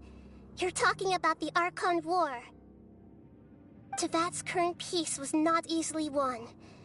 I didn't personally participate in the Archon War, but the way I see it, all those losses were meaningless, driven by the demands of the laws. There's no point in bringing it up again. Is that so? Yet I am deeply disappointed that I was never allowed the fortuity to personally participate in the Archon War. This is a first.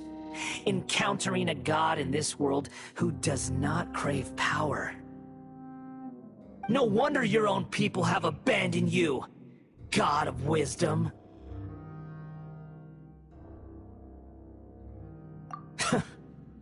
Your judgment is as your existence. Unsubstantial.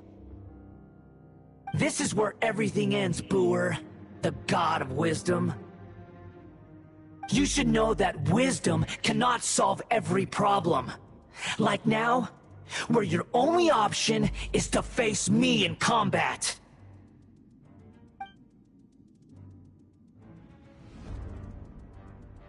Come! Let us reenact a scene of the Archon War. Come and inaugurate my birth as a god.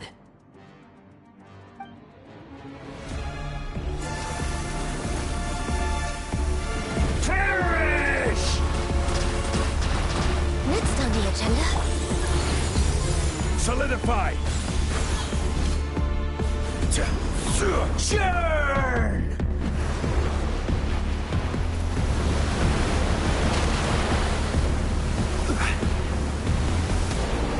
Rise!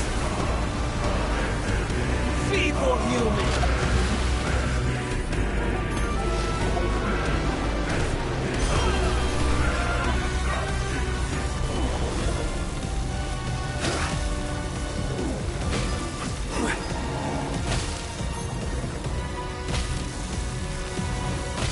This is order.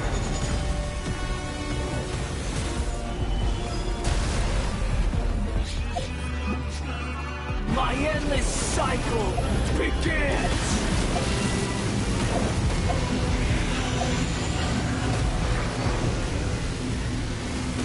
This makes no fucking sense.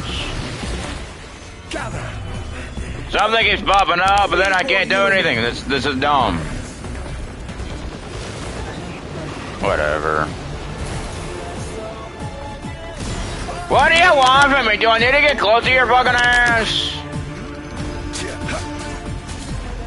I don't know what the game fucking wants. Perish! This is so retarded.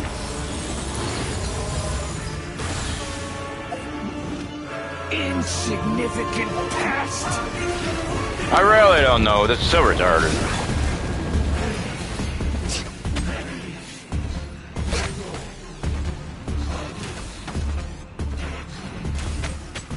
This is just obnoxious.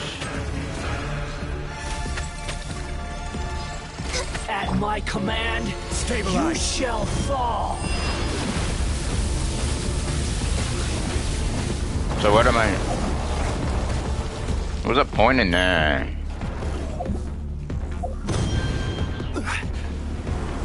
Churn!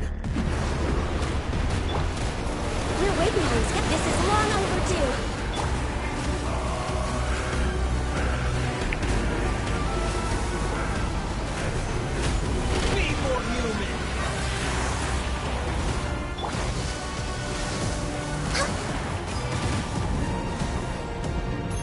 I really don't know what I'm supposed to be doing with that floating thing.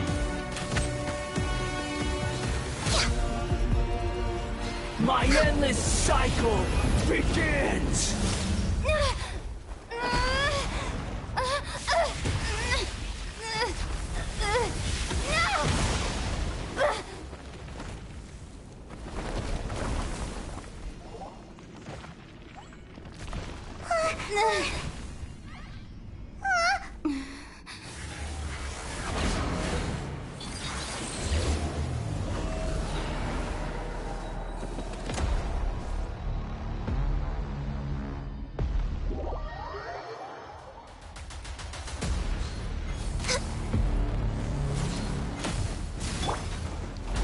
Solidify!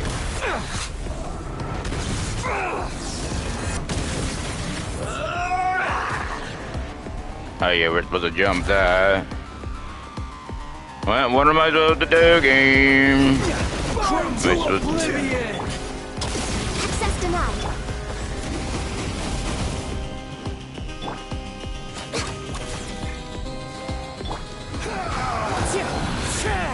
Quake! Not really. Fuck off, game. Gather! Kneel!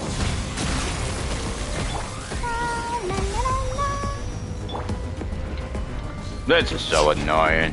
Can't really do anything apparently, I know it. But nothing's popping up! Can't do shit! It's retarded! Reality crumble. Pain.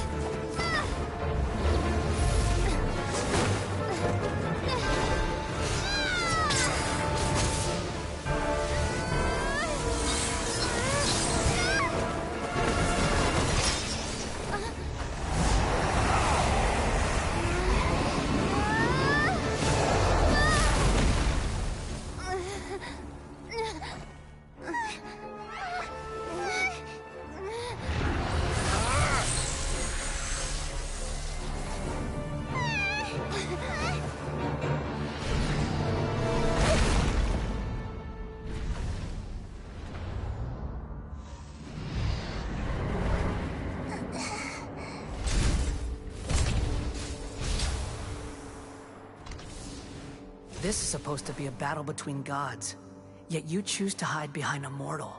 And now, you're acting like you'd sacrifice yourself for a human. Are you having fun proving a false sense of heroism to yourself, Booer?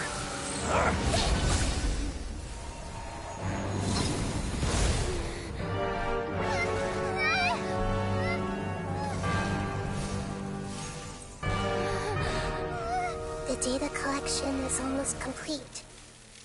Do you even know how many times you've tried to take my gnosis from me?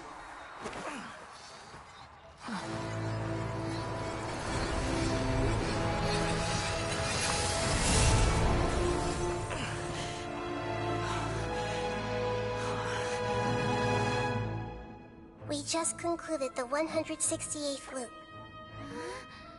Did you know that in the effort to create you, the people of Sumeru were forced to live through the exact same number of Sub-Zerus festivals and Samsara cycles?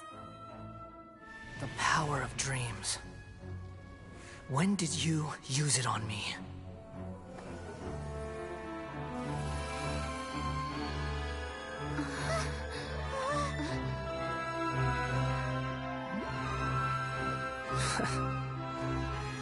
You can't even defeat me in a dream. What do you hope to achieve with this little trick? Come, Traveler. Just like before. Allow me to awaken the memories in your dreams. All that battle experience! It's more than that. Compile everyone's wisdom in the name of the Archon. That is the original function of the Akasha. I've sent everything that happened just now to the people of Sumeru in the form of knowledge. I've asked them to help you find a way to defeat the false god.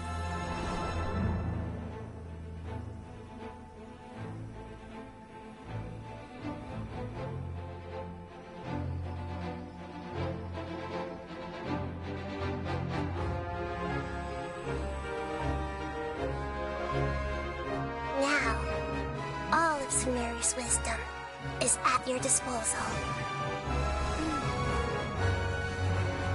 Meaningless tricks won't save you.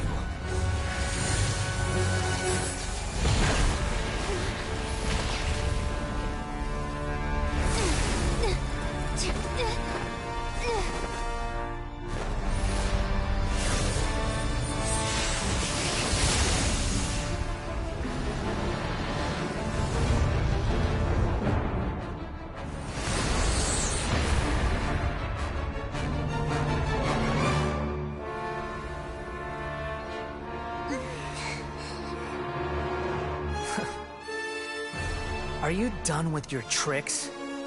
Can I finally take this as a real battle between gods? I'll leave this to you, the first sage of Booer.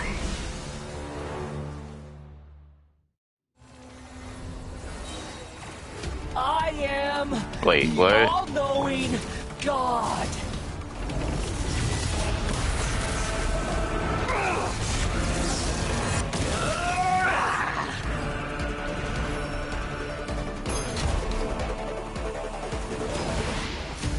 Burn to oblivion!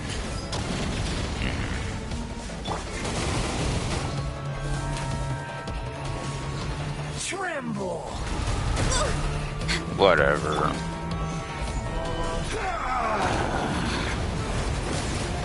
Or they're all gonna blow up.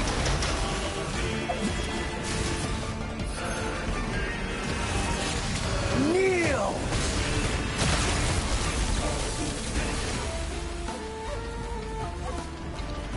Solidify!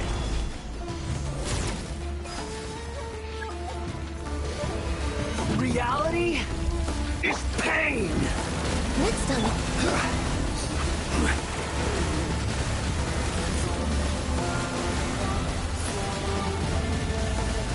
Oh wait, what? I wasn't even paying attention to that. Good riddance, cruel world.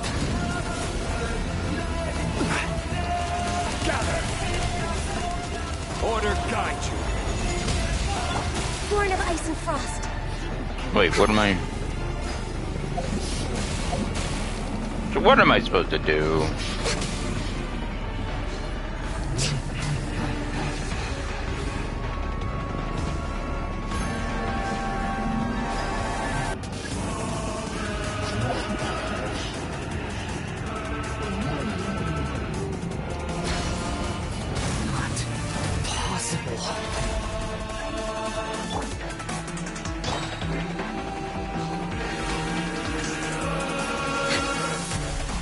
Okay, wait, why can't I?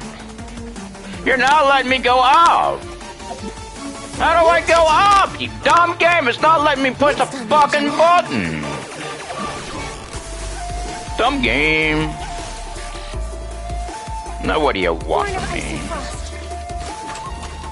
Clouds high. The birds come. Of course it did, you dumb fucking game. I don't know what I'm supposed to be fucking doing half the time. Fucking dumb game.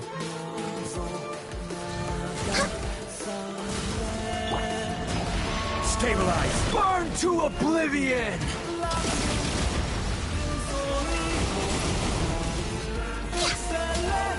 Next on the agenda. Reality is We're way pain! behind schedule.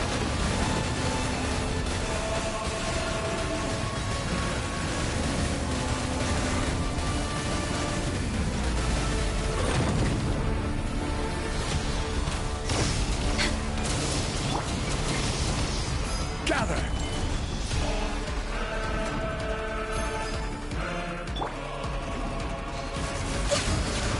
Kneel!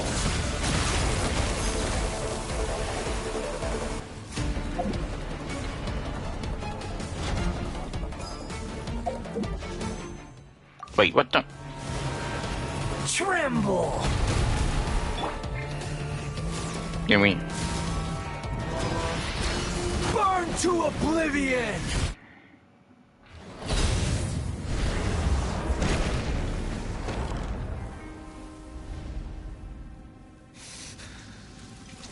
Humans. Filthy humans.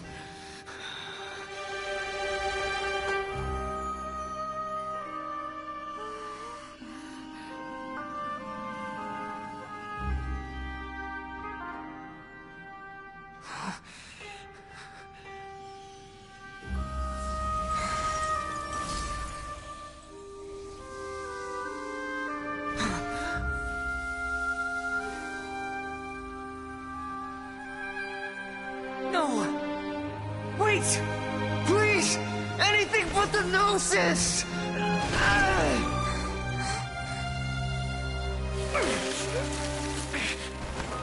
That's mine! Don't even try! I'll never go back!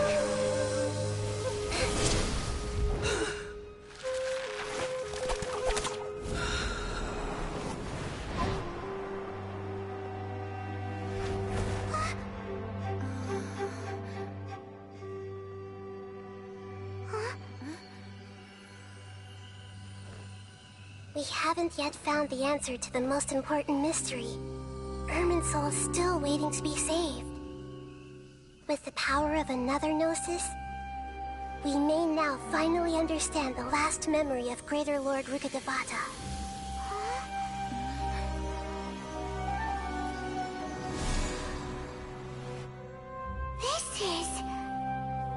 That's right. This is the last memory of my predecessor.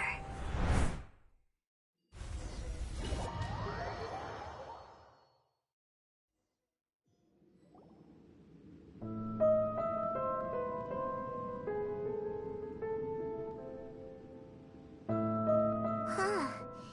This sure seems very different from what Paimon imagined. Shouldn't Irminsul be in this realm of consciousness? Yes, that is our destination. But I didn't expect the remaining consciousness of Greater Lord Rukkhadevata to be as polluted as this.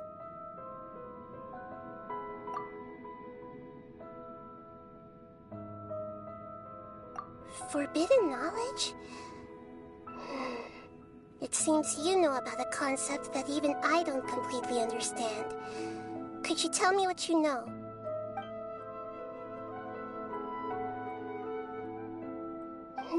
Your inference seems logical enough. Forbidden knowledge once polluted the desert thousands of years ago, but was successfully repelled thanks to King Deshret's self-sacrifice, and Greater Lord Rukkhadevata nearly exhausting her power. Then, a second instance of forbidden knowledge pollution occurred during the Conria Cataclysm 500 years ago. But I'm afraid it is much more serious this time, with Irminsul itself already in danger. So, if we're in the remaining consciousness of Greater Lord Rukkhadevata, and it's also been affected by forbidden knowledge pollution, then does that mean, in order to save us, Greater Lord Rukkhadevata? Yes.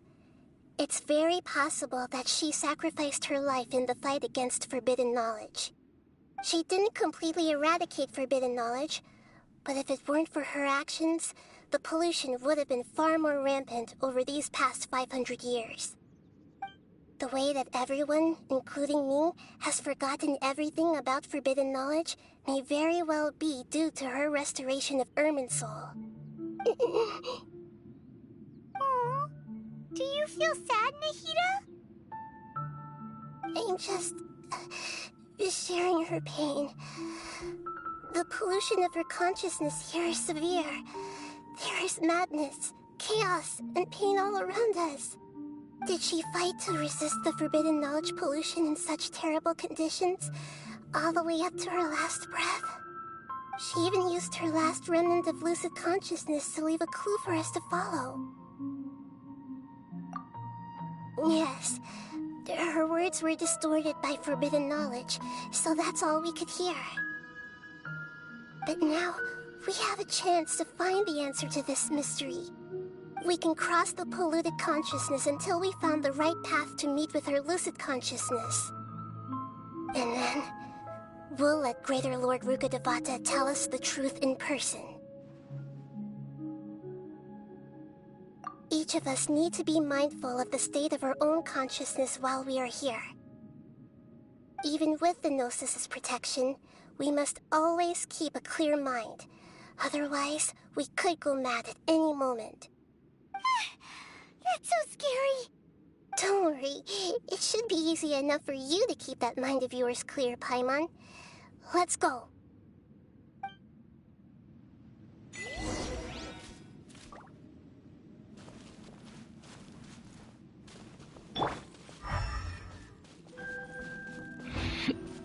It's pretty elaborate.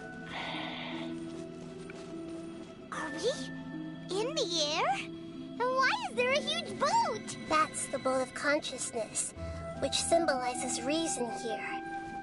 Its course is the direction our consciousness is traveling towards. If we lose control over our consciousness, we will fall into madness. So let's make sure the boat stays on course.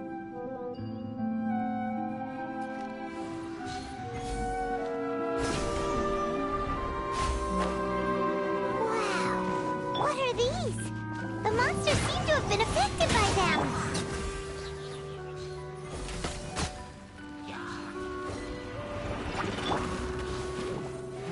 Solidify!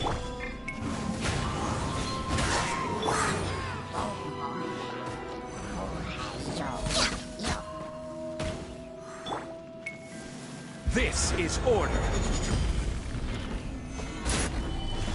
Born of ice and frost. We're way behind schedule. Into the wind.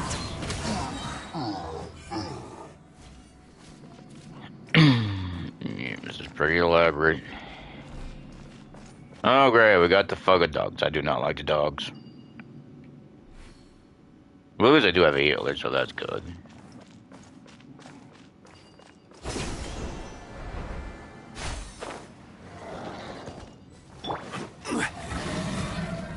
Stabilize. The wind knows me. As one with wind and cloud. Let's dance. No touching.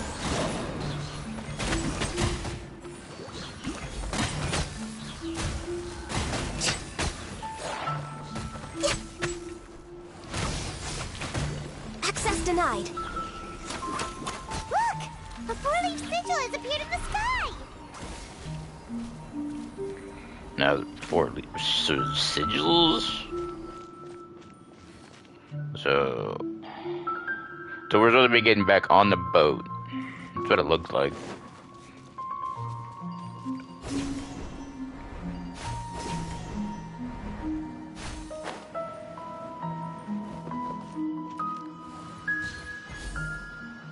The one I think I want to shoot is this idiot.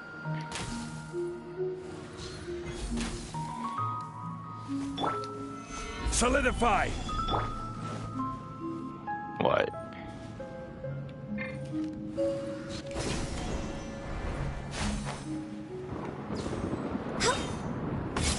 Time to go.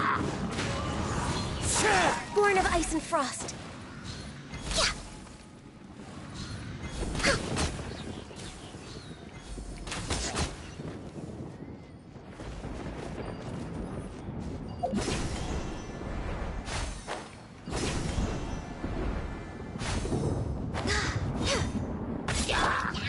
Gather! Into the wind. Fallen leaves. Adorned by...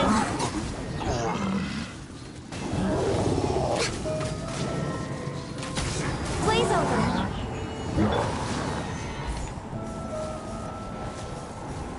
I want you to get over here so you're in a damn AoE. Let the show begin.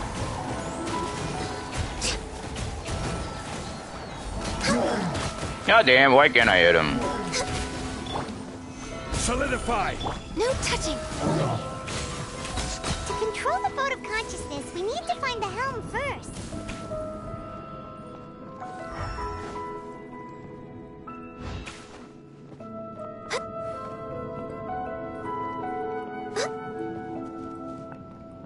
This is very elaborate. I don't know why. Probably the third time I said it, because I was muted. I think I was muted once, or maybe twice.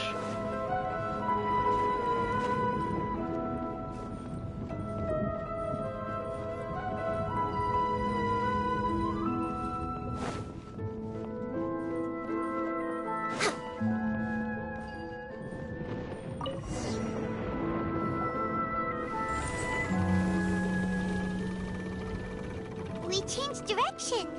Are we still going the right way, Nahida?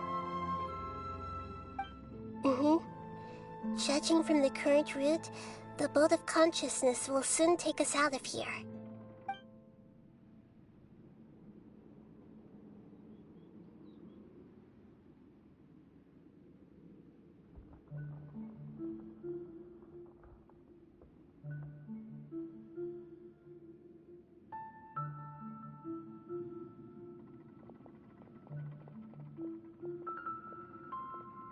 We'll be arriving at our destination soon. How are you feeling? Are your minds still intact?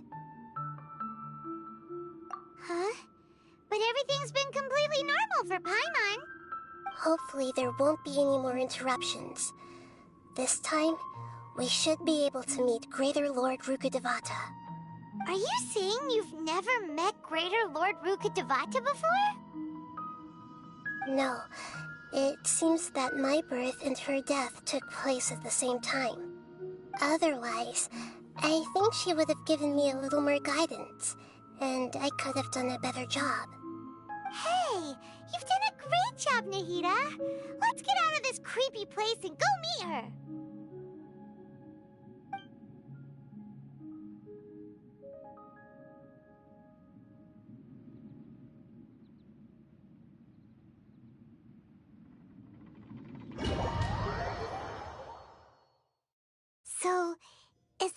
place you were talking about? The base of Irminsul?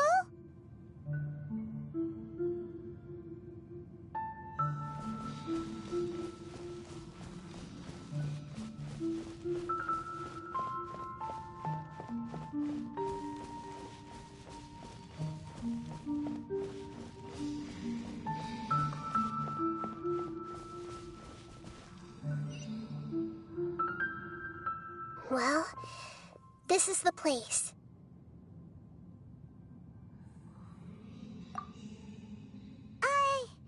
We're here to find Greater Lord Rukkhadevata, right? But the one standing over there is... Is that... me? She looks exactly like me. Are you Greater Lord Rukkhadevata? Yes, that's me. Are you surprised by my appearance?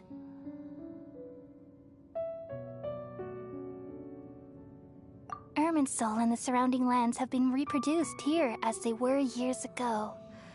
But this is just a realm of consciousness. We are manifestations of the same nature. Hence why we would appear exactly the same. We're of the same nature? Why? Because you are me, and I am you. You are me in the new samsara. The new samsara? As Greater Lord Rukkhadevata, I'm the avatar of Irminsul, and you are the purest branch snapped from Irminsul. Imagine it this way. Even if a tree dies, its branches will eventually take root and grow, continuing the tree's life in another form. I'm merely the remaining consciousness of Greater Lord Rukkhadevata. The real me has presumably died a long time ago.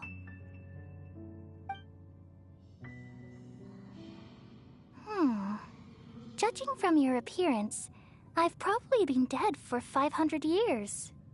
But you're finally here. My new self in the samsara.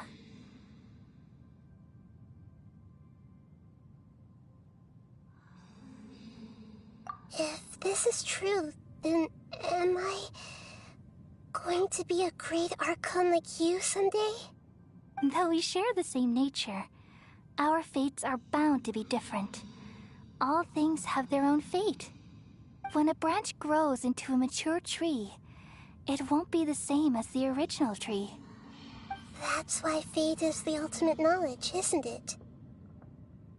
That's a great insight. Yes, very good. It's also precisely why you won't become like me.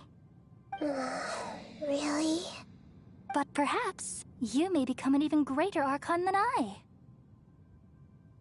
I already see a determination in you that I didn't possess in my time, and the future that it leads you to will be yours alone. Along with the blessings from your past experiences. Don't worry. The growth of wisdom is like that of a plant. You only need to wait quietly for the flower to bloom. Come to think of it, the sages never had the faintest inkling of the meaning of wisdom. Thank you. Nothing makes me happier than discovering that the Archon I always admired was in fact myself in another fate. It's so nice to speak with you, Greater Lord Rukkhadevata. I've always wanted to meet you. The feeling is mutual. From the moment I snapped the branch off Irminsul and created you, I've also looked forward to talking with you. Could you tell me why you wanted to create me? And what exactly happened when you died? Ah, I see. You're here seeking answers, right? Everything that day, even the sky itself, changed into a color like this. At that time, the seven were all summoned to the nation of Conria. Except for me. I had a more important task to attend to. I had to protect Irminsul. The disaster occurred together with the pollution of forbidden knowledge. At that very moment, with my consciousness connected to Irminsul, I sensed something was wrong. The pain started to torment my mind. By the time I reached Irminsul, it was already displaying signs of corruption. Had I not repelled the pollution of forbidden knowledge with King Deshret thousands of years ago, I might have felt even more hopeless and lost. So what exactly is forbidden knowledge? It's a kind of knowledge that doesn't belong to this world, and a form of truth that can't be understood. It came from the very bottom of the abyss. Even I could never understand it. The world is constantly rejecting it, leading to all kinds of bad phenomena. If we allow forbidden knowledge to pollute Irminsul, I'm afraid the entirety of Tevat could fall apart. So, there's knowledge that even the God of Wisdom can't understand? At that time, I knew I couldn't repel the forbidden knowledge with my strength alone. Which is why I created a device that compiled human wisdom and named it the Akasha. It's truly the world's most amazing invention. Thank you. For a long time, I thought dreams were the fruit of human wisdom. Though it was selfish to do so, I borrowed people's dreams using the Akasha. Then I compiled their wisdom and all of my own power. Well, did it work?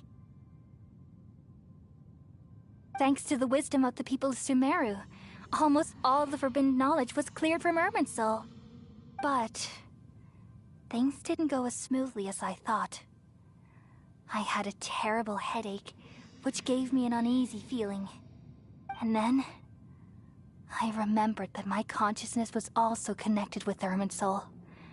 It brought me knowledge and wisdom, but vile corruption as well.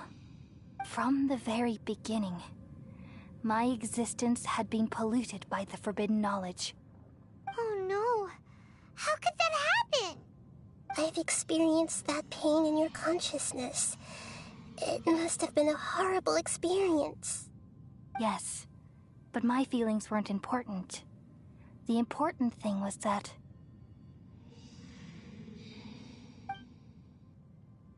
even if I died, my existence and everything related to me would continue to exist in Irminsul as memories and knowledge, meaning that the forbidden knowledge couldn't ever be permanently eradicated. And there's no way for me to eliminate myself. It would be a sort of paradox. So, I took the purest branch of Irminsul as my incarnation in the next samsara, and left a trail of clues, all in hopes that you would come here and remove me and my pollution from Irminsul forever. Wait, no, I can't. So you realize what that implies. You are very smart indeed. Irminsul has all the knowledge and memories of this world. And as you've realized just now, removing me from Irminsul means I essentially will never have existed in this world. But this is the only way to save Irminsul. People love you so much, and they've missed you so much over the past 500 years. I am exactly the same. So how can we just forget you like this? Is there really no other way? There must be something else I can do. You're the god of wisdom, Booer. You should know that there is no other way. But this is so cruel. I don't want to forget you. No need to feel so sad, Booer. As someone who delights in wisdom, you should feel joy at finally finding the answer. These are the words in their entirety. The answer you've been seeking all along. let the world completely forget me. We all nestle under the great tree of wisdom, peering out to perceive the world. From the earth and from the rain, we perceive its wonders, until we become a white bird to perch atop a branch, and finally snap off the most important leaf. Once upon a time, I alone dreamed in this world. In my dreams, everybody would also dream after they fell asleep. Wild and wonderful thoughts would emerge from their minds. Some tumbled to the ground, and others floated to the sky, connecting all things in the world into one dazzling net. Among a plethora of worlds were numerous smaller worlds, all of fate, finding within the tapestry their brilliant glow. I gradually understood that these indescribable and constantly changing things are the most profound things in the world. Only they can completely repel the madness. Only dreams can awaken consciousness from the deepest darkness.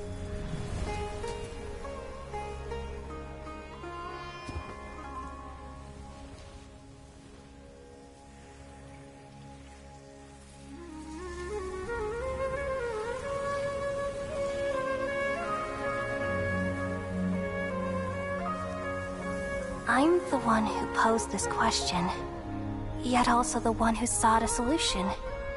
Saving the world with the dreams of the people used to be my answer. And now, you've also found your own answer, and I shall return all the dreams to the people.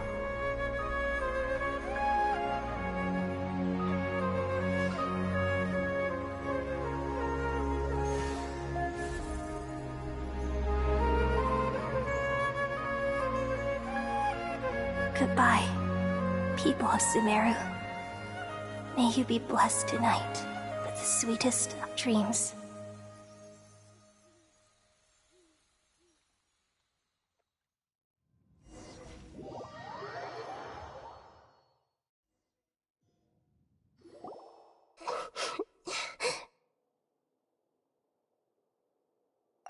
I'm alright. I'm just a little confused. We've just saved the world, right? So why am I crying? I don't know where this feeling inside of me is coming from, but I feel very sad.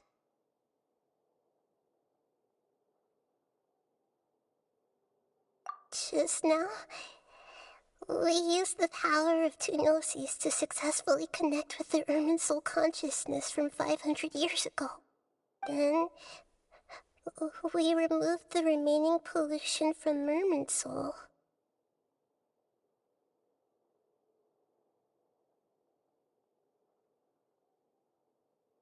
Yeah, what's wrong? Weren't you there just now?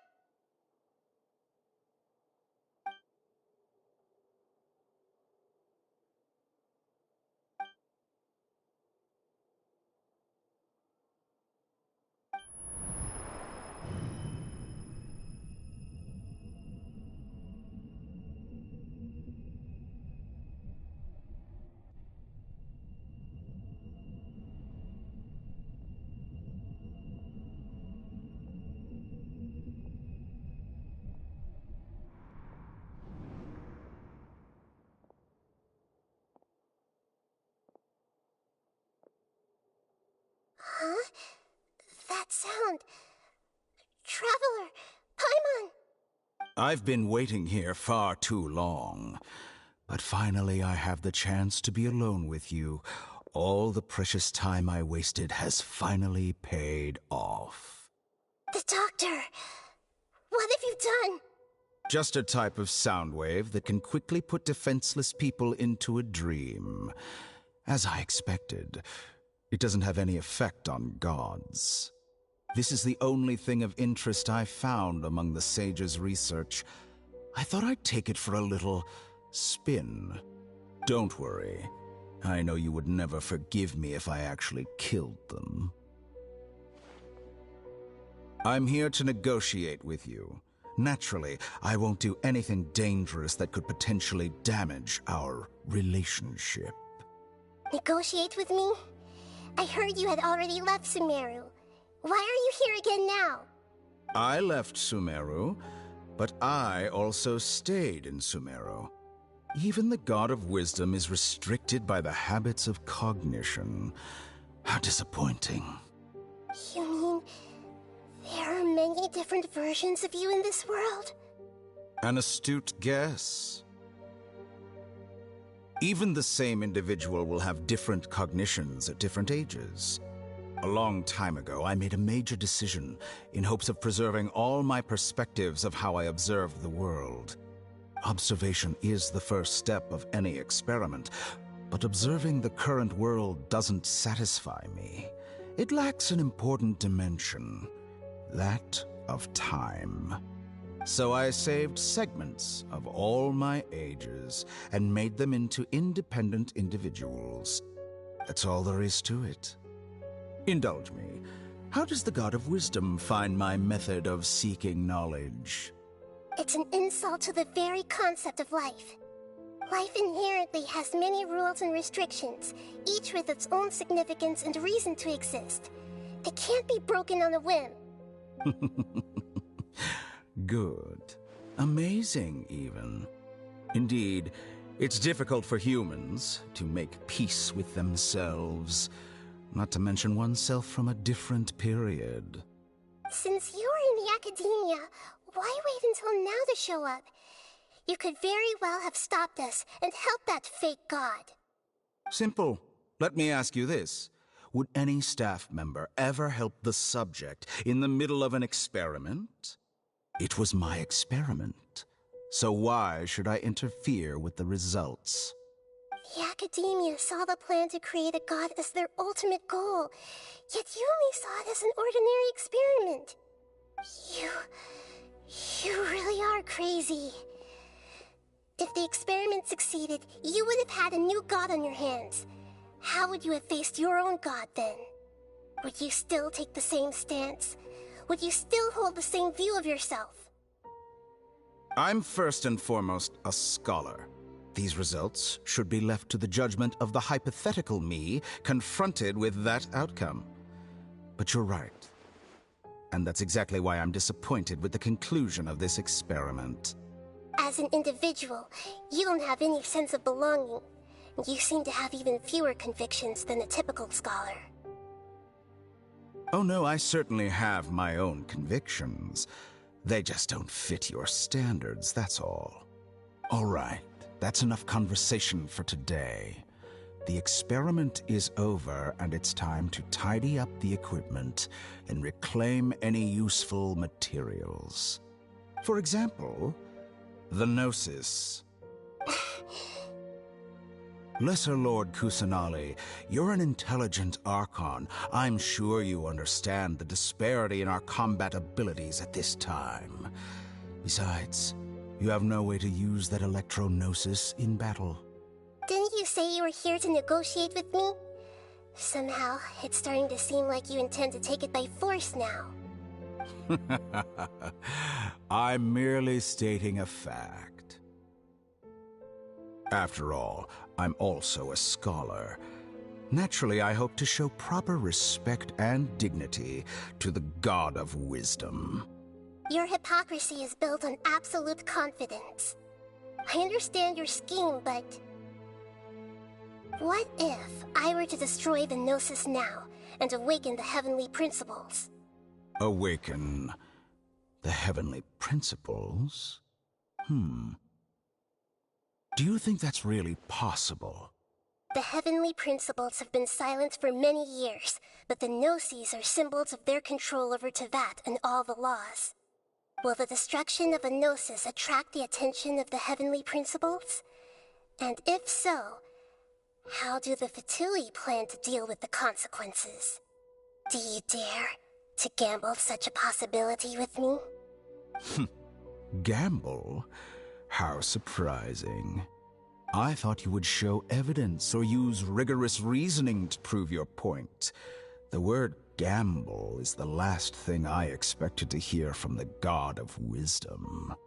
But this is a clever move. You must have seen through me when I first captured your consciousness. As a scholar, I respect all possibilities. This has always been my principle and is an essential trait as an experimenter.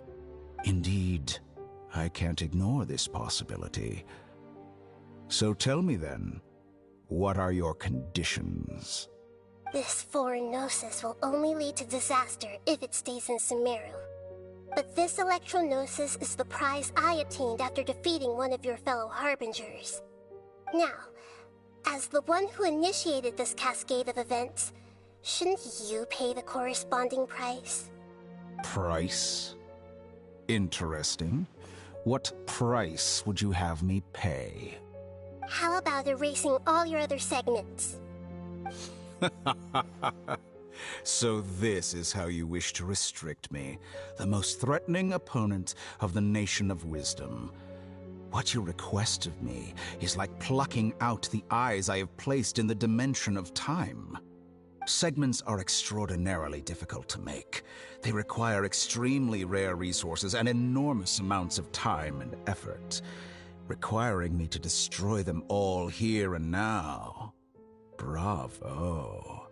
A suitably wise decision on your part. Yes, how very interesting. Can I assume that you have long been wary of me? Among all the versions of me, this segment you see now is the most selfish. If it weren't me, your idea wouldn't have worked. What did you see when you were imprisoned? You were observing me, and that's how you know I've long grown tired of their doubts and endless arguments. Like you said, it's difficult to make peace with yourself. Being as smart as you are, have you managed to do that? I see. If you think all those versions of me are worth a gnosis, then deal. You sure didn't hesitate much. Is the relationship between all the versions of you really that bad? I don't think there's any need to dwell on that. The surplus versions of me can be exchanged for a gnosis. Do you think anyone can offer themselves at a higher price? Besides, with my abilities, it's only a matter of time until I find better perspectives. Perhaps it's best to say, you're just temporarily ahead. But what I'd like to know is, how can you be sure that I've really erased them? I can see your remaining honesty.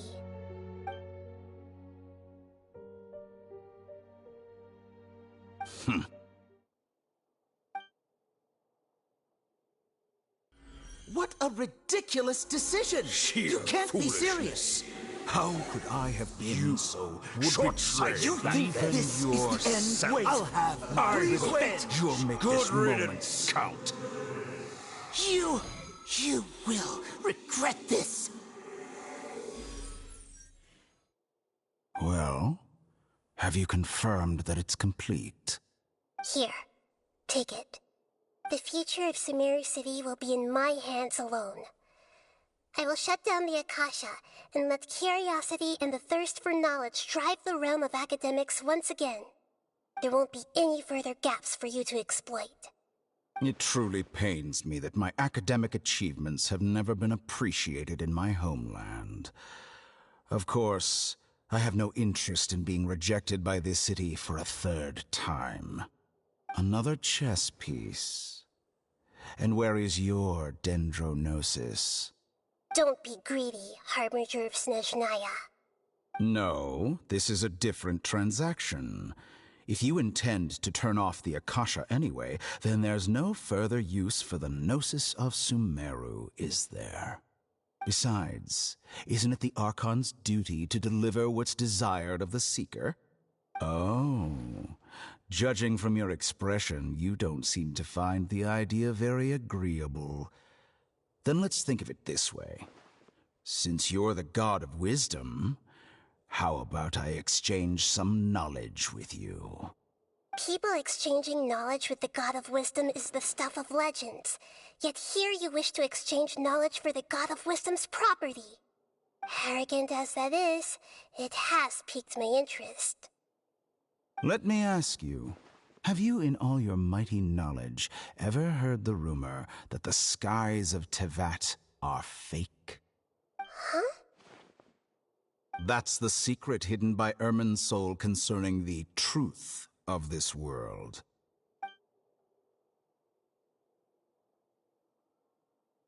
Once I finish telling you about this, it will be time for me to say goodbye. With negotiations, we've all gotten what we wanted. I'm very glad I got to meet you like this. Your arrogance may know no bounds, and convictions may mean nothing to you. But I'll still listen to what you have to say.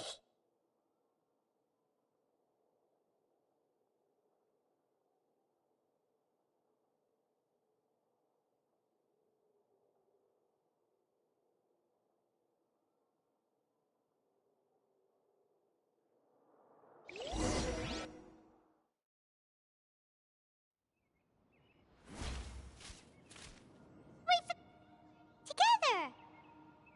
Okay, wake her up.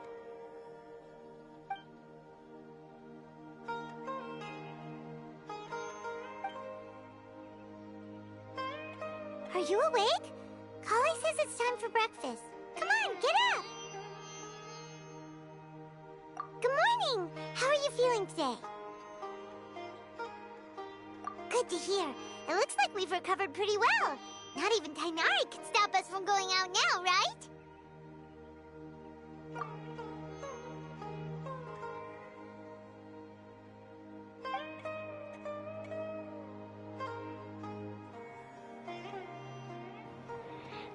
Well, that line happened way too fast.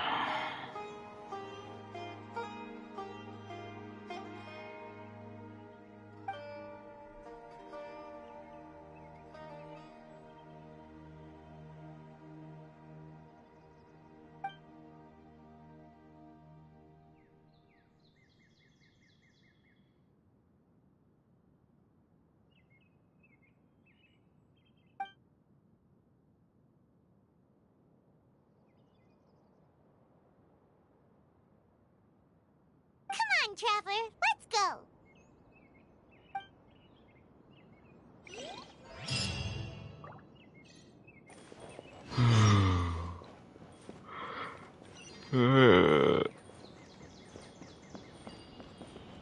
So, does she still have the noses, or did she turn it over? Good morning. Looks like you're awake. Yep, yep. I prepared some breakfast today. Please have a taste. I hope you'll like it. It's nice to have you here so we can eat something yummy. Well, now that I've recovered from Elazar, I'm feeling better than ever. I can even prepare 4 or 5 meals a day now. And Paimon bets they're all delicious.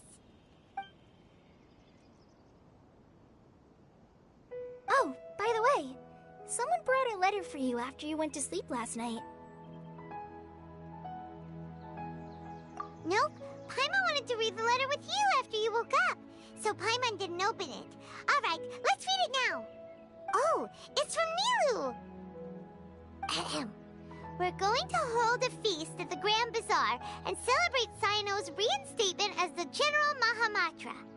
As heroes of Sumeru, please be sure to attend. I'll wait for you. The date of the banquet is written on the back. It's in 2 days. Oh, I've also heard that you've become heroes here as well. That's amazing. Everyone's aware of your abilities. There's no need to be modest. Anyway, let's go to the Grand Bazaar to have a look. Oh, Before you leave, be sure to inform Master Tainari.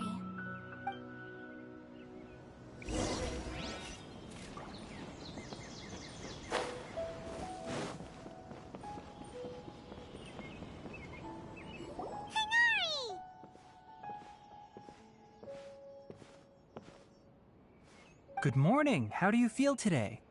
We feel much better. How about you? I'm recovering well. Thanks for asking. But from the looks of it, you seem to be already busy with work again. It's fine. I'm not that busy, really. The Elazar patients have recovered, as well as Hypatia. For now, I only need to tend to my Forest Watcher duties. It seems once Irminsul started getting better, everything else started to recover too. Yes, but there are still some residual effects. The withering is one example. Though it won't spread anymore, the existing zones won't just disappear. We forest rangers will still need to do the work. By the way, we have some good news. Sino got his position back. This news is hardly new. He had already mentioned it to me before. Huh? You mean he was already here? Why didn't he come to say hi to us? He visited once, but he was afraid of disturbing you while you were resting. He just asked me a few questions and left. Then you probably already know all about the celebration feast. Celebration feast? No, I haven't heard anything about that. Huh? But didn't Nilu say in her letter that they would celebrate Sino? He didn't tell you? Perhaps, or alternatively, he doesn't know about it either. Come to think of it, Sino doesn't seem like the type who'd enjoy a celebration feast. You and Kale are both Sino's close friends. Why don't you come to the feast with us? Kala has taken over some of my tasks these days. I don't think she'll have time for it. Not to mention me.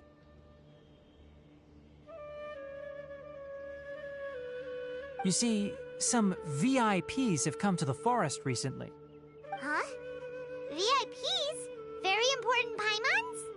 Well, technically speaking, they are former VIPs. The sages involved in recent incidents have begun their training in the Avidya forest, and the people they had previously imprisoned have all been released. Huh? Yes, he's a little weak, but he isn't injured and his condition is stable.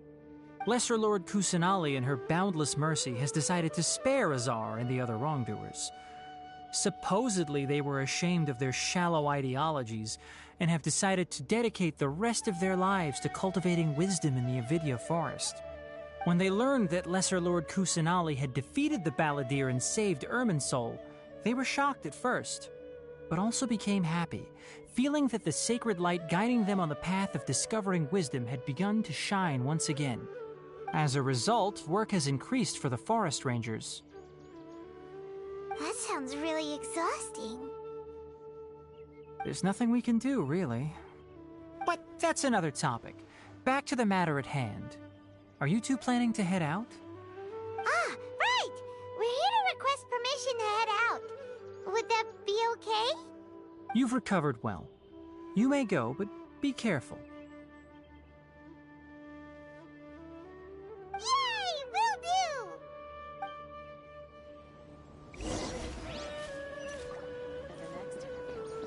I think I'll start with these questions.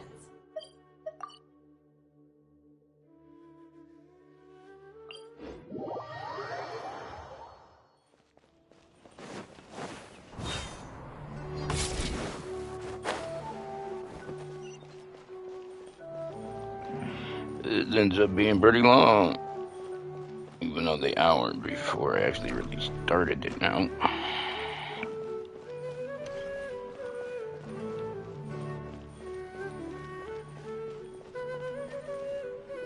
Well, there won't be any problems if the feast starts at that time. Everything has already been prepared. Mr. Zubair, I finished tallying things up here. Well, except for the guests. Is a simple reply really that much to ask of our guests? It's affecting our arrangements. Oh, it'll be fine. Besides, it never hurts to get things ready in advance. I I was thinking the same thing. The feast will be held sooner or later, right? Hey, Nilou! Traveler, Paimon! We got your letters, so here we are! You're the best! The other guests haven't even replied yet. Huh? Are we the only ones that have arrived? Yeah. I had someone deliver letters to all of our guests. But maybe everyone is still busy with other things. Look, I get it. Sumeru is in an extremely important period of transition right now, but even if your friends are important figures, they shouldn't just ignore your request like this. Nilou is Sumeru's #1 celebrity, after all. You have no idea how happy I am to talk to people with good taste. If you consider enjoying Nilou's dances having good taste, then almost everybody has good taste. Because Paimon thinks everybody will love her performance. That's right. We all think she's amazing too. Nilou is an absolute favorite among those of us who frequent the Grand Bazaar. For Outlanders, you have a great eye. Master Zubair, let's have a vote for the most outstanding audience members next time. I think these two may win. Nonsense! It is not for us to determine the value of an audience. But indeed, we could try giving gifts to people with particularly good taste. I heard there's a device in Fontaine called a camera that can record people's appearances as pictures. Such pictures would make superb gifts. Ooh, good idea. I wonder where we can find one. I don't want you giving pictures of me to everyone. I'm satisfied just being able to perform here. There's always a lot going on at the Grand Bazaar. Yeah, and that's why I love it here. Traveler and Paimon, could you help confirm if the letters were actually delivered? If for some reason they didn't receive the letters, then please tell everyone that there will be a feast here. Yeah, we can also check out how everything in Sumeru is going now.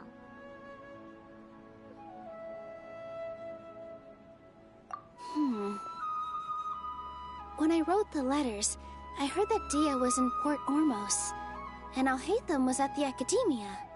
As for Sino, we've only heard that he appears at the Academia from time to time. I'm not too sure about Ramon's whereabouts. My guess is that he's with Dia. As for Dunyarzad, I just hope she's feeling better.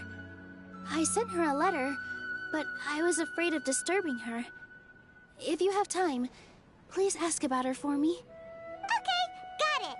Let's go, Traveler.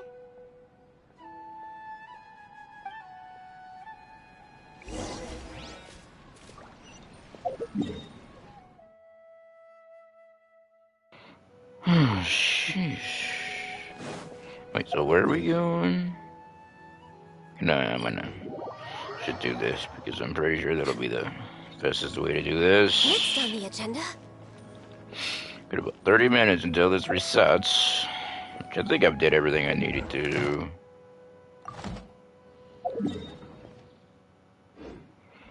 Going to...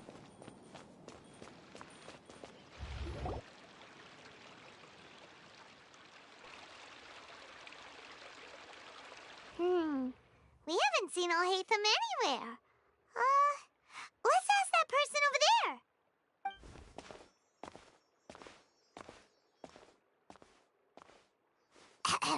Hey there, have you seen Alhaitham around? Yes, it seems Scribe Alhaitham has gone to the House of Dana. You should be able to find him there. But you're already the second group of people I've seen looking for him today. He must be quite the busy man. Oh? Who else was looking for him? Mr. Cavey was just here asking about him. You wouldn't believe how terrible their relationship is. And now you two are here. Don't tell me everyone's here looking for gossip about the sages. No way! We're strictly here on business. Ah, I see. Sorry, I thought maybe everyone's as interested in rumors about the sages as I am.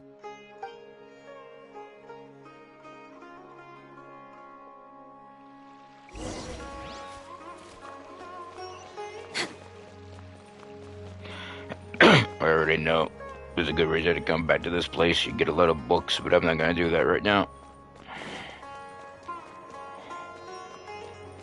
I did it on an alt at least once.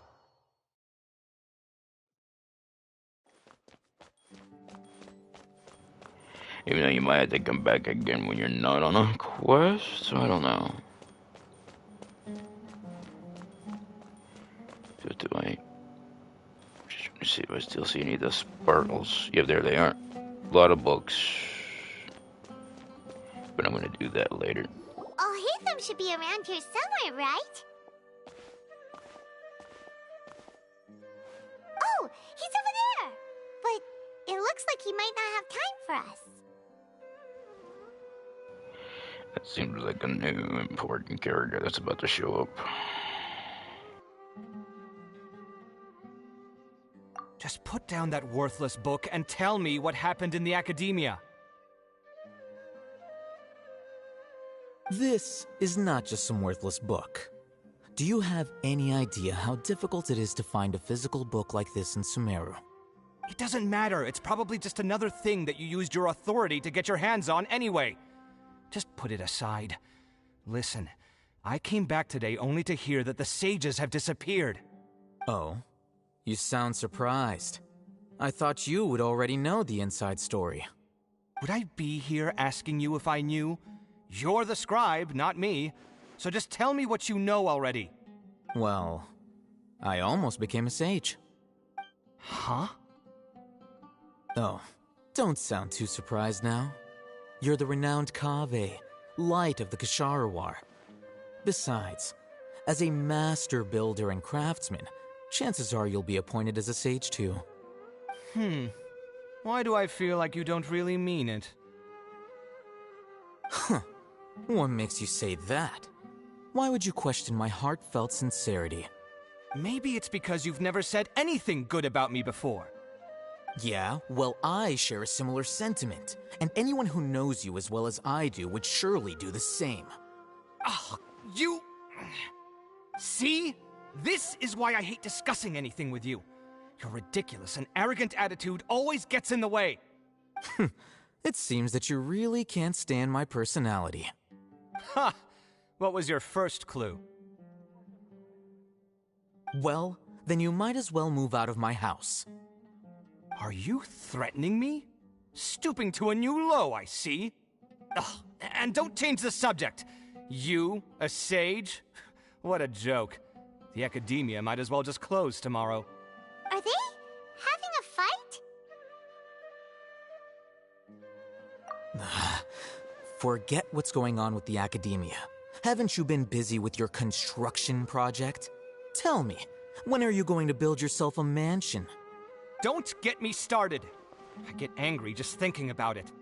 So, what great building did our master architect work on this time? Like I need to tell you. Keep your nose out of my business. No, I think we deserve to know. Where were you when Sumeru needed you most? I was in the desert for a large project, but considering Haravatat's utter ignorance of architectural and aesthetic matters, you probably wouldn't understand. Which is truly unfortunate. I can only pity the man who doesn't understand the first thing about beauty and romance. Unlike a true... hold on, wait a second. What do you mean by when Sumeru needed me most? Well, while you were out fiddling around in the desert, many people came together to save Sumeru from a crisis. Ha! And you think I'd believe that? Look, all you really need to know is that Azar and all his accomplices have all been overthrown. Huh? What nonsense are you talking about? It's no skin off my nose if you don't believe me. It's not like my Darshan was the one trying to apply for funding from the Grand Sage. Yours, though, on the other hand... You know what? I'll ask around. I'm sure someone knows what's going on here. You're dead if I find out you're lying to me.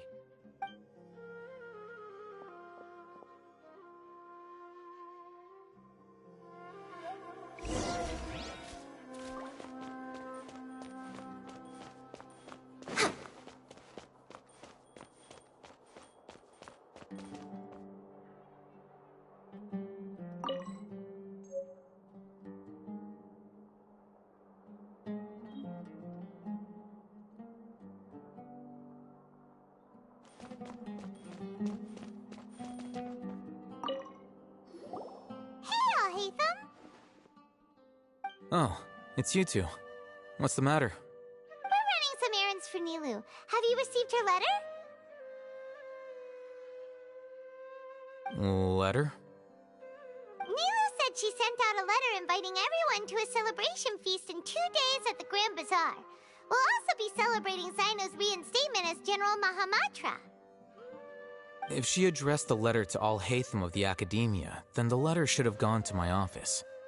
I've been busy these days, so I haven't had time to check for any new mail at my office. I only now have some free time to attend to personal matters. Have you always been so busy with your work? Of course not. I'm only busy these days because several sages have been dismissed recently and the whole Academia was practically turned upside down. Kainari told us they all went to train in the Avidia Forest.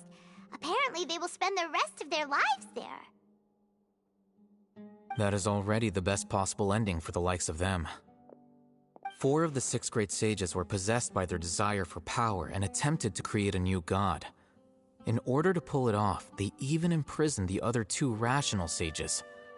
To imagine such things could take place in the Academia. I don't know where to begin.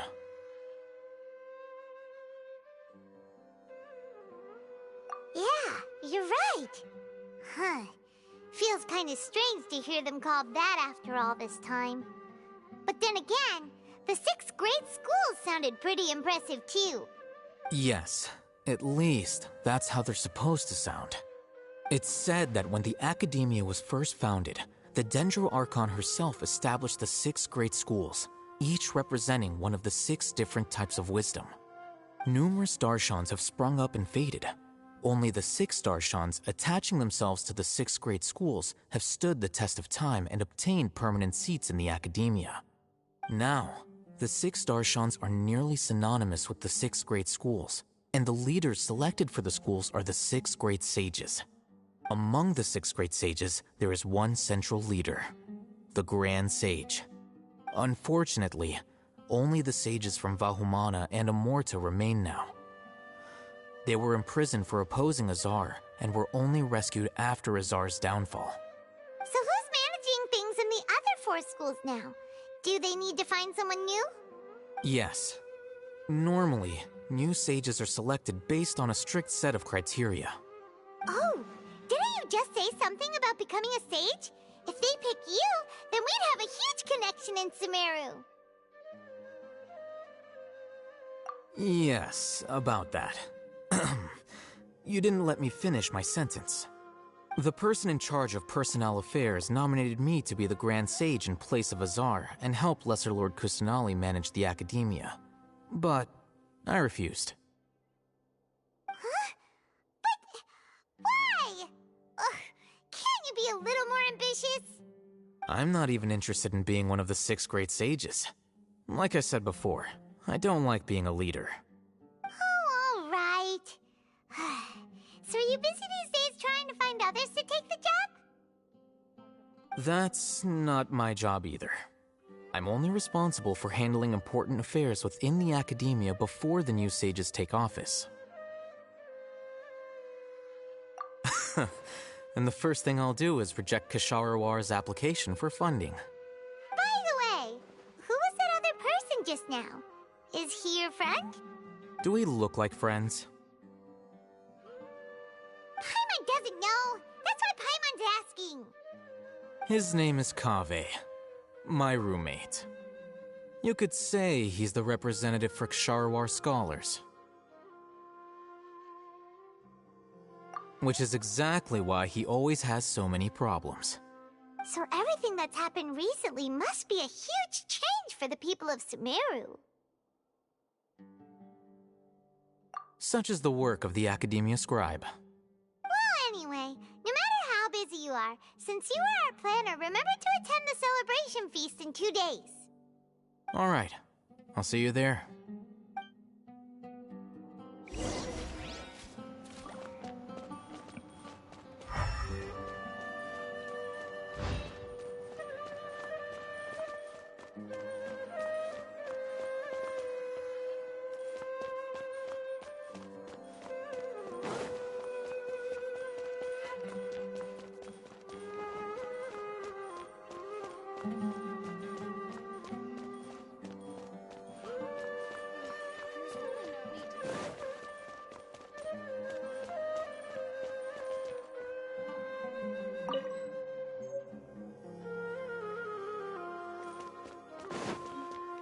We're way behind schedule.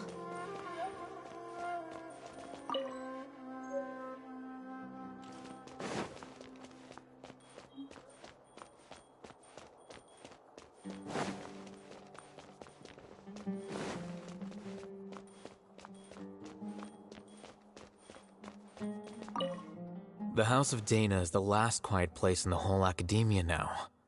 I was originally planning to stay here a little longer, but there's a chance that Kaveh might show up again. Tuh, what a nuisance. I'd better go somewhere else.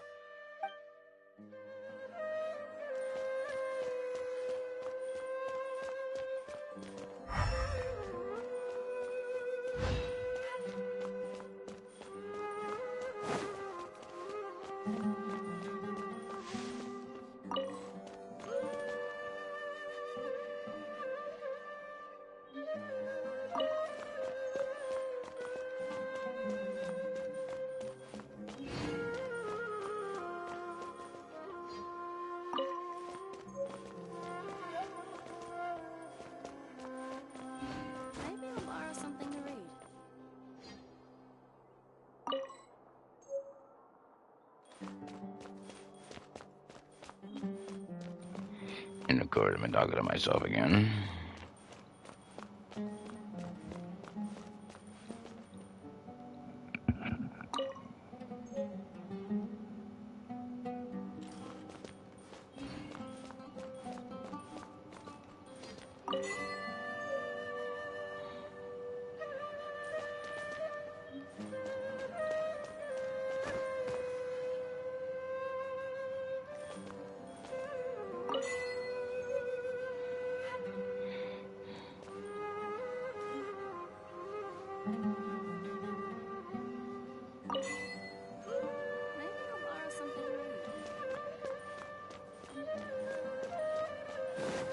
That's all I can think of now.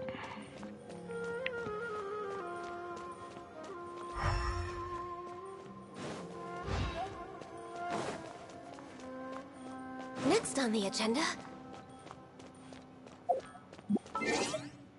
And several achievements just for getting all those books. Now, what are they? There it is. Yep, that's it. Scrolls, streaming songs, foil of foliage.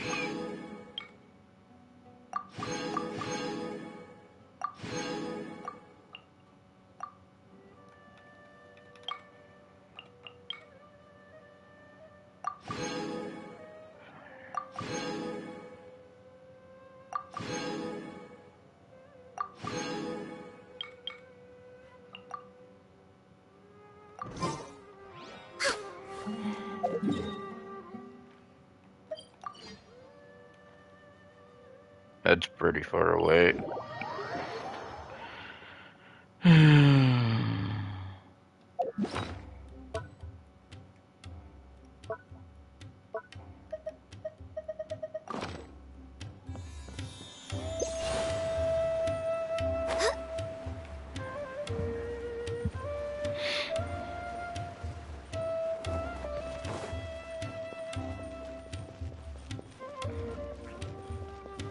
I can't have been muting way too long again.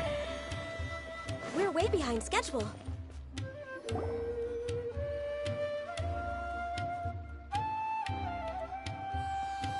This is Port Ormos. Now where could Is that Paimon I hear? Huh? Oh, it's been a while. How are you doing? Dinnerzad! It's been so long since we've seen you! I'm doing well. I can go as far as saying I have never been happier in my entire life. I don't know if you've heard, but Elazar has completely disappeared, and all the patients have recovered. You kidding? Knowing them and the connections they've got, I'm sure they've heard about it.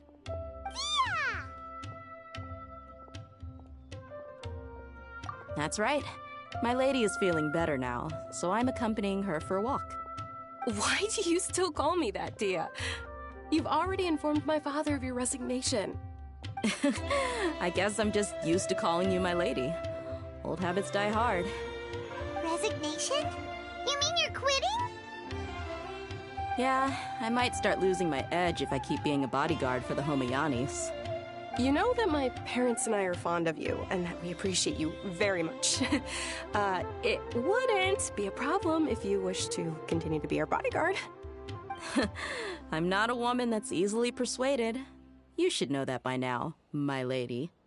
When I took this job, I'd already decided that I'd quit as soon as you'd recovered. It's time for me to get back out there and chase that horizon. So what are you gonna do now if you're not gonna be a bodyguard anymore? I want to take a risky job and put my body to the test again. Huh? But we literally just finished one of the most dangerous jobs ever. Are you getting bored already? I know. If I hadn't joined in that plan with you, I wouldn't have come up with this idea.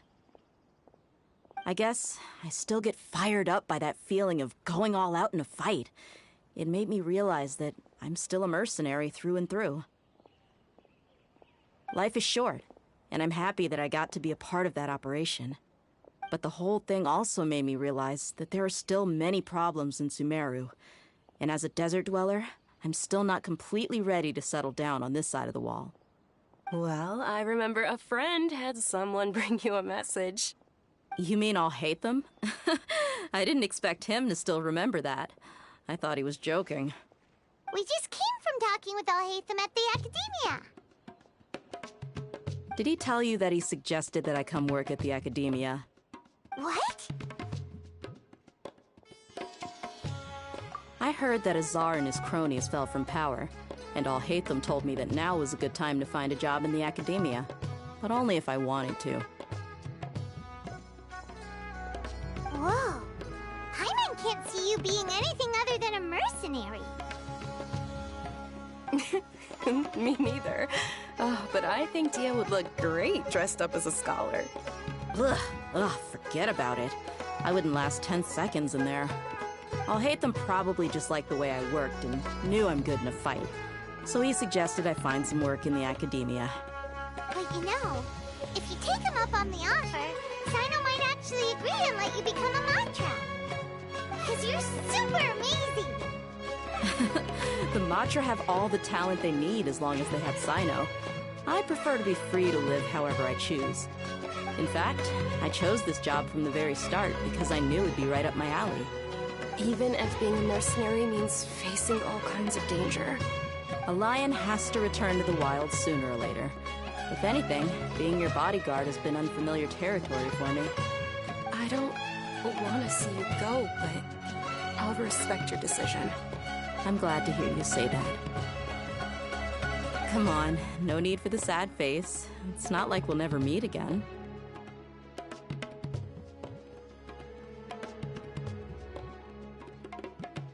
Once the whole Dendro Archon thing is settled, everything in Sumeru will take a turn for the better. That makes me happy too. But a peaceful society will probably mean less demand for mercenaries like me. Before long, we'll be a dying breed. So I'd better get to work while I still can. Huh? But wait a second! You make it sound like you're leaving now! Well, no, not yet at least. I promised my lady I'd stick around until next week. So, have you been in Port Ormos this entire time?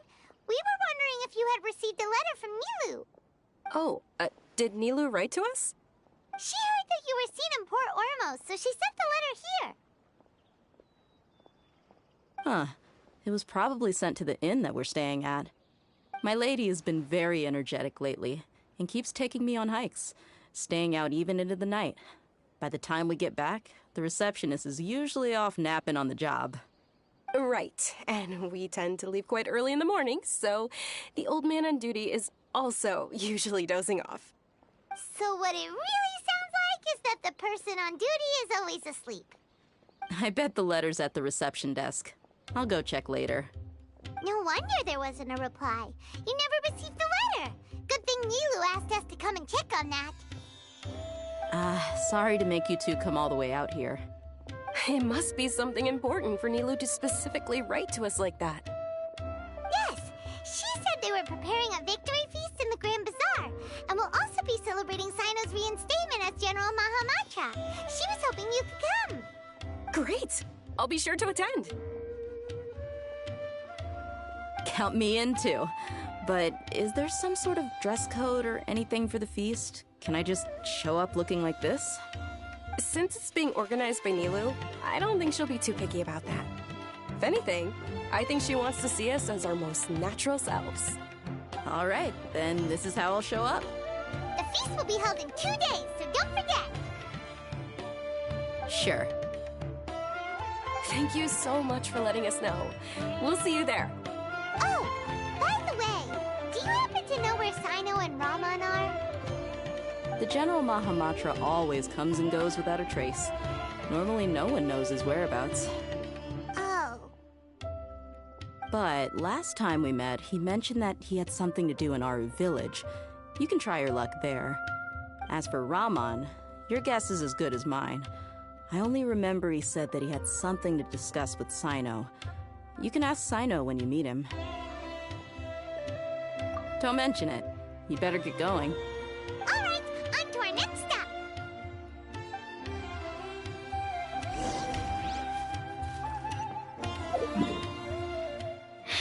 This is a really long cleanup.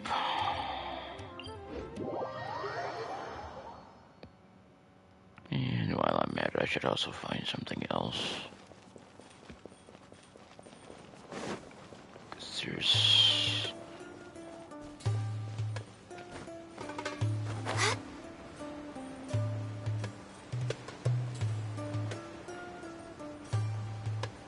I need to come over here.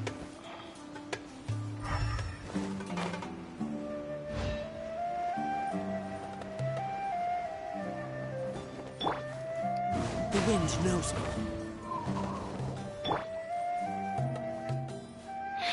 Found this a while ago.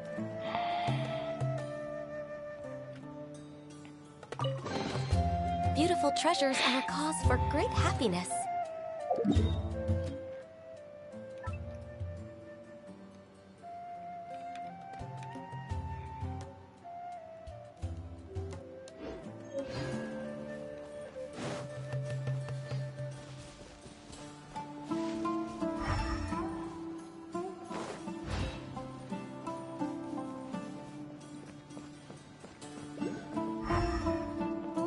I also need to grab that thing before I forget.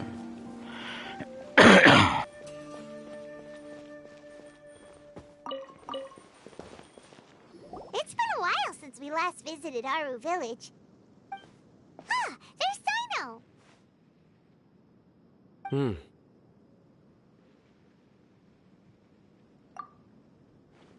What brings you here? We recovered well, and Tanari agreed to let us leave, so now we're out and about again.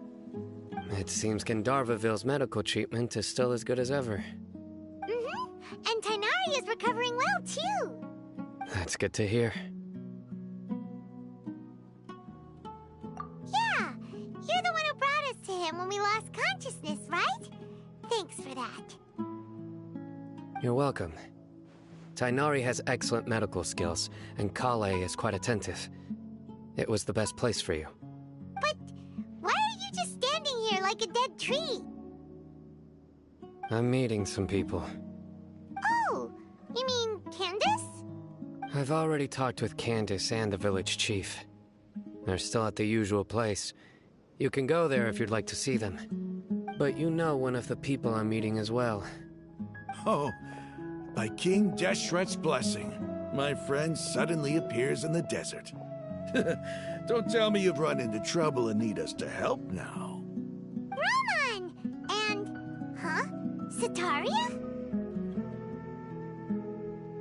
Oh, you know me? Oh, well, you're pretty famous in the academia. Don't worry, these are our friends. No need to be so guarded. I see. I'm doing well. Many good things have happened recently. Same here. Really, I feel that my whole life has started to shine after suddenly finding a new direction. Oh, tell us everything. Yeah, you go ahead.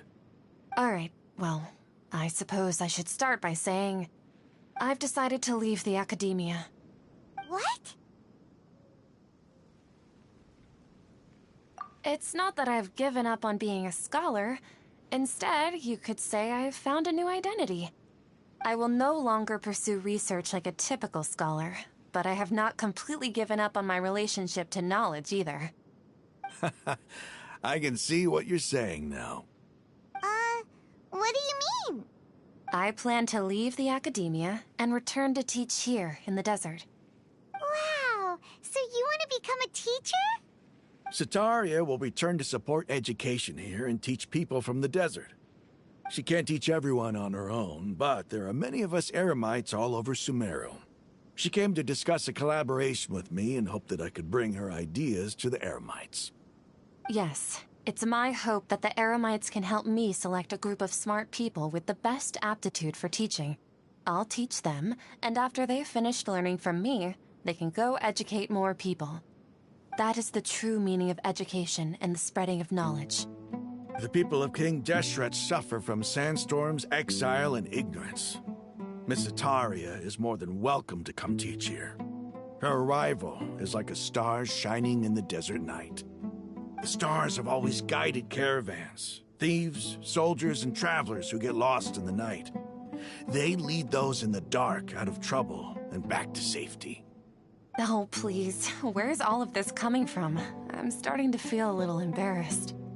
You deserve these compliments.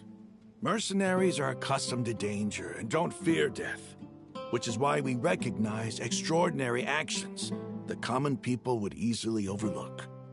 Sataria's idea will bring much good to many people. At first, I feared it was destined to fail. Everyone knows that the academia doesn't allow scholars to teach in the desert without permission.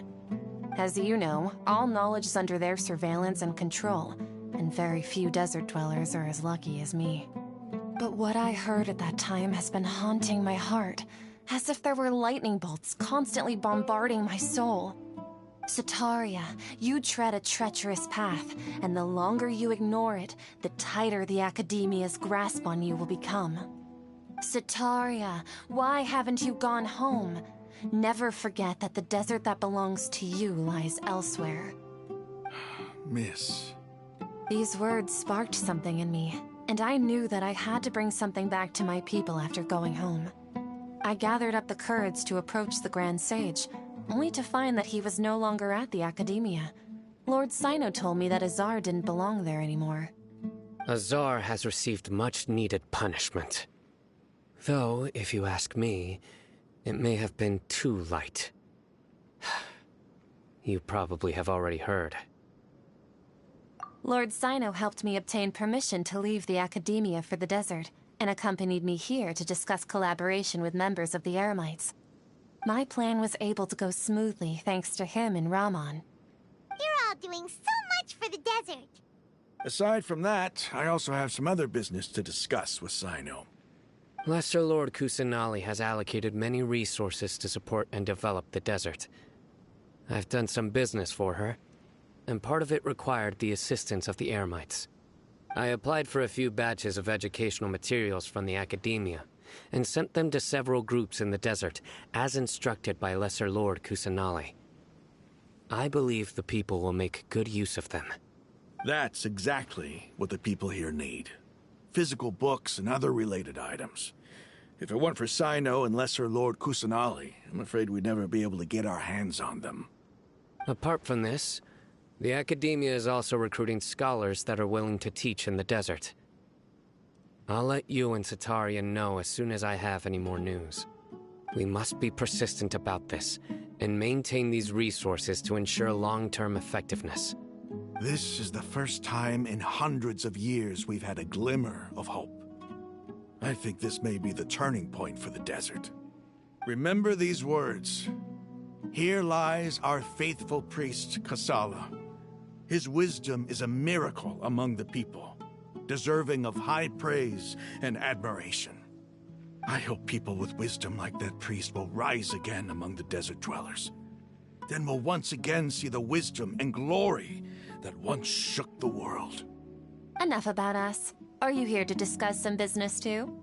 No, not at all. We're actually here on behalf of Nilu. Nilu wanted to write to everyone, but she wasn't sure where the letters should be sent, so she asked us to come find everyone personally. A celebration feast will be held in 2 days at the Grand Bazaar. She hopes that all of you will be able to attend.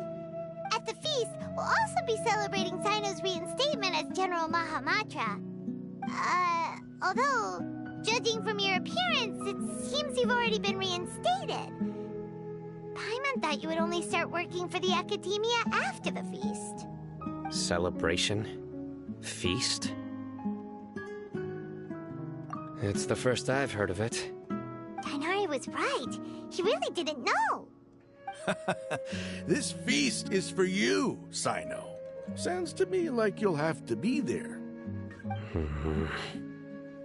It's rare to see that kind of expression from Lord Sino. You must not like feasts very much. No, not really. But I'll go. Well, I still have a lot to handle here.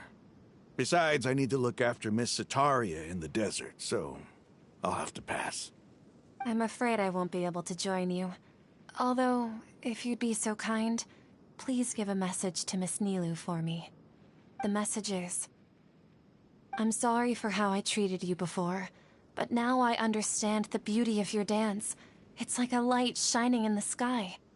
You and the art you symbolize are not only beautiful, but also lively and powerful, so much so that it was prohibited.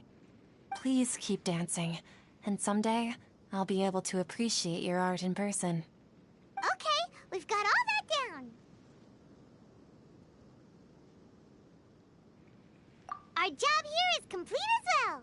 Oh, Sino, remember, party's in 2 days. Make sure you're there. Got it.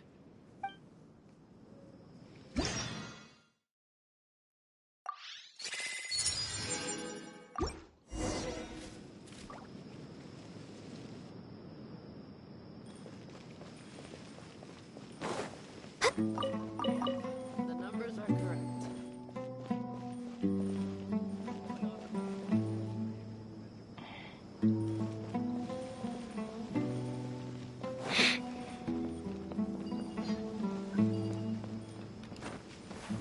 Can we?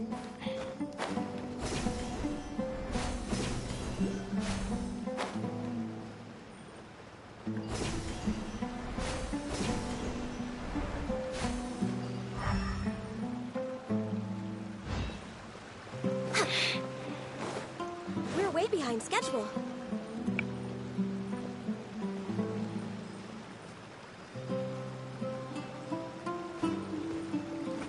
You're not gonna let me. Oh, there we go.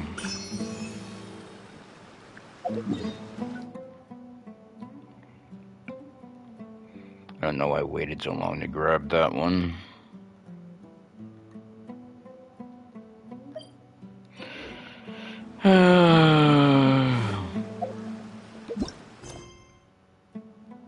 $19.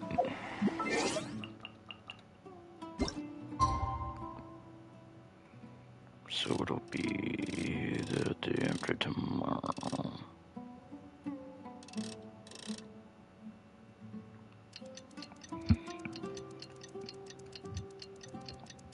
No, that's just tomorrow. I gotta go again. I'll double check though.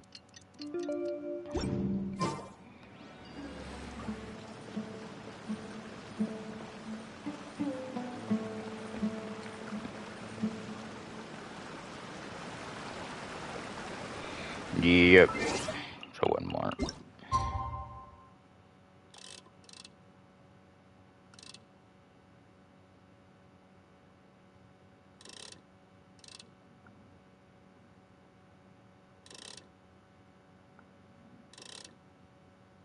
Why is it so meh?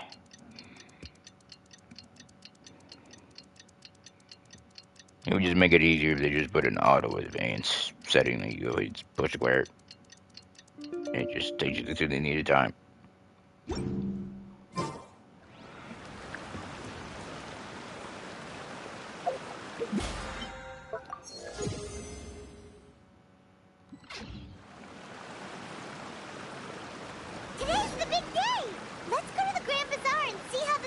celebrations coming along.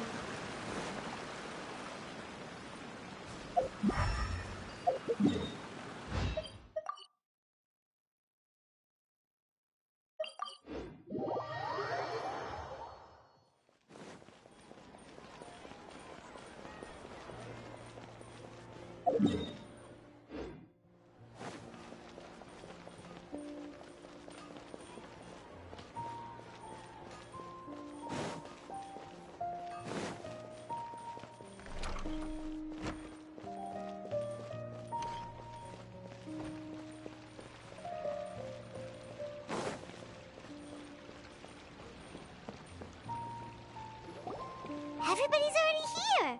Looks like we're the last ones to arrive. I'm here. Ah, there you are. Well, look who finally decided to show up. You look like you came here immediately after finishing up some work. I'm very happy to see you here. But we're not late, are we? It's just that everyone else arrived ahead of time. I propose that the last one who arrived be put in charge of today's speeches. Nah, there won't be any speeches today. Oh, really? Well, even better. Come join us over here. Let's share some great food and drinks, and chat about all sorts of fun things. Everything looks quite good. Wow! Paimon can't wait! Traveler, just look at all the delicious food here!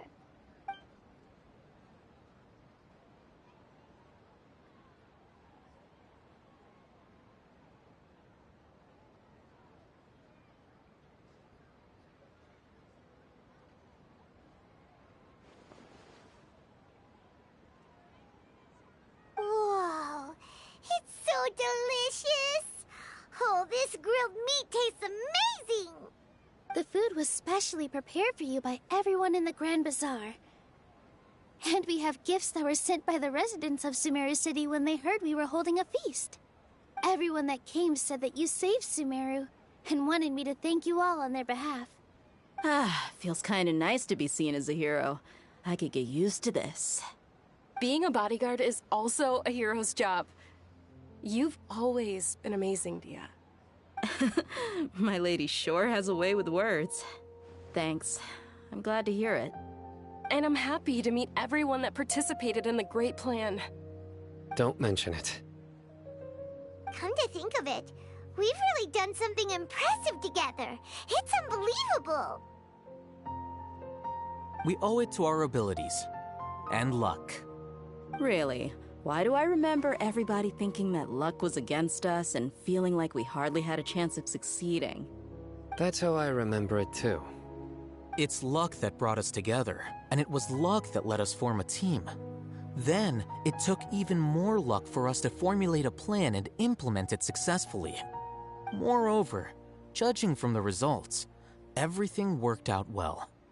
Yeah, everyone gave it their all when it mattered most. It was almost like a performance. We took the stage and put on our best show. Everyone played their part, and thanks to everyone's efforts, the performance was a great success.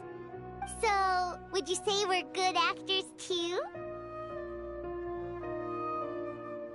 It's such a blessing that Lesser Lord Kusanali was able to return to power at the Academia. Yes, even after being abandoned and neglected so many times, she's finally returned. Uh-huh. Lesser Lord Kusanali once used all her power in a great disaster, which resulted in her losing all her wisdom and memories of the past. The Academia basically abandoned her because of it. This should be something everybody should remember. Huh? You look surprised.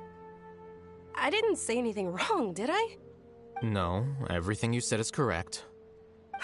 That's good. Something wrong? Yeah, what's with that face? You knew all of this already.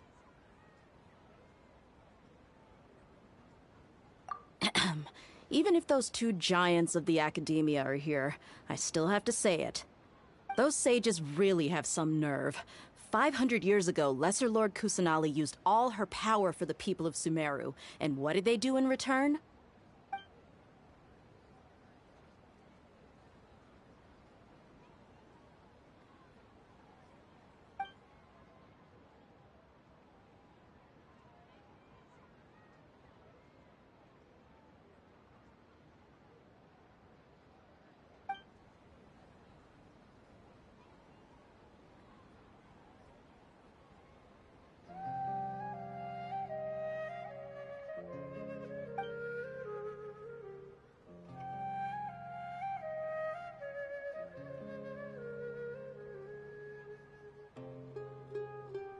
If you bite the hand that feeds you, don't act surprised when it turns into a knuckle sandwich, right, Sino? Perhaps I shouldn't say this, but their treatment of Lesser Lord Kusanali calls for a more severe punishment. You could simply tell Lesser Lord Kusanali that you wish to have Azar and his accomplices severely punished. I respect our deity's decision, and won't interfere in any way. While we're on this topic, why didn't you accept the Academia's invitation to become the Grand Sage? Are you trying to say that I'm fit to be a sage? Not at all. But every person handling the selection process has said that you are the most suitable candidate to lead the Academia right now. Why? Because he dethroned Azar from power? Could you try to put it another way? This is a good thing, yet you're making it sound like I overthrew Azar for my own personal gain. But seriously, though, I always wondered if you had some personal motives behind it. I did have my own motive, but it had nothing to do with being a sage. If the rules of our nation were suddenly cast by the wayside, then it wouldn't be long until chaos ensued. I had no intention of letting their dreams disrupt my life. By that, you mean your life working as the Academia's scribe. Precisely. Wait, is that all? So, that's the only reason why you joined us and came up with all those plans? It's reason enough. You've certainly got quite the personality. You flatter me. All right then. How about you? You've already resumed work as the General Mahamatra, right? That's right. Will you be happy with that life? It's not about being happy. There are merely a lot of things that I must do. Even so, keep your spirits up and try to be happy, okay? And try to smile more every day, just like I'm doing now. Thank you. I'll keep that in mind.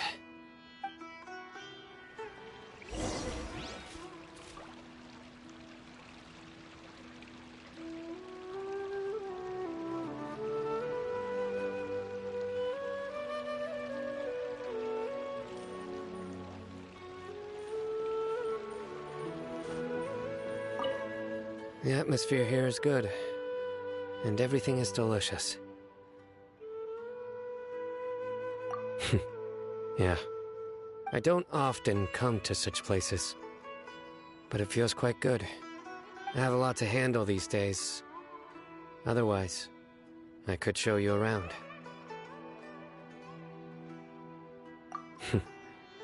There's always next time.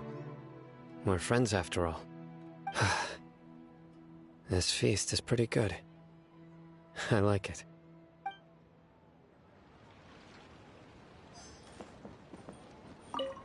The atmosphere here is good. I don't often have a lot to handle these days. Just double checking if there was anything extra besides the basic My lady, the grilled meat over there is delicious. Have you tried it? Yes, I also tried some fruit just now. Oh, they're very sweet. What an amazing place to relax. No wonder everybody likes to rest at the Grand Bazaar. You said it. Oh, look who else is here. Hello. Oh, I'm so happy Nilu invited everybody. Oh, now I have the chance to meet all the heroes. Hey, less of that polite chit-chat and more eating and drinking. The feast is about having fun, not stuffy formalities.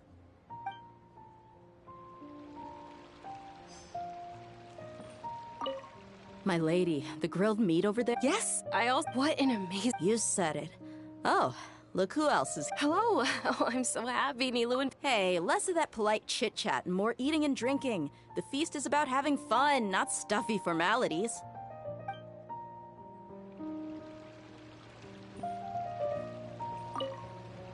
I seldom participate in such lively gatherings, but the atmosphere here is quite good. No. This gathering today has a unique meaning. The Grand Bazaar is lively because the people here feel happiness from the bottom of their hearts, unlike the farces at the Academia. That happiness is an emotion that'll be forever alien to those bookworms who have driven themselves insane by studying. I seem to have taken both keys when I left the house. Oh well.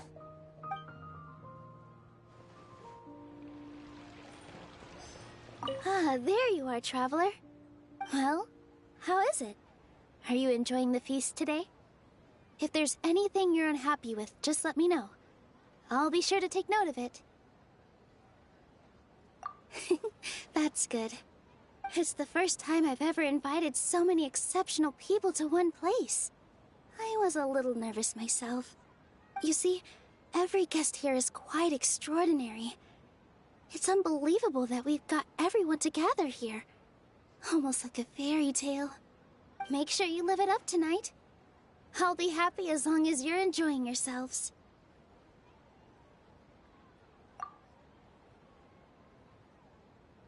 I'm honored to have her think of me this way. If I have a chance in the future, I would really like to invite her to one of my performances.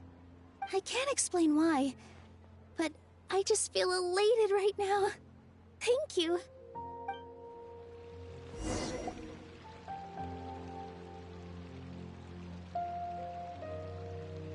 Hey, what's wrong? Your head is starting to droop.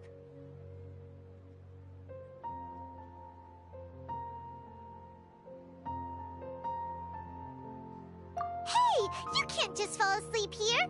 Paimon will go find something delicious for you to eat. You'll wake up once you've put something yummy in your tummy.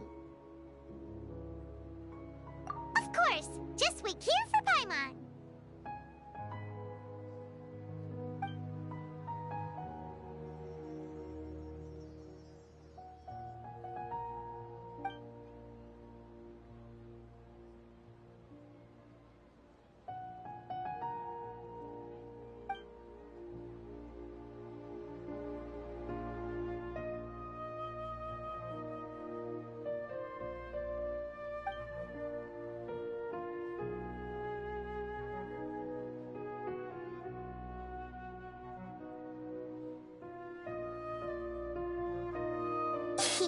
It's me.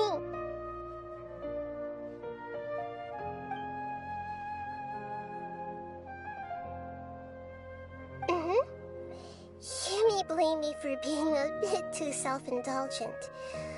I was thinking about talking with you, and the next thing I knew, I had made a connection with you. The connection between us is amazing. It's like flora and the fence it grows upon.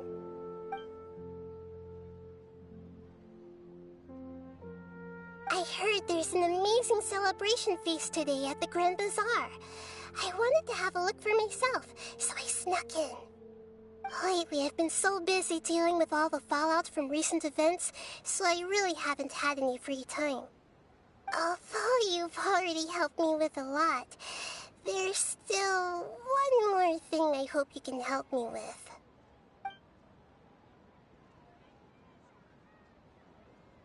Please say thank you to everyone for me.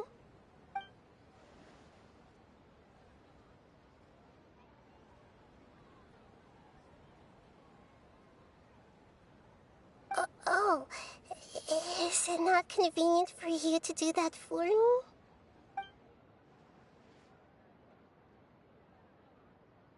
But if I just show up all of a sudden, people will become all quiet and stiff, won't they? What if I end up scaring them and ruining this wonderful feast? That'd be the last thing I want.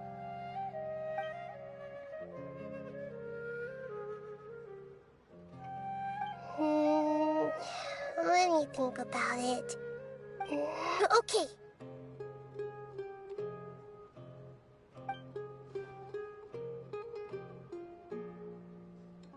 Yes, I have.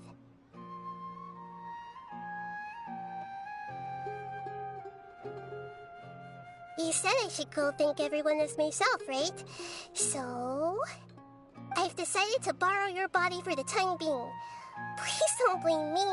The flora also climbs up to the fence to get closer to the sky.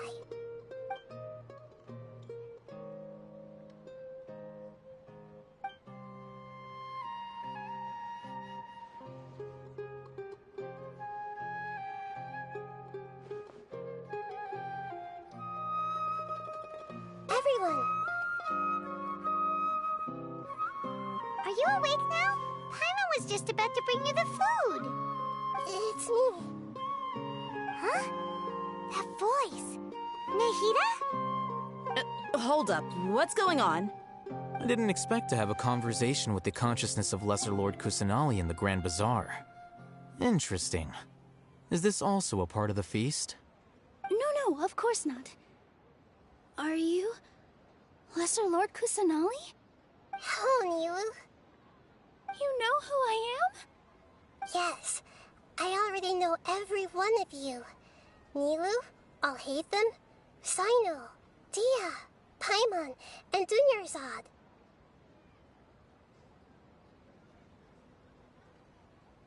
Lesser Lord Kusanali? I took the liberty of occupying the traveler's body so that I could thank all of you in person. Thank you so much for rescuing me, even if that meant placing your own safety in peril and taking the risk of becoming enemies with the Academia, the sages, the doctor, the balladeer, and even the entirety of Sumeru. Without you, without any of you, I would have been in a much more difficult situation. Had you not helped me to resolve the crisis, not only I, but Sumeru and even the entirety of Tevat would have suffered great misfortune. People refer to you as the heroes who managed to rescue a god. I'm quite fond of this name. It not only explains your identities, but also bears witness to your relationship with me.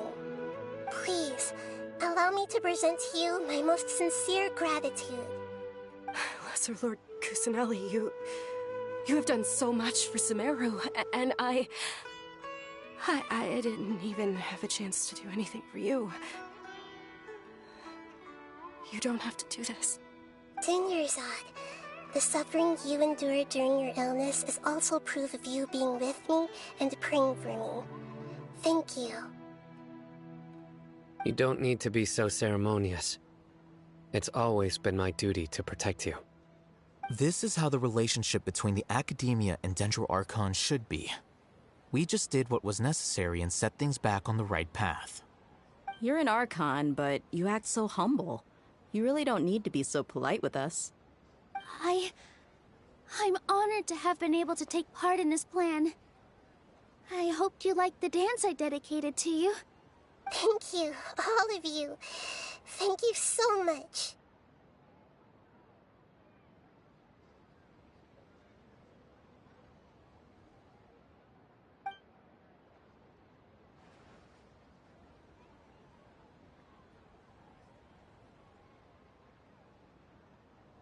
Yeah.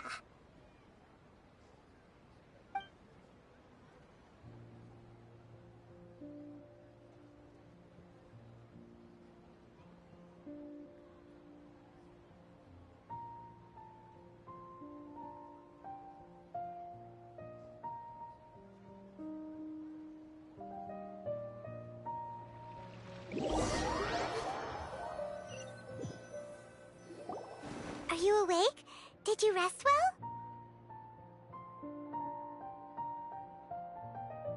After Nahida left, you ate a lot of food. You've become a glutton.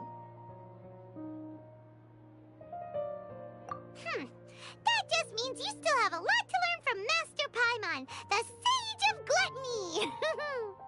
All right, since you're awake now, should we go and have a chat with Nahida?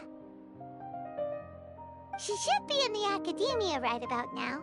If you have any questions, now's your chance to ask.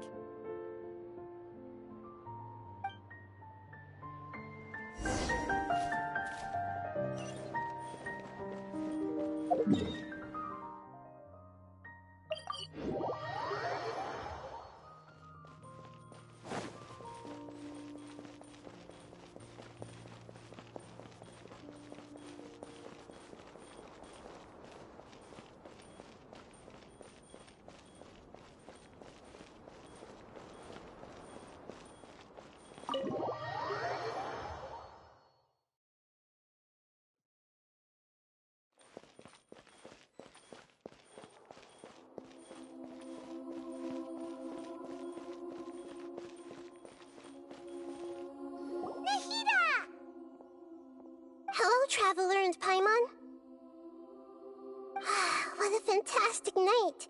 I'm still immersed in all the happiness and joy, like a candle floating on water. So are we, and that's why we're here to talk with you. Is there anything you want to know?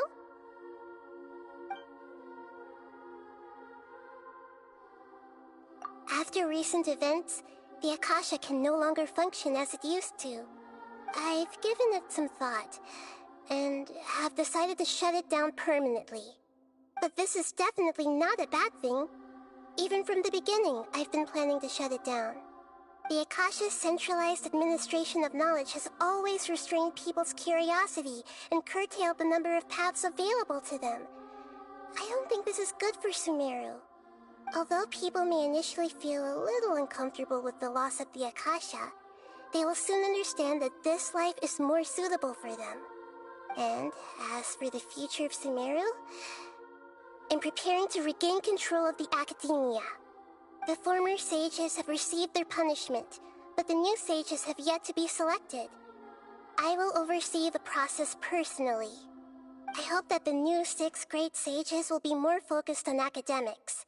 Sumeru needs such leaders more than ever. The other big issue is the people of King Deshret. All the residents of the desert, in fact. They have been mistreated for far too long. I've already taken some measures to address this. It will take some time to rebuild everything, but no matter if it's culture, friendship, or trust, we will rebuild it.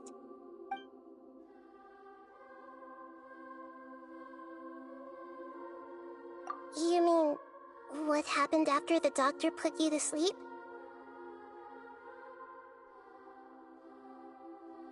Not exactly. The top-ranked Fatui Harbingers, up to number 3, possess power comparable to that of gods. I was no match for him in that kind of situation. However, in spite of the bad situation, I still managed to make a fair deal with the doctor. I'm sure you remember the entity that changed your fate, the Heavenly Principles. In fact, the Heavenly Principles has been quiet since the Conria disaster 500 years ago. I used this point as leverage against the doctor. I told him that the Heavenly Principles may be awakened if I destroy the Gnosis. Although it was just a bluff, he still fell for it. I assumed that the Heavenly Principles wouldn't just stand by and let such extensive damage to its laws take place. And as for what I exchanged for the Gnosis, the exchange served as both punishment for the doctor, as well as a boon of new knowledge that I couldn't refuse as the God of Wisdom.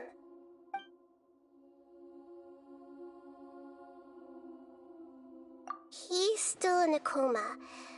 I've hidden him like how one would hide a feather. I know you have many misgivings about him, but as someone who had become a god, he has retained a number of very useful features.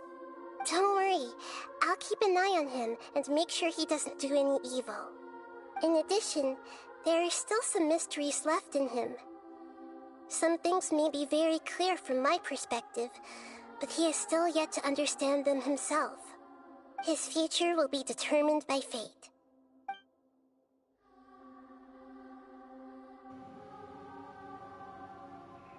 It's determined by fate, but it doesn't depend on luck, which I guess that is pretty much the same concern. So apparently she did give away her own gnosis. That's stupid.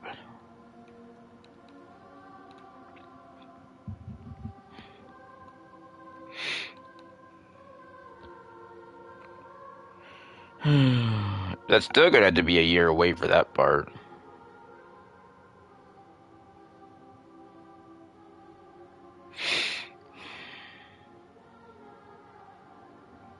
Because we just got, so we were not long ago, there's no way we're going this soon. I don't know when that's gonna be, but it'll be a while. Is that where you're headed next? Fontaine, the Nation of Justice?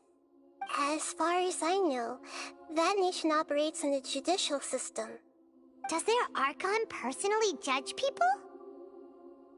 No, there's a Chief Justice in Fontaine.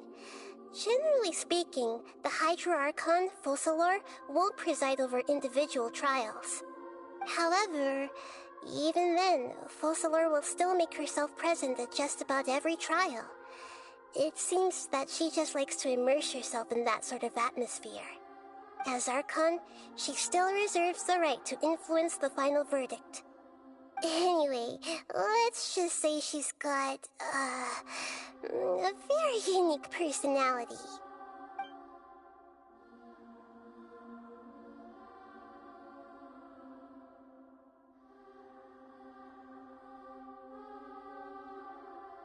Are you sure? Isn't there something else you haven't asked about yet? Huh? You mean... About your brother. While you were resting at Gandharvaville, I took some time to perform an Irminsul search for information on your brother.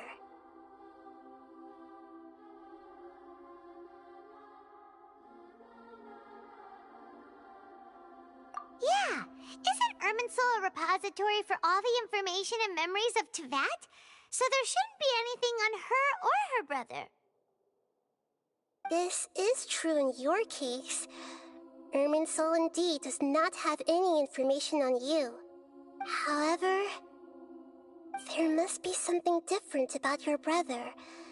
Because, as it turns out, the world has recorded information on him after all. What?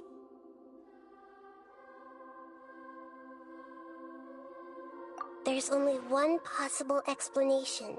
He belongs to this world.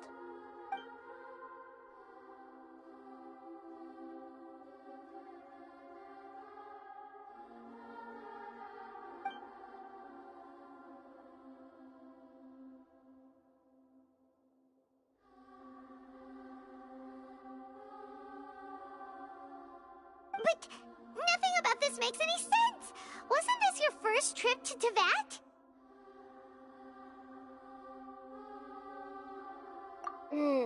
According to the records I was able to access, your sibling suddenly appeared in Conria. After the Conria disaster, he began his journey through the 7 nations of Teyvat. But just as his journey was about to reach its conclusion, the Irminsul records on him suddenly become fuzzy. What do you mean, fuzzy? Did something happen to him? All I know for sure is that somebody, for reasons only they can know, is deliberately obfuscating his fate. And whoever it is, if they can do that, who knows what else they're capable of. But even that wouldn't explain how he somehow comes from this world. Something else I noticed was that according to these records, the Fatui have not classified your sibling as one of the Descenders.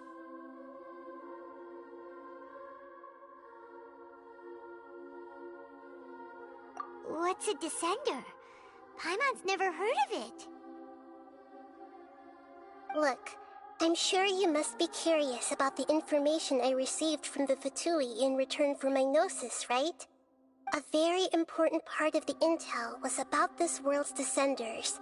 External beings, ones that don't belong to this world. Traveler, you are Teyvat's 4th Descender.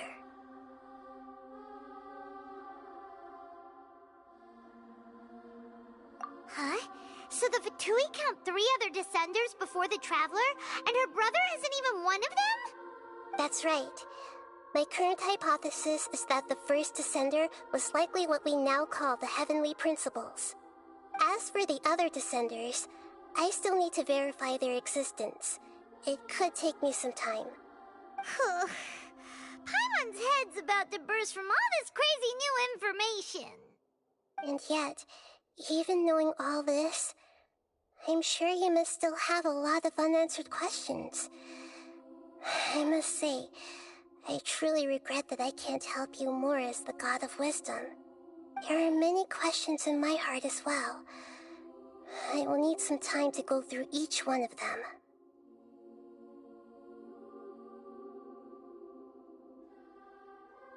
And soon, you'll also begin your journey anew and depart from Sumeru.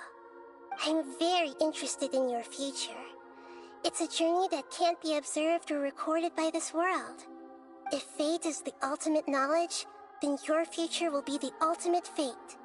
I'm sure glad we got to meet you, Nahida. The pleasure is all mine. I can't thank you enough. Alright, that's enough talk for today. If you ever miss me, just close your eyes, and maybe I'll appear in your dreams.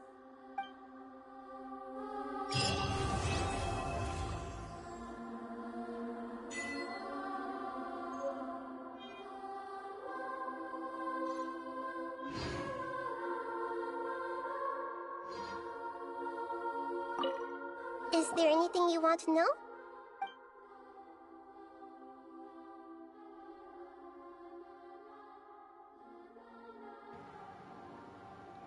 So that is a way to re-see this, even though it might not ever appear again. I'm pretty sure that's the same thing that just happened. That wasn't a choice before.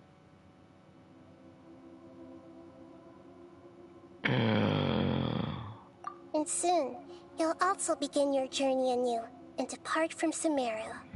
I'm very interested in your future. It's a journey that can't be observed or recorded by this world. If fate is the ultimate knowledge, then your future will be the ultimate fate. I'm sure glad we got to meet you, Nahida. The pleasure is all mine. I can't thank you enough. Alright, that's enough talk for today.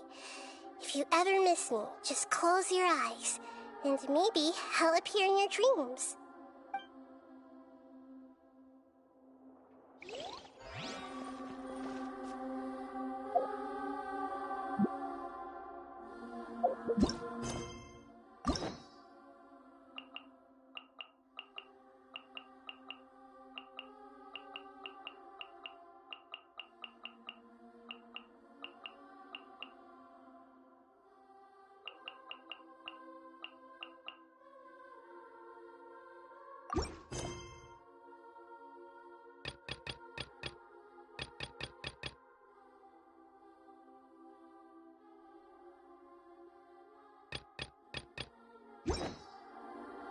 If you lie on the grass, you can feel the heartbeat of the world.